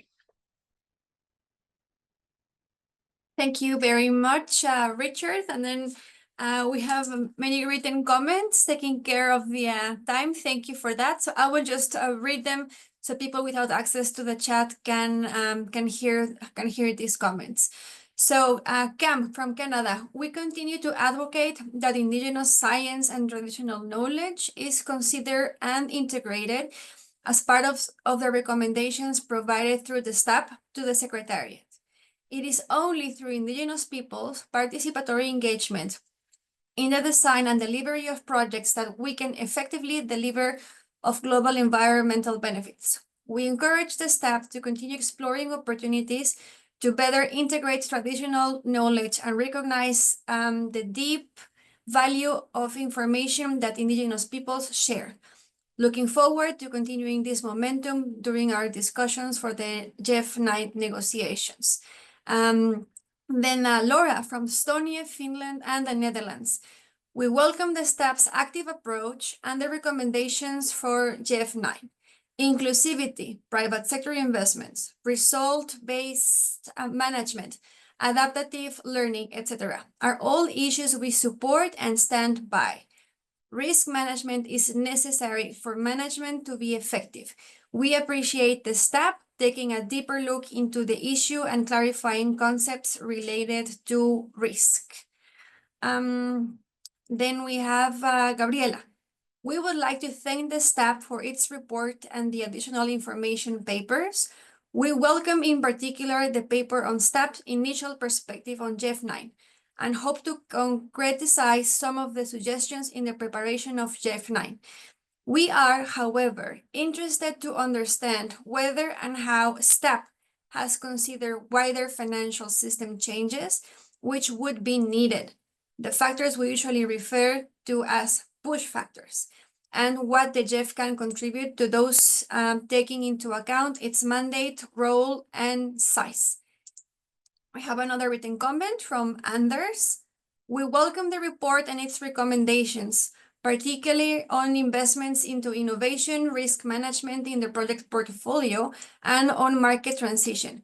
We also welcome the continuous work on policy coherence, risk appetite, and learning.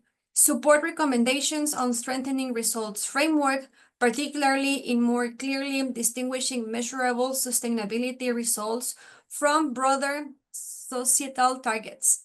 We support integrating gender more clearly into the project design. Now we will continue with the speakers, starting with Ben. You have the floor. Many thanks, Naomi, and many thanks to STAP for the presentation and for the 3 additional papers, and also the work of the entire STAP staff over the course of the year, as Richard has mentioned. We found that the GEF 9 replenishment advisory document was a valuable document to receive at this stage, just in the same way that we received a similar document at the start of GEF 8 at this time. The 7 recommendations were all valuable and to be considered as possibilities in the GEF 9 discussions. Particular note the importance of working with others, the need for transformation, support for policy coherence, engagement with civil society, indigenous people, enabling private sector to contribute to positive environmental outcomes. And we're also interested to hear about the possibilities around monitoring and evaluation, which Rosina mentioned as well. Of course, we'll be considering many other sources of evidence, not least the IEO's OPS 8 paper, which we heard about yesterday from Gita, as we go forward with those GEF 9 discussions. And finally, just to note that we also welcome the guidance note that you provided to help a better understanding and embed risk with partner agencies. I'll leave it there. Many thanks. Thank you very much, Ben. Rolf, you have the floor. Great, thank you so much. And as always, we thank the staff for their continued work and efforts to inform the GEF's policies and procedures, and really enjoyed that presentation, Rosina. As always, I really appreciate all of everything I learned about biodiversity when you give your when you do your reports. We look forward to considering the staff's recommendations as we approach GEF 9 replenishment meetings, and we really appreciate that the staff held stakeholder engagement meetings that it did to prepare for the replenishment, including convening the 2-day workshop and 6 virtual consultations. We think that the staff report is a good starting point, and really appreciate the recommendations in the report. And also want to support Richard's intervention from Australia with respect to the report. We appreciate the guidance to clarify how to assess risks in GEF projects. We hope that the GEF agencies really feel encouraged to use the GEF risk analysis to accelerate innovation and pursue greater impacts and environmental outcomes. We also appreciate the information note on incorporating community-based approaches in GEF projects, and hope projects will consider this guidance to ensure meaningful participation of local communities. You know, we are just at the start of this. I really appreciate that the GEF, that the staff has provided an initial input into GEF 9 replenishment, as I said earlier, and look forward to, you know, it's just the start, and there will be a lot of other inputs and a lot of other information that we will be able to bring to bear to inform replenishment. So with that, I'll stop there. Thanks a lot. Bye-bye. Thank you very much. Gisela, floor is yours.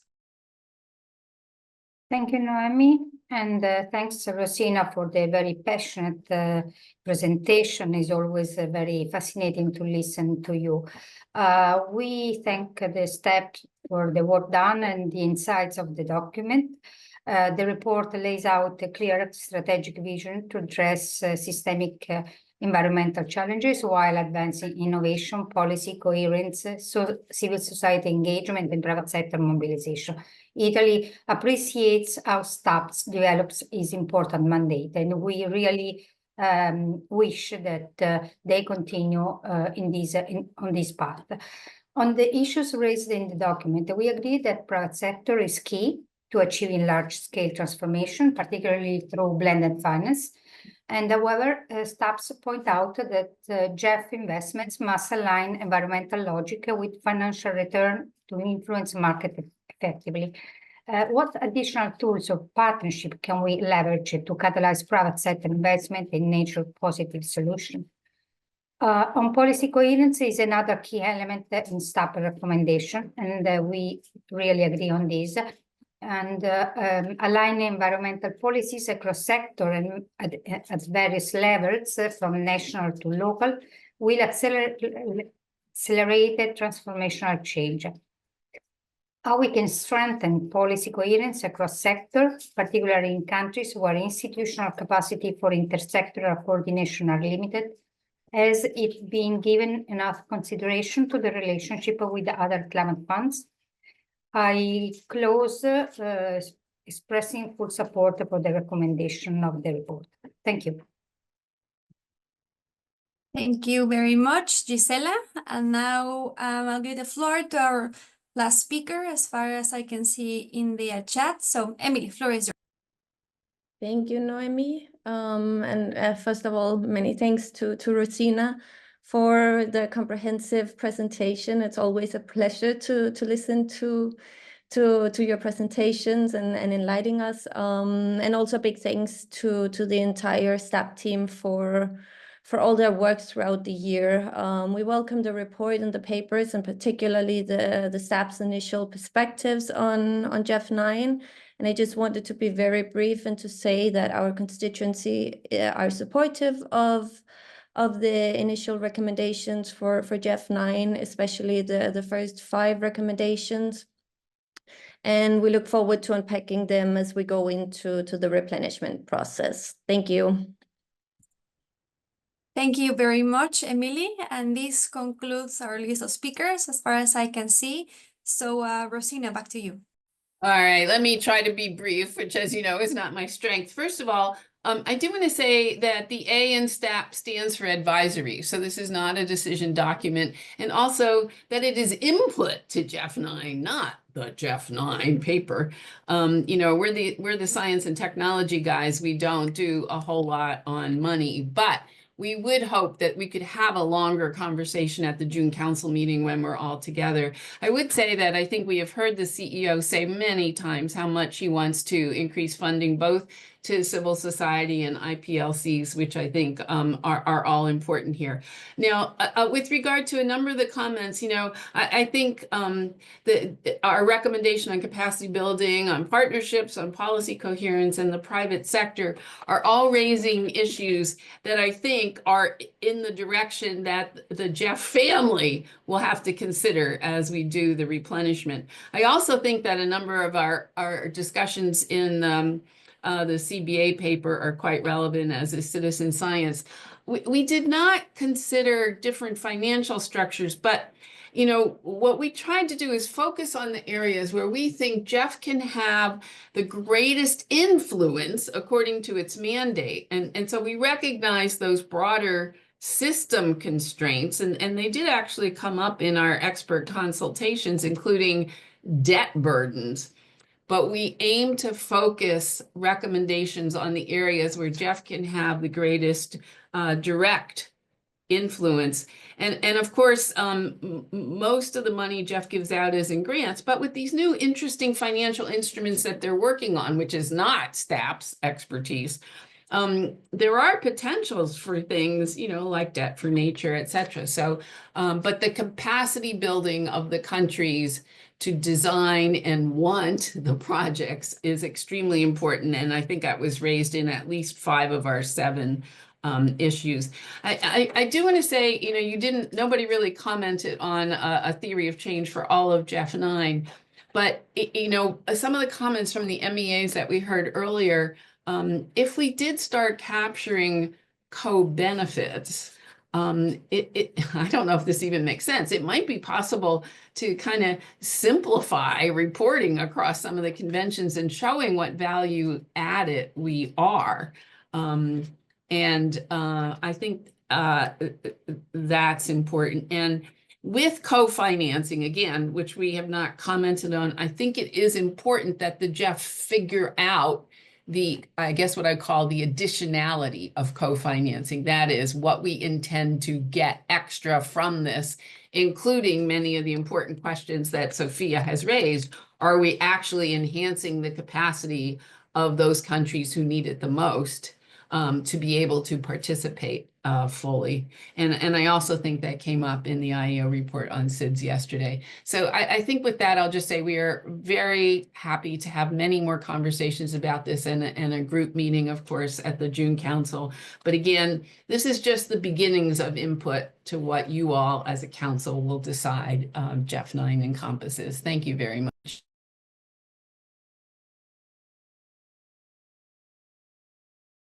Thank you, Rosina. I don't see anyone else requesting the floor, so I will give the floor back to the chair. Thank you so much, Noemi and Rosina as well. There is no council decision on the presentation of this agenda item. Thank you so much. With this, we will conclude this agenda item. And I'll pass it over to Noemi, which will be guiding us with regards to the rest of today's agenda. Thank you, Chair. So given that we are lagging behind in the agenda, we present to Council consideration to proceed today with the very brief replenishment document and then close today's sessions. And then we will reconvene tomorrow to continue with the agenda.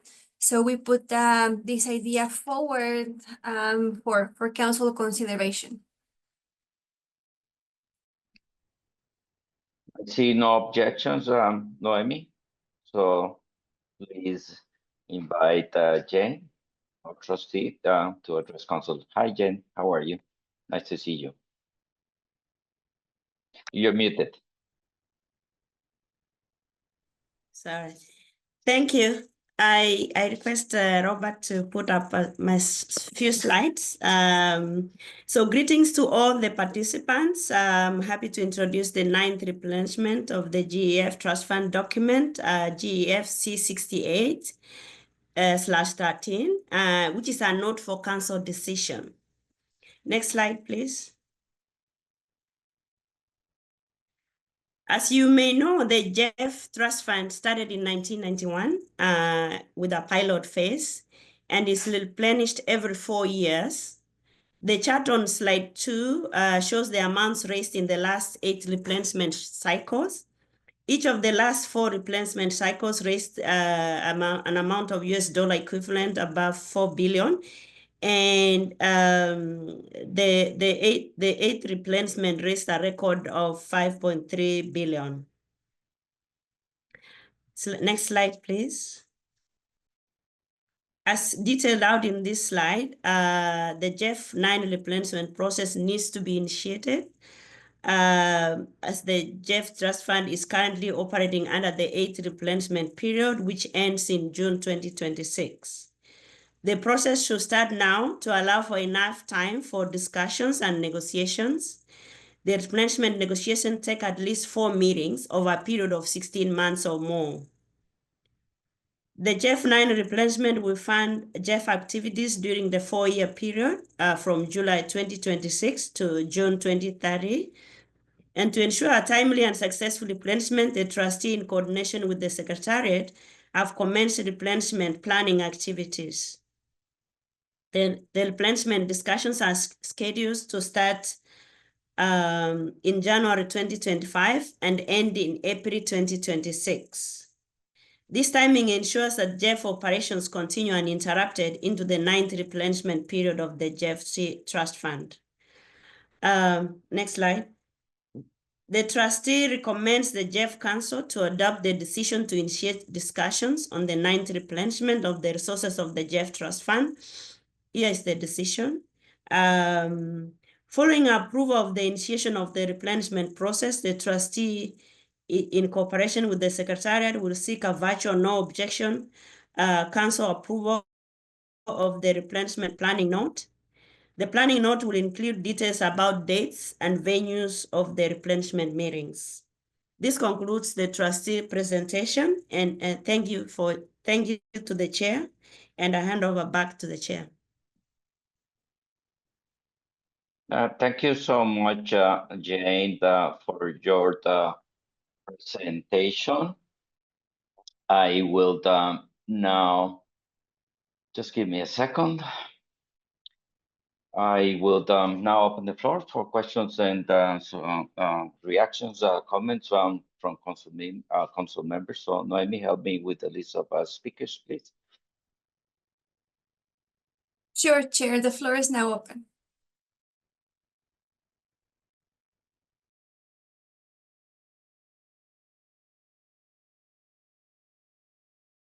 Faisal, CSO Network, you have the floor.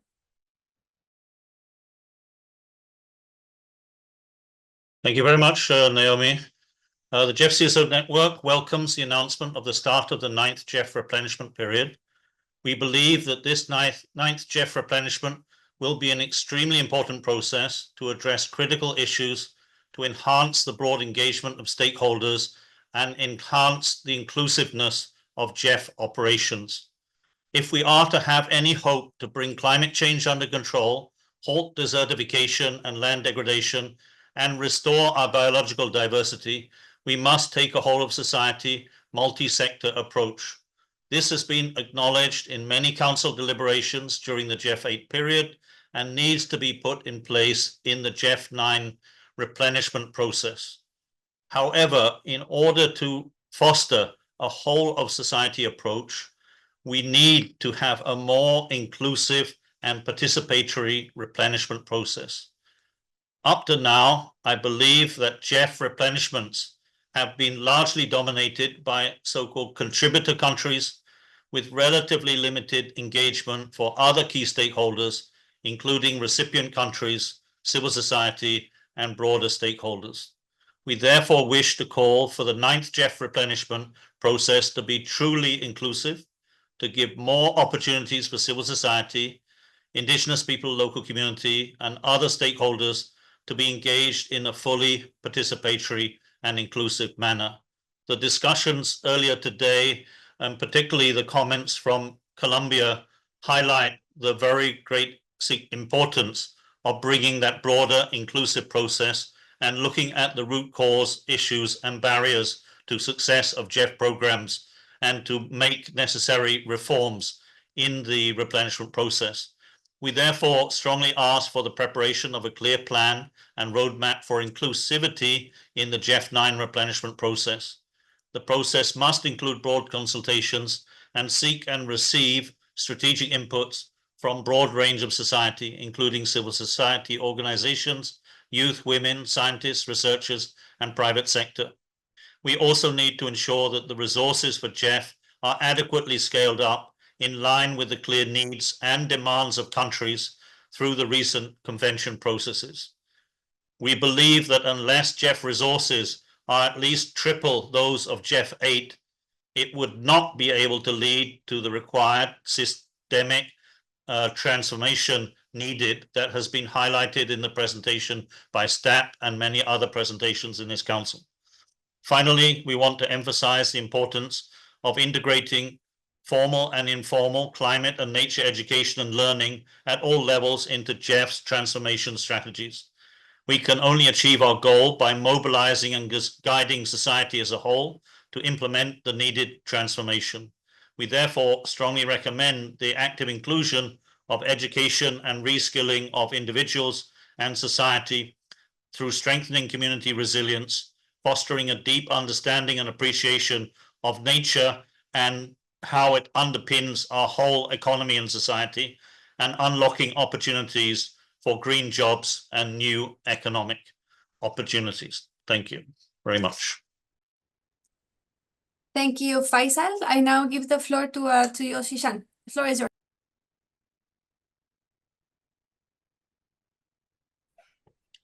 Thank you very much. Thank you very much for the explanation about the next negotiation of the replenishment. I'd like to say that it is desirable that strategic discussion for the next replenishment be started as soon as possible in order to ensure the smooth continuation of the project.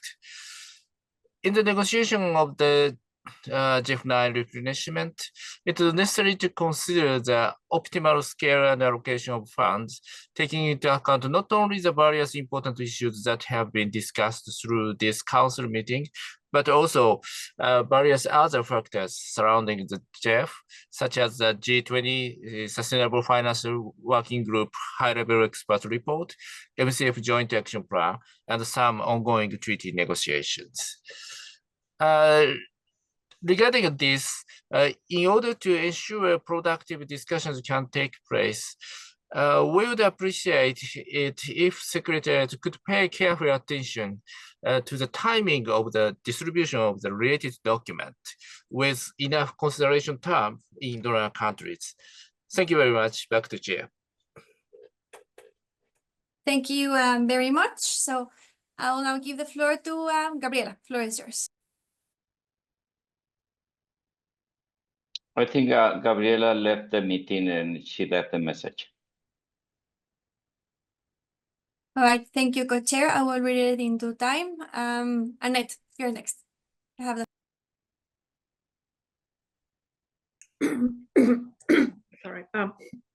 Thanks very much for the update on GEF 9 negotiations, and we're looking forward to these negotiations. And we, as we've been saying over the course of the last couple of days, this is now a very crucial time with various environmental crises and social crises and economic crises at every level. So GEF in particular, its contributing participants must now prove that it is fit for purpose to support climate change, biodiversity loss, and mitigation, adaptation, and prevent pollution for both upstream and downstream.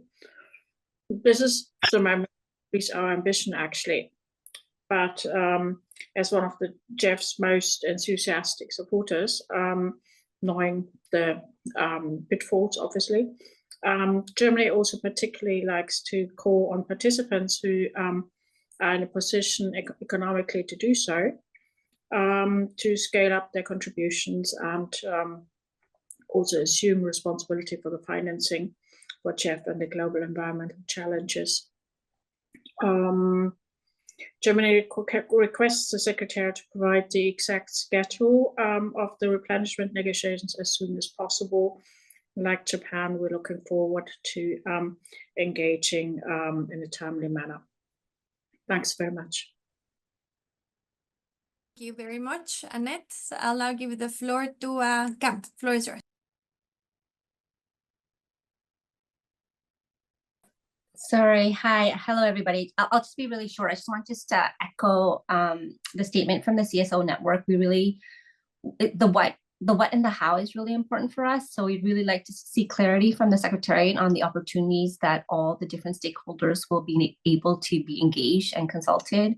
As I stated earlier, like the indigenous peoples as right holders, right? Just not empowering them, but they have knowledge that we could use, women, youth, and private and philanthropic sectors. So just for us, it'd be really important to identify concretely how this will happen. Thanks. Thank you very much, Cam. And now I will read Gabriela's written comment. She's conveying, we welcome the decision and the initiation of the discussions in the 9th replenishment by the trustee. Could you possibly give us some indication on the intended timing of the various meetings?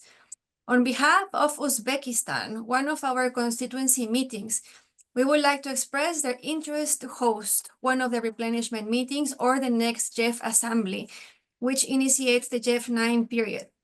Uzbekistan has also submitted its interest in writing to the GEF Secretariat, and we understand that the GEF CEO has engaged in bilateral discussions with them. On behalf of our constituency, we would like to appreciate this and hope that one of the meetings can take place in Central Asia, a recipient region with great hospitality and which is probably a bit less known to most of you. GEF 9 will be crucial, given ongoing negotiations with the CBD and of the legally binding instruments to eliminate plastic pollutions. With this, I will now give the floor to Sofia. Floor is yours.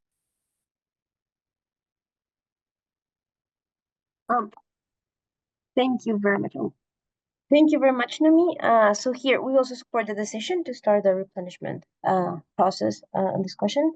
But we would like to echo also the comments made by the CSO network. This is a process that is a donor-dominated process. And I think that it has to have more inclusivity, including for our recipient countries. The fact that, and this is something that we have to address if we really would like to have more favorable input about the GEF in the different conventions and rooms, because if this continues to be a donor-dominated process, it is very hard also for recipients to feel comfortable on the decisions that are being taken here. So that also may explain why there's this uneasiness with some of the decisions that are taken. So just to really call for inclusivity, in particular in this process, which again continues to be a donor-dominated process.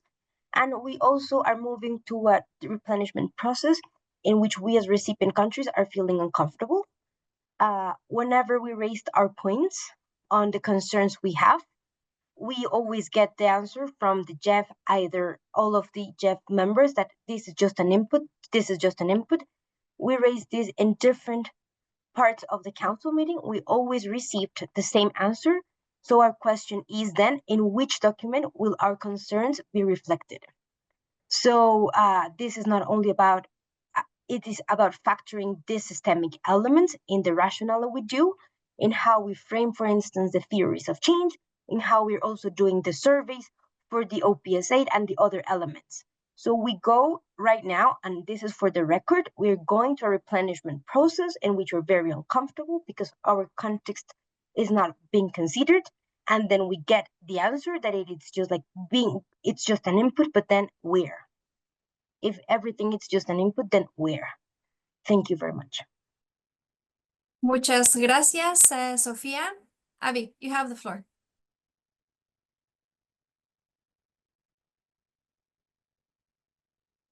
Thank you, Naomi, and I will be very brief because it's late. We appreciate the paper and acknowledge that we have a important replenishment coming up with, as people have noted, the many environmental discussions going on with plastics and other conventions. So it's important to get a plan in place. We look forward to seeing a schedule for the replenishment and have a discussion about what should be on the agenda and the ways to capture input from all stakeholders.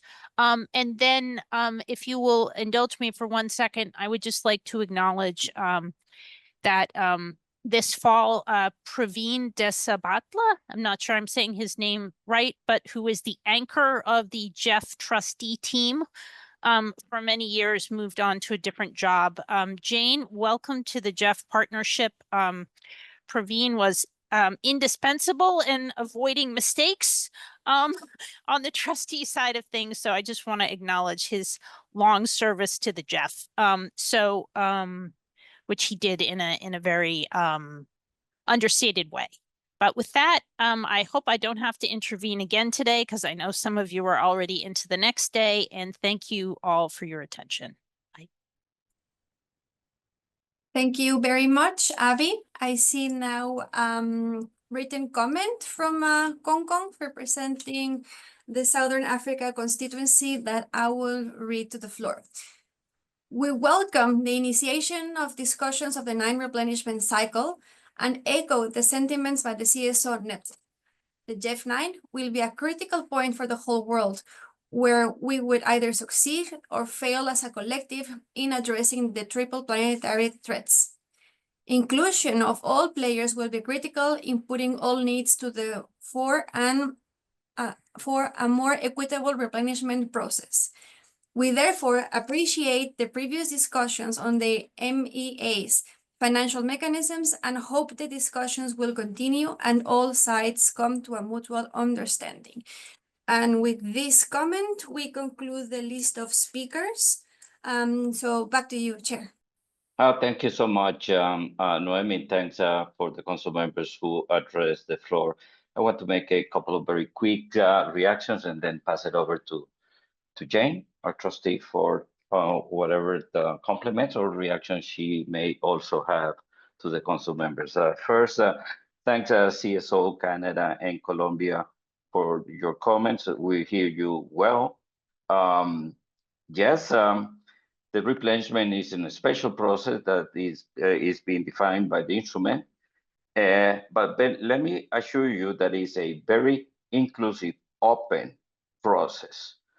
Throughout the last replenishment, I was witness for the first time of this process.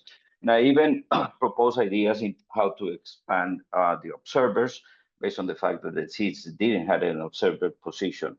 So it is an inclusive, it is an open, it is a participatory process.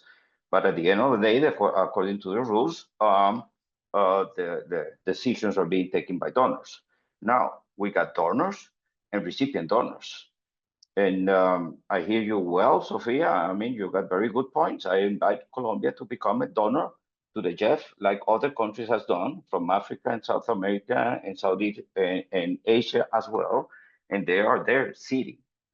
I can also tell you all that even though the final decisions are being taken by donors and recipient donors, there's a clear moral, high moral ground to be able to do the utmost effort to really reflect everyone's positions and interests. And I will say that in this opportunity, yes, I want to be very frank and honest. You know, the political conditions are not as even similar to what we had in the last replenishment, and we have different views, and there are major gaps. So I welcome the CSO comments, Canada and Colombia's comments into this process, and I will guarantee you that I will do my utmost to have a very transparent, open, inclusive, participatory process, because this is the replenishment that can give us the edge that we need for being on track with the 2030 global targets throughout the multiple conventions. And also, let me clarify, Faisal, that the GEF replenishment responds to a very well-crafted, clear plan and a process in itself. We started with the technical advisory group, and we work around the clock with the supervision, aid, and guidance of experts from many fields, not just the field of natural sciences, but also other very important fields, particularly nowadays, and based on the Rosina's recommendation on dealing with the market failure and dealing with the lack of political coherence, we need to bring additional experts and scientists from social sciences to really complement to what we have done throughout the years in a very positive manner. To Switzerland, I would like to say that, yes, we got, thanks for your recommendation on Uzbekistan. I had a meeting, very good meeting with the president of Uzbekistan in Baku. And I think that it would be a fabulous idea to organize one of the replenishment meetings or even the assembly in Central Asia. They got an incredible infrastructure to be able to do that. So once more, I want to thank the trustee for supporting us, for being our co-chair during the replenishment. I mean, the experience and the wisdom and the expertise of the bank is extremely important in these processes of their replenishment. So I thank you for stepping up once more and being right next to us as co-chairs of the replenishment. So thank you for this. I'll pass it over to Jane if you have additional comments. Thank you, Chair. And I thank Abby for the warm welcome as I step into Bravini's shoes. I look forward to working with the Council and with working with the whole stakeholders in terms of the GEF 9 replenishment. And I think the Chair has addressed some of the concerns being raised about inclusive engagement of all stakeholders. And I can assure you that the GEF replenishment process is a very well-structured process. And as the chair has mentioned, that we have a planning note, which we are currently finalizing. It will give a clear schedule of the replenishment meetings and the dates and possibly the venues. And this will be coming through to the GEF Council for approval shortly. And I think I don't have more comments on that, and I look forward to working with all with you. Thank you. Thank you so much, Jane, for this and for your support. Once more, as Avi mentioned it to you, welcome to the big GEF family. Whatever you need from us, let us know. And you came directly into the replenishment, so we even welcome that even more. Thank you so much, Jane. So having been able to go through the different intervention in this agenda item number 15, ninth replenishment of the GEF Trust Fund, I will invite Council to adopt the draft decision that is included in document GEF/C68/13. I don't see any objections, so thank you so much. Decision adopted. Thank you so much. With this, we end today's agenda. I'll pass it over to Noemi, who will give us the guides for tomorrow. Over to you, Noemi. Thank you, Chair, and thank you everyone for the support, especially those ahead in time of us. As agreed, tomorrow we will reconvene 1 hour before. This is at 6 a.m. DC time to start with the SRC, which, as you know, is an executive session. This means that it is only open for council members and alternates. Once that this agenda finishes, the meeting will open to all. Given this, please be pending as this agenda item can finalize before the allocated 1 hour. After the SRC, we will then jump into discussing the revised streamlining document. Any agenda items that we are unable to discuss tomorrow will be then proposed to the Council for intersessional consideration. So that's something that we will discuss tomorrow, depending on how we move forward with the agenda. For the people that are no longer here in the meeting, I will send an email with all this information so we can all have the same time and see you all tomorrow. So good day, good night, good afternoon for everyone. Muchas gracias. Buenas noches. Good night. Have a good evening. Thank you so much, and see Thank you you very tomorrow. much. Thank you. Bye-bye. Thank you. Bye. Muchas gracias. Bye. Hasta luego. Chao. Chao. Chao. Que estén bien. Thank you so much. Bye-bye. Bye.